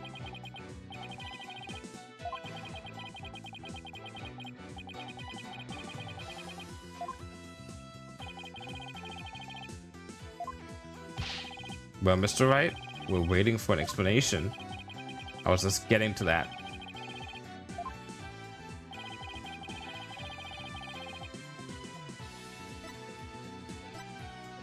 Got it. Got it. We finally got her. We finally got her. He must have heard how the victim died from the real killer. Oh, oh, and that's why he's sweating, because he wouldn't be sweating for himself if he's dead. Oh, no, no, no, no. He didn't give a shit about that, but he would sweat for someone who's still alive. The real killer.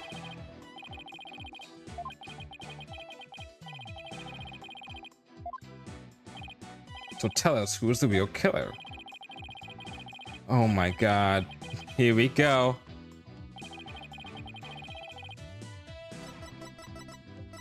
Take that! Your Majesty, while you were visiting the High Priest's home, you didn't see Mrs. Emmy at all, did you? No, I never saw her, but what does that have to do with anything? Did the High Priest ever leave your sight? No, we were talking the entire time, and the food was brought right to the room's entryway. So the High Priest has an ironclad alibi, but his wife does not. What the devil are you insinuating? I'm insinuating that Mrs. Inme might have killed Acolyte Zealot.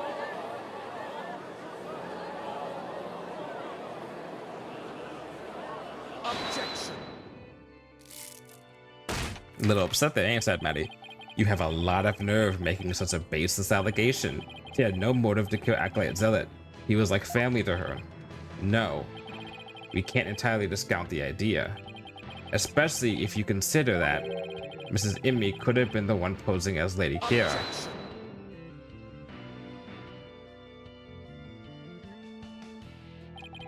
Even a fool must temper his foolishness at times. Or do you truly believe Lady Kira would kill Acolyte Zealot though he was not a rebel? Objection! As we all know, the High Priest was secretly a rebel. It would follow that his favorite disciple could very well be a rebel too. Are you suggesting that Mrs. Amy killed her husband as well? As sad as it is to think she'd kill her own husband to rid the kingdom of rebels, I don't think we can rule it out. Here we fucking go.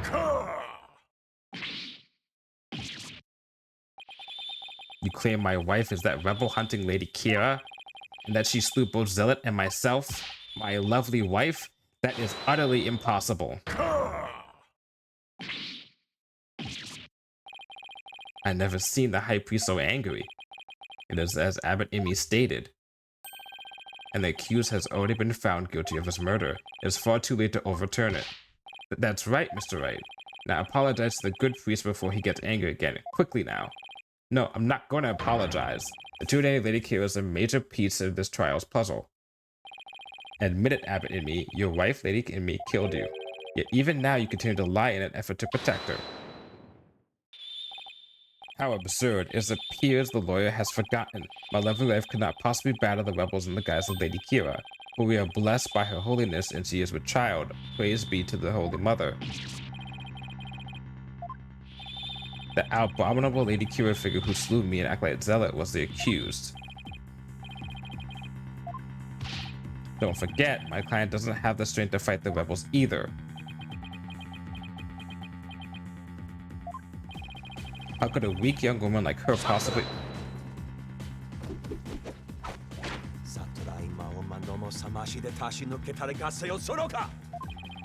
You foolish oaf of a lawyer. If only you were as blessed as Lady Inmi. What? Surely the accused possessed the strength, or should I say the power. The power to battle those black-hearted rebels. What are you talking about? My good prosecutor, I see you have come to the same conclusion as I. They're gonna say that she spirit channeled her. Such keen insight. Then you have figured it out as well, Abbot and me. May I ask you to explain it to this putrid-brained lawyer? Certainly, for I cannot allow him to frame my lovely wife of her murder. Born devil! Your Majesty allowed me to testify as how my affair is that murderous Lady Kira. Well, if it would assuage your anger, then by all means, please testify. Please. Bitch, I already see what you're gonna argue, and I think I already have a retort. You're gonna argue the fact that she you know, spirit channeled her, but we have already proven the fact spirit channel someone, you need both their face and their name. And while she knows her name, she does not know her face. I got Faye channel Lady Kira's spirit. She's a spirit medium who knows Lady Kira's two names, so she could have done it.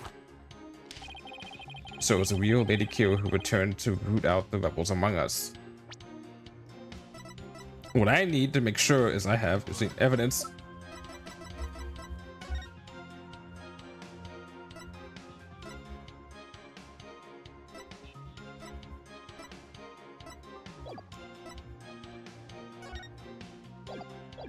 But I don't have anything that proves that she's, oh God, she attempted to kill me with a strength far beyond any mortal woman. But do you understand now? Murder by spirit channeling explains everything. This is the only way the accused could have defeated one rebel after another. Indeed, I am a living, or rather, should I say, dead proof of her terrible power.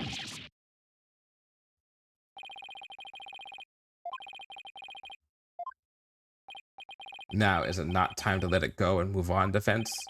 No, never. I'll never give up.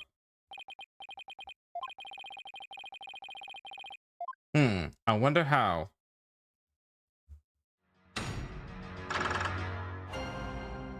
We got this. I think what I need to do is present on...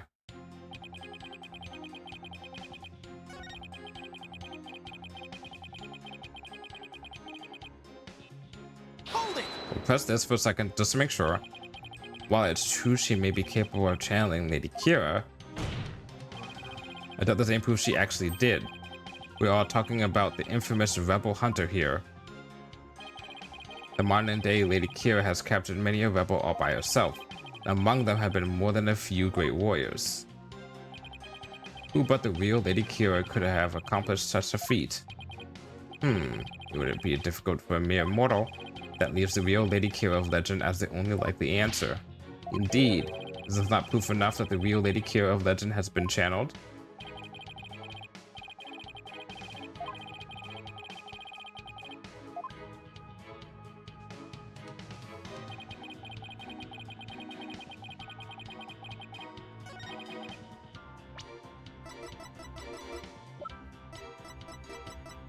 Objection! She ain't got no face. The Tomb of Secrets is only given to the priestess who performs the purification rite. Is this your proof that my client could have channeled Lady Kira? Yes, indeed. For it contains the true name of Lady Kira, a secret only revealed within. Abbot Inmi. I'm afraid you're mistaken. This couldn't have been used to channel Lady Kira. What nonsense! Mr. Wright, would you care to explain? This is why a client could have channeled Lady Kira. I'm sorry, do you see a goddamn face here? Lady Kira's face is hidden behind a mask in the Tome of Secrets. You both need a name and a face to channel a spirit. It can't be. Without a face, it would have been impossible for my client to channel Lady Kira. Oh my. Therefore, the claim that she became Lady Kira by means of spirit channeling is patently false. And with Lady Kira off of the equation, my client had no motive to commit murder. But then, who is the rebel hunting Lady Kira we've been reading about in the newspaper? Yes, who is the other suspect, if there indeed is one at all? Let us hear the defense's brilliant deduction.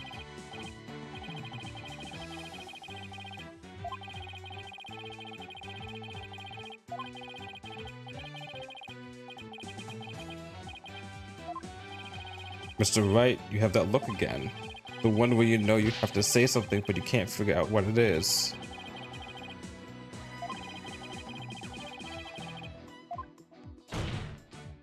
I got it. Your Majesty, I know who's been posing as the rebel hunting Lady Kira. You do? Are you sure about that? Yes, completely. I sense that I may regret this, but please go on and explain. Thank you, Your Majesty. It's okay.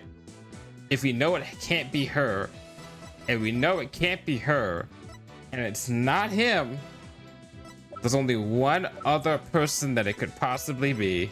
Take that! Oh, never mind.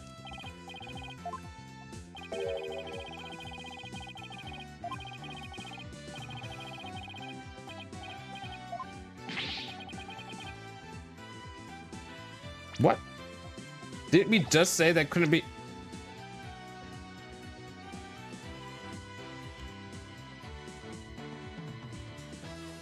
Didn't we say it couldn't be Maya and it couldn't be? Oh. Oh, fuck me. Oh.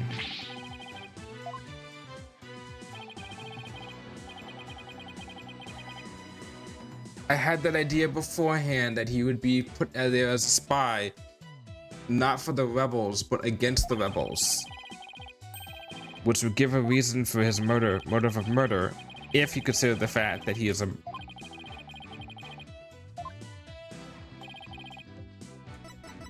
Well, dead men tell no tales, right? The tutor of the rebel hunting Lady Kira and we seekers, Hooray Zealot. But what's this? The High Priestess murdered disciple was Lady Kira, you say?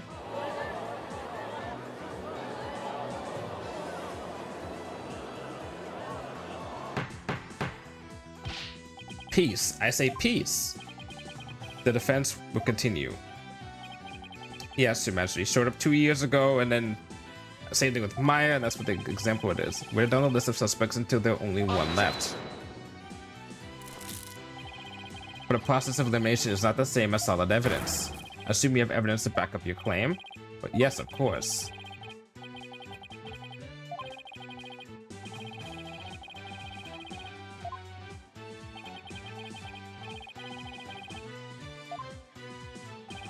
The evidence that proves Aglet Zealot was posing Lady Kira is this.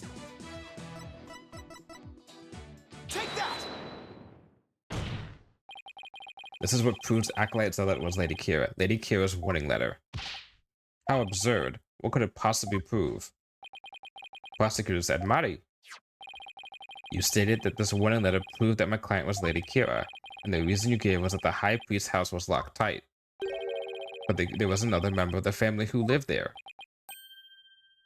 Yep. Therefore, Acolyte Zealot could have delivered the warning anytime he wanted. How is it not possible?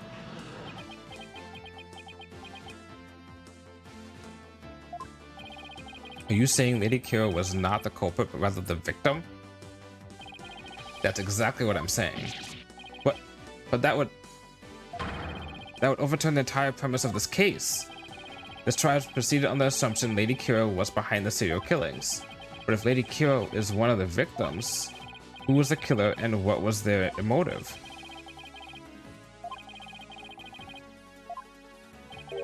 What if Mrs. Amy was a rebel, or is a rebel? What?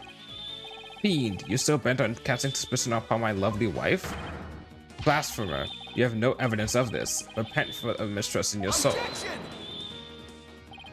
Well, you have no evidence either. After all, the dagger with my client's print on it wasn't what killed the Acolyte Zealot. And the Punisher theme that he heard could have been an alarm clock. That means all of the evidence linking her to the crime have been called into question. Was Lady Ime a rebel, and did she pose with Lady Kira to kill Acolyte Zealot? Was Acolyte Zealot a rebel, and was the accused the Lady Kira who killed him? I would say either scenario is just as likely. What are we to do now? The alarm clock, you say? Do you mean the one in the rebel hideout? Yes, but what of it? Hehehe. So that's it.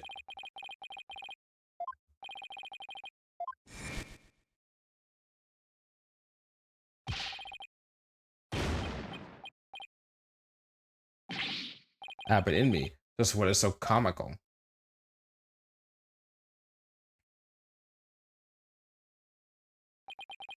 Forgive my outburst. That has simply tickled my funny bone. What did? The theme song came from the Plumbed Punisher clock, you say? That alarm could not possibly have gone off. Well, what makes you say that? The clock was working just fine the last time I checked. Try using your head for a change. Would not the existence of a secret hideout be given away if an alarm kept going off? But wait, you don't mean... Indeed, we leave the alarm switched off at all times.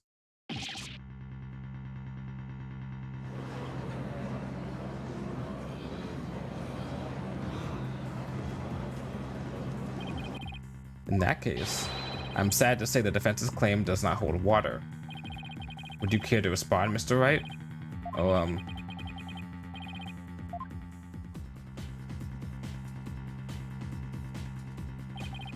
This should put an end to the lawyer's futile struggles.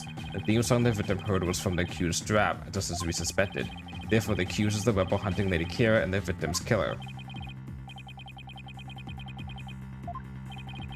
The Plumbed Punisher theme song Acolyte Zealot heard in his final moments. I too heard it by the way of the listening device. But did you really? If you had heard it, why didn't you testify to the fact before? Is it not obvious? I did not know which such a tune could become a key matter of dispute. Yes, the matter of the theme song came up before Abbott in me was channeled. Oh, right. Well then, what if he's lying about the clock's alarm being switched off? Nope, it's not that. We need the listening device. If we get the video, we're gonna listen to it. It's not gonna be the Plum Princess song. It's gonna be the Steel Samurai song. That would be a pointless lie, one easily disproven. If you check the clock, you will see that the alarm is, in fact, switched off. Once again, I'm 2 steps ahead of Wright.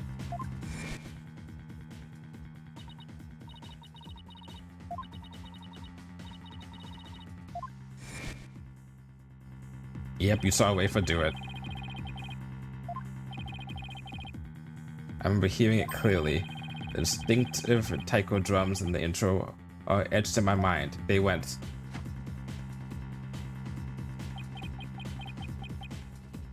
Daka don don don da da don da da da da don da da da don. Distinctive taiko drums in the intro. This trial's gone on far too long. Shall we move ahead to the verdict phase now? By all means, and let us return Albert and me's spirit to the Twilight Realm. Before I go, let me say a word to my darling wife. Objection!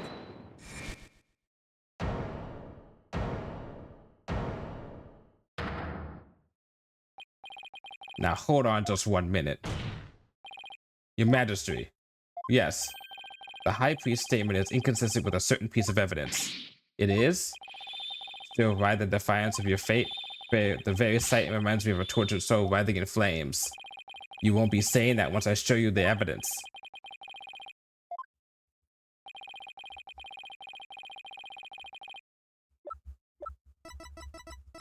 Take that!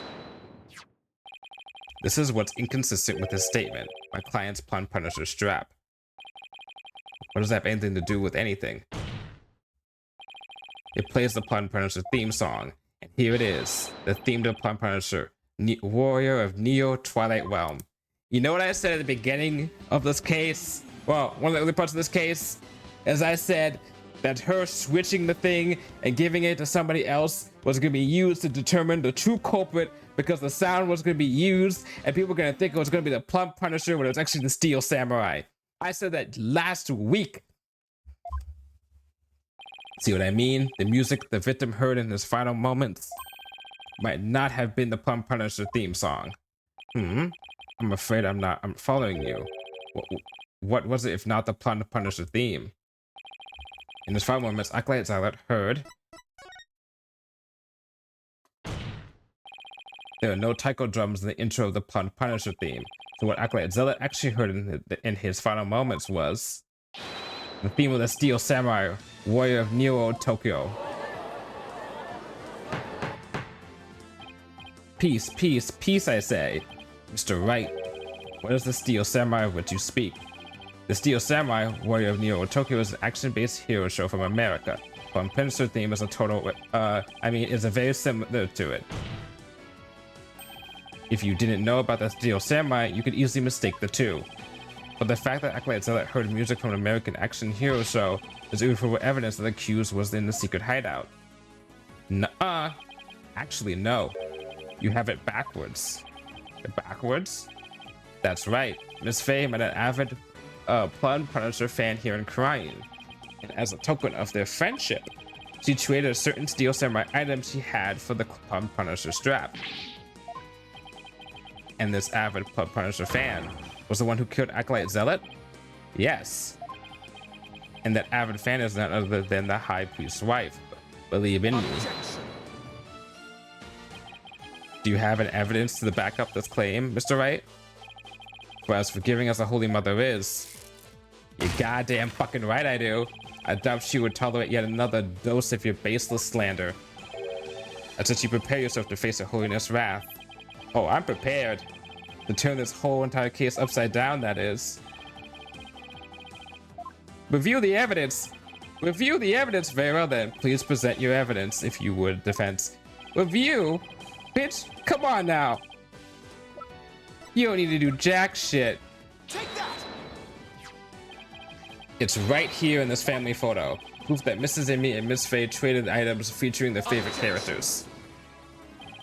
A family photo? What exactly should we be looking at here? The proof that they exchanged items featuring their favorite characters is right here. Take that! I noticed that when we got this photo. Look at Mrs. Amy's left wrist. You can see the Steel Samurai trademark top knot right there. Which clearly makes this a Steel Samurai watch.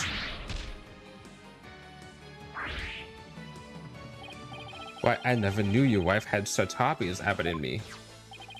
This family photo was taken right before Acolyte Zealot was murdered. By that point, my client had the Punisher strap and Mrs. Amy had the Samurai watch. So what the victim heard in his final moments was none other than the sound of the watch Mrs. Amy was wearing. I wish to amend my testimony. What I thought were taiko drums was something else. My wife never had such a watch. It's the truth, I tell you. You must believe me, your majesty.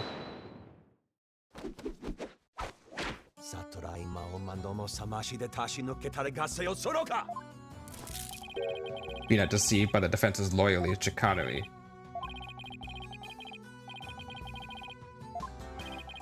There was a big gaping hole in his flimsy claim.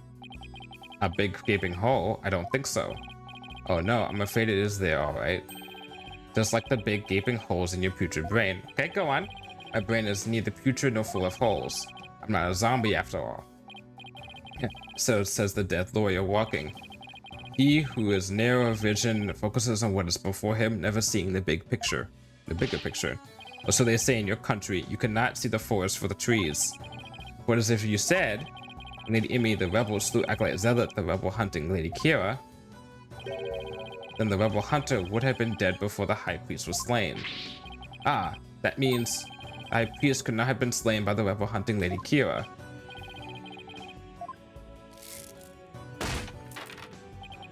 So tell me, who are you gonna say killed the high priest now?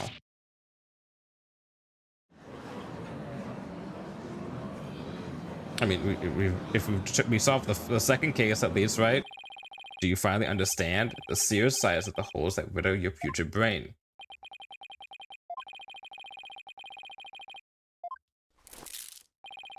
You mindless zombie, you should have begun your journey into the Twilight Realm long ago. Now let it go and move on.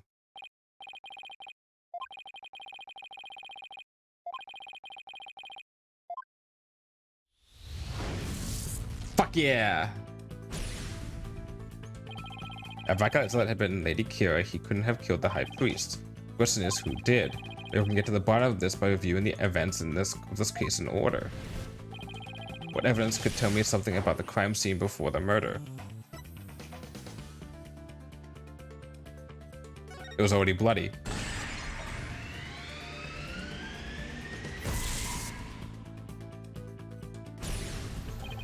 Oh right, the spring had already been stained red before the rite even began.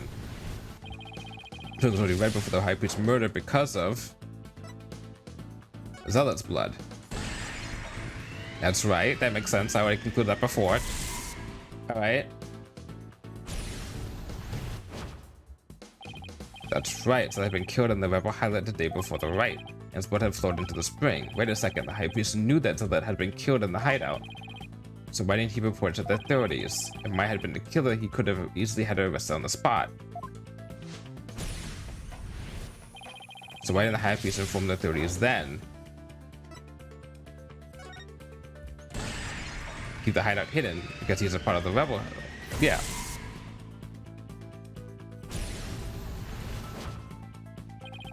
Reported Zealot's murder, the authorities would find out about the hideout. That's what he was worried about. By going through that rite, High Priest risked having Maya see the spring running red with blood. So why do you have to go through all the rites? Set up the scene during it to make it look like to cover things up for his wife when to set things up the crime scene to conceal the hideout. But how is he planning to conceal the source of blood in the spring? He didn't.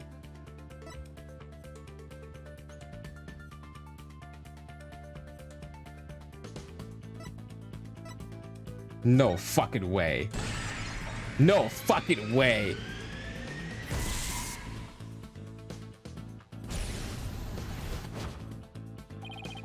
Conceal the source of blood with his own. That's how he kept the rebel hideout a secret. A fucking suicide? We'd never get those. It's all starting to fall into place. I know who killed the High Priest. It was...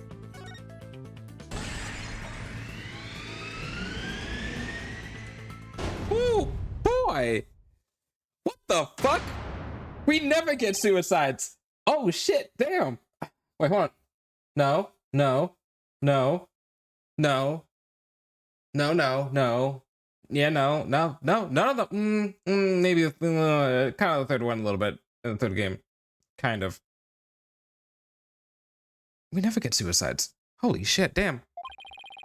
That's fucking, I mean, this is a weird thing to say, but let's fucking go. Ice Puckett took his own life to keep the rebel hideout a secret. A serious first for the case's main victim. Yeah, I know, right? Reminds me, and it's the crazy thing is, I watched a lot of Detective Conan. What is it? The second or third case in Detective Conan was the second, third, or fourth case in Detective Conan. It's one of the first books. It's one of the first two books, at least I'll say. Right? In the first couple episodes, has a suicide, and after that, they hardly ever. Maybe I would say maybe 4 or 5 times out of the 1,000 episodes I have watched has the actual case been a suicide. Always it's been a murder. And same thing with this. It's just I never really crossed my mind that that could be a thing. I didn't think they would actually go through that. The high priest wasn't murdered by anyone. Took his own life to keep the rebel hideout a secret. You know what? You got me, game. You fucking got me. I did not. That's not on my bingo card.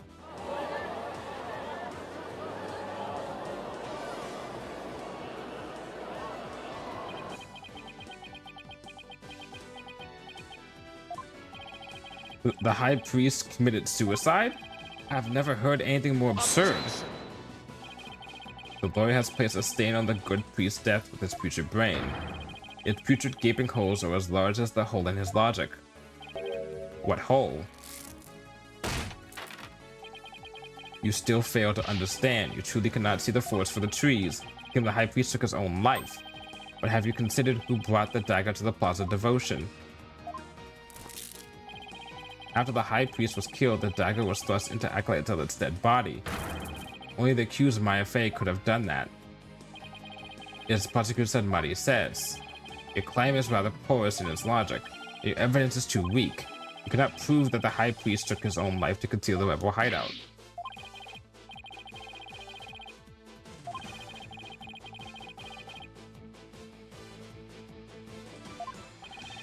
Well, Mr. Wright, would you care to respond?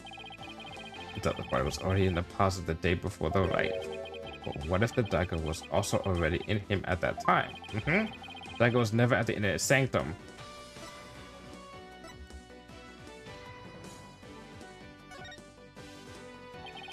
Of course, that's it. What is it? There was no need to move the dagger. It had already been stabbed into Acolyte Zealot's body the day before the riot. What? So that means... What does that mean? It means the dagger wasn't the weapon that took the high priest's life. But no weapon was ever found at the inner sanctum. If you will not listen to reason, then I insist you prove your assertion. So which would you believe the real murder weapon to be? The real murder weapon? Yeah, you can think of one clue. There's one thing that was a murder weapon. Would the defense care to tell us what the real murder weapon is? Okay, we go back here again. What? You kidding me? Oh, come on. Oh, hold on. Give me a second. We know what the murder weapon is. I'm sorry. Fuck. God damn it. I'm right, but it's not the right evidence to show. It's the statue. And before in the game, I presented the statue before.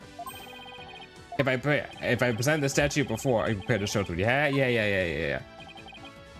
Okay, before I said it was this because it's the statue, and we had this as evidence to show the statue, right? But now we have the statue. We don't need a picture of the statue, we have the statue itself. What really killed him has been at the inner sanctum all this time, and its lethality has already been demonstrated by the late Acolyte Zealot. That's right, it was a Warbad statue. Got him.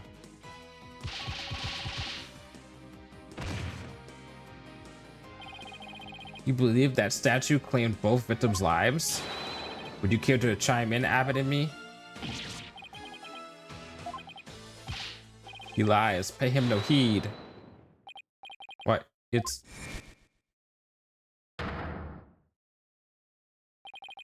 Lady Enemy? Darling, don't you think this has gone on long enough? Believe, no. Your Majesty, my life knows nothing. Please, Abbott and me, let your wife speak. Now, Lady Enemy, please continue if you would. It's that time again. And what time would that be? Time for you to get a watch?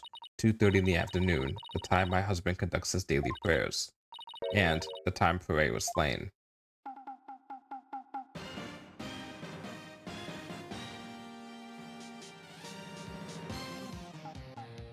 Ah, got on the watch.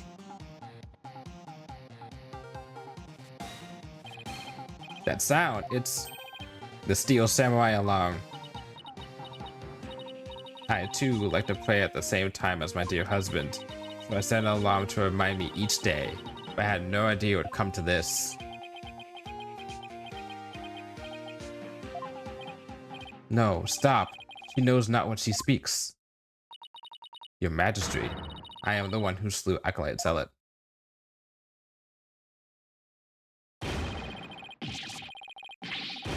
Sorry, dude. This is like a Detective Conan case, though. Where someone committed suicide, then someone made... Well, it was opposite. Someone committed suicide, then someone... The one a few times they actually had it was someone committed suicide, then someone tried to make it look like the person that caused the person to commit suicide murdered them. Abbott in me. Bailiff, summon a physician at once.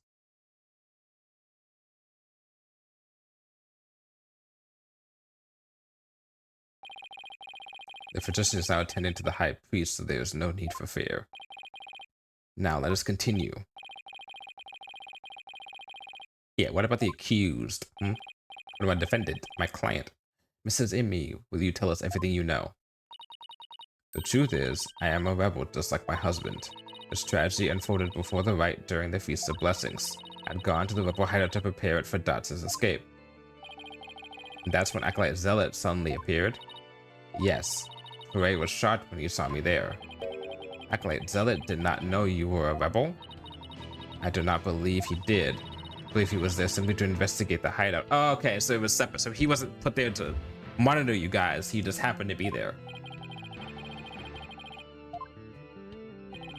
So the true identity of the rebel hunting lady Kira was Pere Zealot? Yes. He was a member of the secret police, serving directly under the Minister of Justice. Uh-oh. And this is what he said to me. I can kill rebels with impunity. The Justice Minister has my back. He was using his position within the secret police to deal us rebels a heavy blow. But murder sanctioned by the crown is still murder. Ooh, Inga's gonna be pissed. Let's go.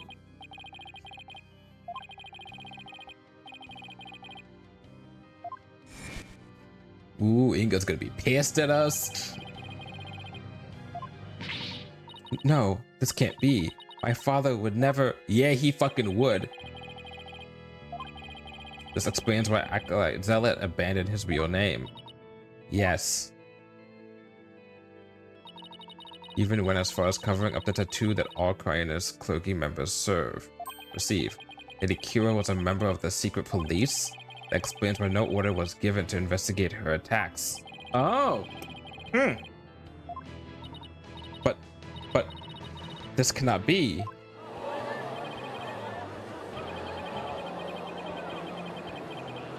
You goddamn right the Justice Minister is sponsoring state-sanctioned murder. Please, now, Lady in me, please continue.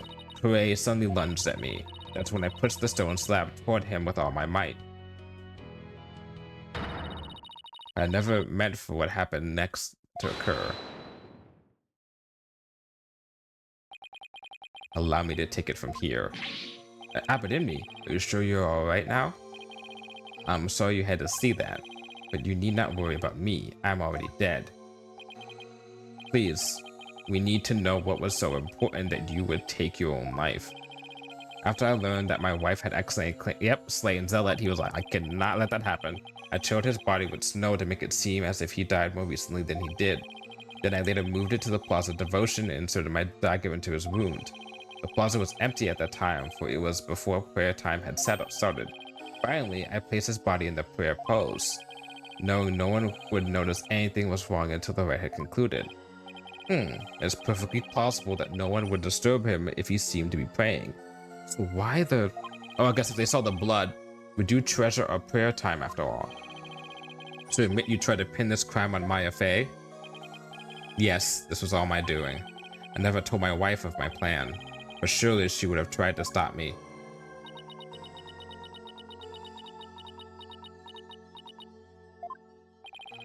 How did you get Miss Faye's fingerprints on the dagger? I had her hold it while we were rehearsing the rite the day before. Right before the rite, I drugged her with a sleeping agent. Then I put Lady Kira's robes over the warbat statue. In other words, wait, if you did that, that means you knew that we would seance. Finally, I ended my own life to ensure that the crime would appear to have been by Acolyte Faye's own hand. And all of us, especially Rafa, fell for it. But when your body was discovered, Lady Kira's robes were on the ground. How did they end up there if they were on the statue? After I impaled myself on one of the statue's dagger-like feathers, I used the last out of my strength to hurl my body backwards. As I did, I grabbed onto the robes and taken them with me as I fell back onto the ground. How terrible. What possessed you to do such a thing? You needn't have committed suicide simply to frame the accused. Prosecutor said Mari. As one well-versed in our kingdom's legal system, I would expect you of all people to understand the seance. Understand what? This kingdom's legal system, Mrs. Inmee's crime, your suicide. It can't be. That would be sadder than sad. Why, I believe the defense knows of what the High Priest speaks. Yes, I finally understand. This explains why the High Priest took his own life.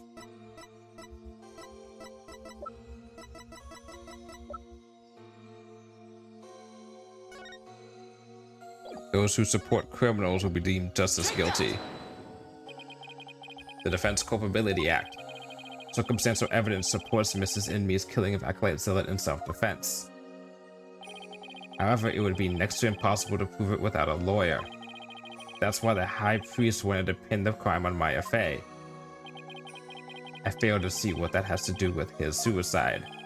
In Korean, the divination seance is the most important piece of trial evidence. The High Priest wanted to frame Miss Fey as a serial killer. It was a clever plan in which he made sure that he'd see Lady Kira in his final moments. The lawyer speaks true. That is why I placed Lady Kira's robes upon the warbat statue. I made it seem like Acolyte Faye was the rebel-hunting Lady Kira. Yep, Rafa, you got getting bamboozled again. Are you saying you used my divination seance to produce false evidence? Yes. Forgive me, your benevolence, but it was the only way to help my lovely wife. If you had approached me first, I could have proved that the murder was in self-defense. Perhaps, but I had little faith in lawyers despite being a rebel. How utterly foolish to cast away one's life for such a reason. There must have been other ways to cover up the crime. Yet had I done so, my wife would rush to my defense, and when the case went to trial, she would suffer the same fate as I under the Defense Culpability Act. I could not have lived with myself had she been convicted because of that fiendish man. This cannot be. All I have done under the laws of our kingdom has all been. If I'd make a guess of someone who's going to show up soon.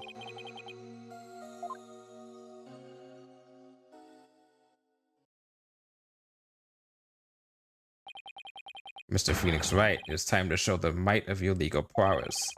You mustn't allow another innocent soul to be charged under that despicable law. Of course, I'll do whatever I can. What I have done to you and Acolyte Faye is unforgivable. You're goddamn right. I can only offer my most humble of apologies. Your Majesty. Yes? I ask that you please look after my wife. You have my word. Your benevolence, it is time that I return to the Twilight Realm. The Magatama of parting, if you please. Very well. Yeah, you want to say goodbye to your husband. Your benevolence, please, allow me the honor. Yes, it would be more fitting for you to send him on his way.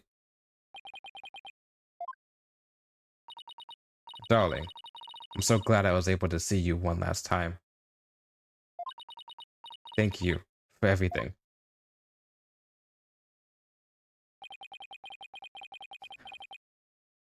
This is supposed to be a sentimental moment, but just him dressed like that, just fucking look at me. Oh man. All right, we're good. We're good. We're good. I'm sorry to leave you like this, my love. But now you can watch over me from the world beyond. Yes, always and forever. And with every breath I take, my darling, I'll be thinking of you.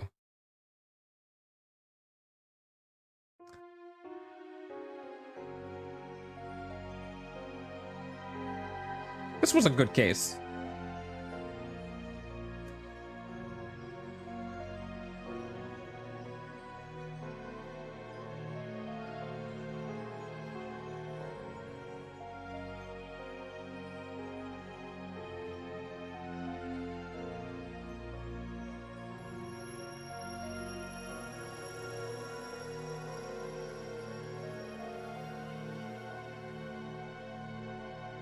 Maya comes back and she's like, did we win?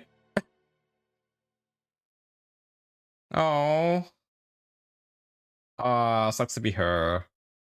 Oh, that sucks. Well, my darling, to rest. And see, but you all just needed to trust in me, and maybe this would have happened, huh? You should have believed in me, huh, couple? The high priest has returned to the Twilight Realm. Maya. I feel great. I guess that means he didn't leave any regrets behind. Oh. But what about the trial, Nick? It's over. It was a sad reality born of love, and a great tragedy born of the Defense Culpability Act. Oh, Maya's gonna fucking cry when she finds out what happened.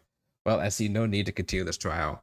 Trust and believes goodbye generally made me cry, and Maya's facilitating it made me wish even more that she had gotten a similar moment in 3-55. Yeah, she should have gotten one. She should have gotten one with her mother, but she didn't even know that her mother was alive. That which it blows. And that's the thing that like slightly bothers me about this is that you have like spirit mediums, and at any time after we've confirmed that spirit mediums are a thing, like they could have channeled like Gregory Edgeworth to say goodbye to Miles. They could have channeled fucking well, when it's not, we don't give a shit about Morgan Faye. Poor Iris, but not, but her mom was cray. They could have done it too, yeah, for Maya and her mom. You know, the only person that really got to like hang out with her mom was Goddard. Speaking of which, I recommend Connor Pencil's short fanfic, The Dry Branch, so the day after on Archive Our Own. But Arrow 3 has one after this. Oh, that's nice. I may actually check that out. I would like to see more stuff about this because they need to have the thing that makes Ace Attorney so good is the personal connections you got, especially in how like they do a really good job, except for the second game. They do a really good job of like putting after 3-5, okay. They do a really good job of like connecting not just like the people but also the cases. Like we're already seeing the stuff right now of Apollo having to deal with like this, but like even especially when I played the Ace Attorney Investigations games, when I found out that the second game tied into the DL6 case, I was losing my shit. I see no need to continue this trial. Does the prosecution have anything to say? Mr. Phoenix, Wright. I owe a debt to you, one that I will pay back in court someday. Okay, that's ominous. Now to deliver today's verdict and overturn that of yesterday's trial, you goddamn right. With respect to our current and previous charges against them, I will declare the accused, Maya Fey, and her defense, Phoenix Wright. Let me hear it. Not guilty. Yippee! Yay! Got beautiful flowers. It's like a bird of butterflies. Yoo! It's like she's Castorus. Yay! Ooh!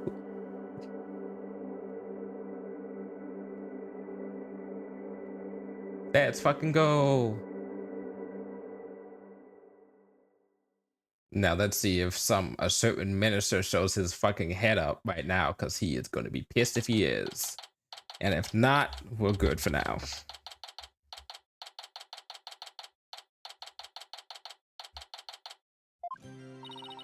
So I was thinking, Nick, The legal system here really is stacked against the defense. You don't say. It's totally unfair. Yeah, it even forced the high priest to make the ultimate sacrifice just to protect his wife. It's just so sad. Protect the status quo or join the revolution. If the real Lady Kira was here, I wonder which side she would take. Revolution? Your benevolence? Huh? What? I was just wondering, are you alright? Quiet you. How could I possibly be alright?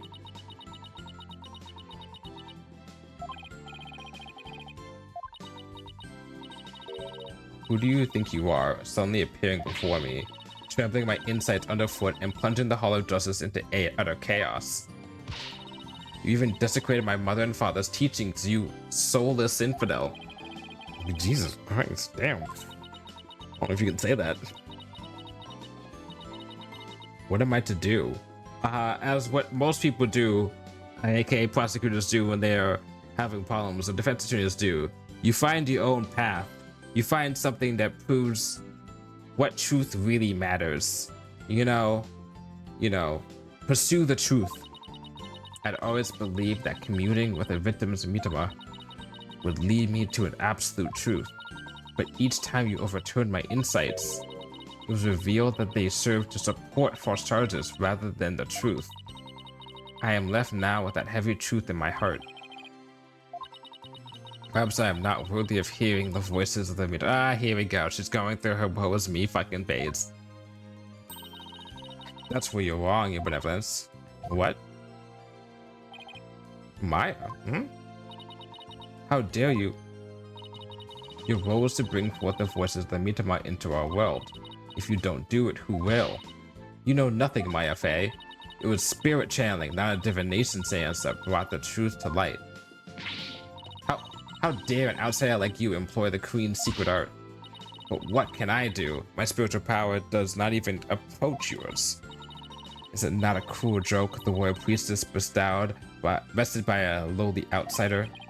Don't be so hard on yourself. Why not? It is worth at least a laugh or two. Okay, I'll laugh for them. Ha ha! Get fucked. Anyway, you shouldn't talk like that. Huh? Listen, your benevolence. You were just fulfilling your duty, weren't you? And you're the only one capable of performing the divination seance, right?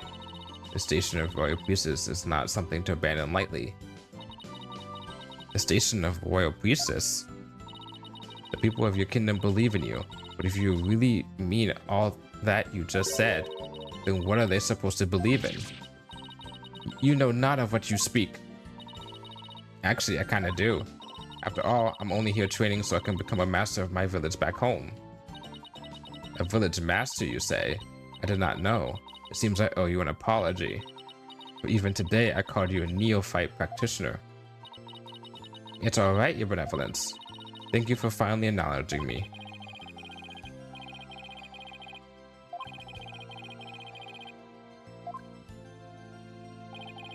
Maya's right, your benevolence. But bobbed head? Your insights were a crucial piece of evidence in this last trial. It doesn't matter if they weren't always 100% accurate. You should be proud of what you did. You've played an important role in ensuring that justice was served. And besides, your insights aren't the problem here. It's your kingdom's legal system. Without lawyers, your insights have come to be accepted as the sole truth, and the Defense Culpability Act, which gave rights to that, is the root of it all. But that is the dangerous thinking of a rebel. Your benevolence. As crown princess, you are destined to rule this kingdom one day.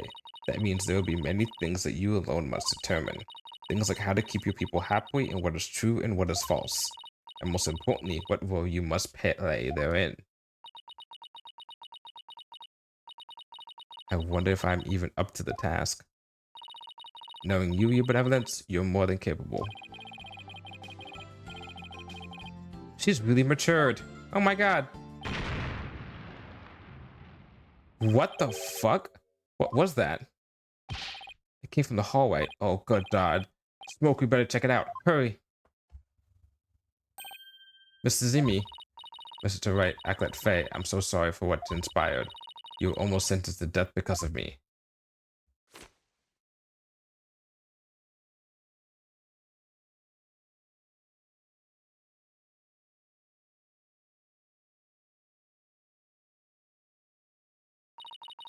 I will make amends by picking up where my husband left off. Could you not do that like right now? I will see the revolution through so nothing like this can ever happen again. That is the depth of my love for my dearly departed husband. Lady Emmy, we gotta hurry. That voice, is that Mr. Allball? I must tell the people. They must learn that the peace we enjoy is a false one. One built on the backs of innocents charged with false crimes under the odious DC Act. We have it in our power to forge a society in which the laws judge all of us fairly. Hey there, PW. Wish we had more time to talk, but Dirk, everything's ready. It's go time. Dirk. Holy shit, it's Dirk. He's here. What the fuck? Wait, was that the rebel leader Dirk? Is the revolution happening? After them. Don't let them get away. Well, that's one revolution won't be televised.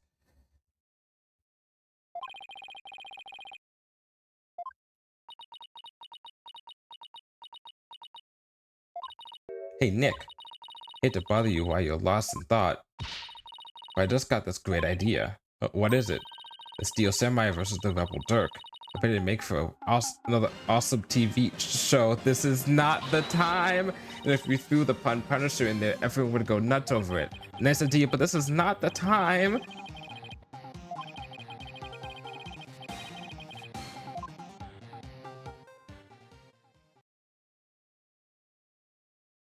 I'm a little bit afraid of that, but okay.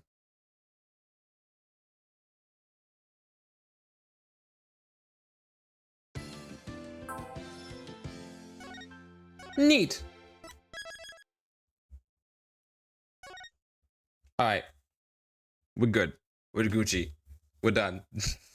That was a good case, but that was a long ass case. That was all the cases in this game have been long.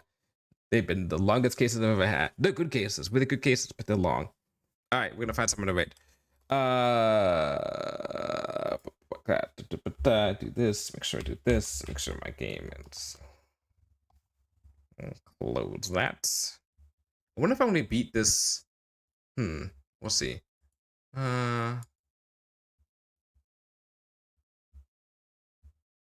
Okay, let's see who we're gonna raid. Put some music back on. Who's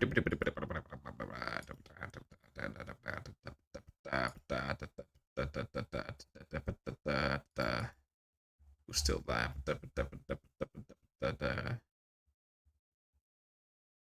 Are you still? Oh, he's still doing. Okay, well that sounds like a good idea then.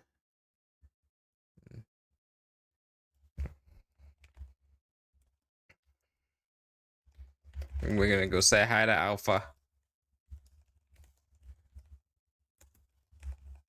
Thank you, Sarybot. Hit that rate. Bam. All right. Closing statements for today, which is oh god, it's already 10. So this has been the only Ace Attorney stream of this week. Although I am itching for cruising, I'm cruising to play more. I will say I'm itching to play more as well. It's a habit with all the games I'm playing now. As I always finish up like part of a game and then I stop a stream or about to start a stream, and I'm like, damn, I wish I could play more. You know, it'd be really fun. But I'm doing it weekly because I feel like it's better that way, so I don't get burnt out. Because I do get burnt out when I played. There was a point I was playing Ace Attorney like 3 times a week. It was last year, and that was some burnout. Anyway, so streaming tomorrow, Metal Gear Solid 3. Usually it's only on Thursdays, but I've been missing 2 weeks worth, so I'm starting at 5 early. Well, early for Thursday, but not early for Wednesday. But Metal Gear Solid 5 to possibly even 11, maybe 9. Tomorrow and the day after. It's Wednesday, Thursday, and then Saturday is a wild card day. Most likely Blueprints. Thank you for watching. Thank you for coming. I think anything else to say? I don't think so. Anyway, bye.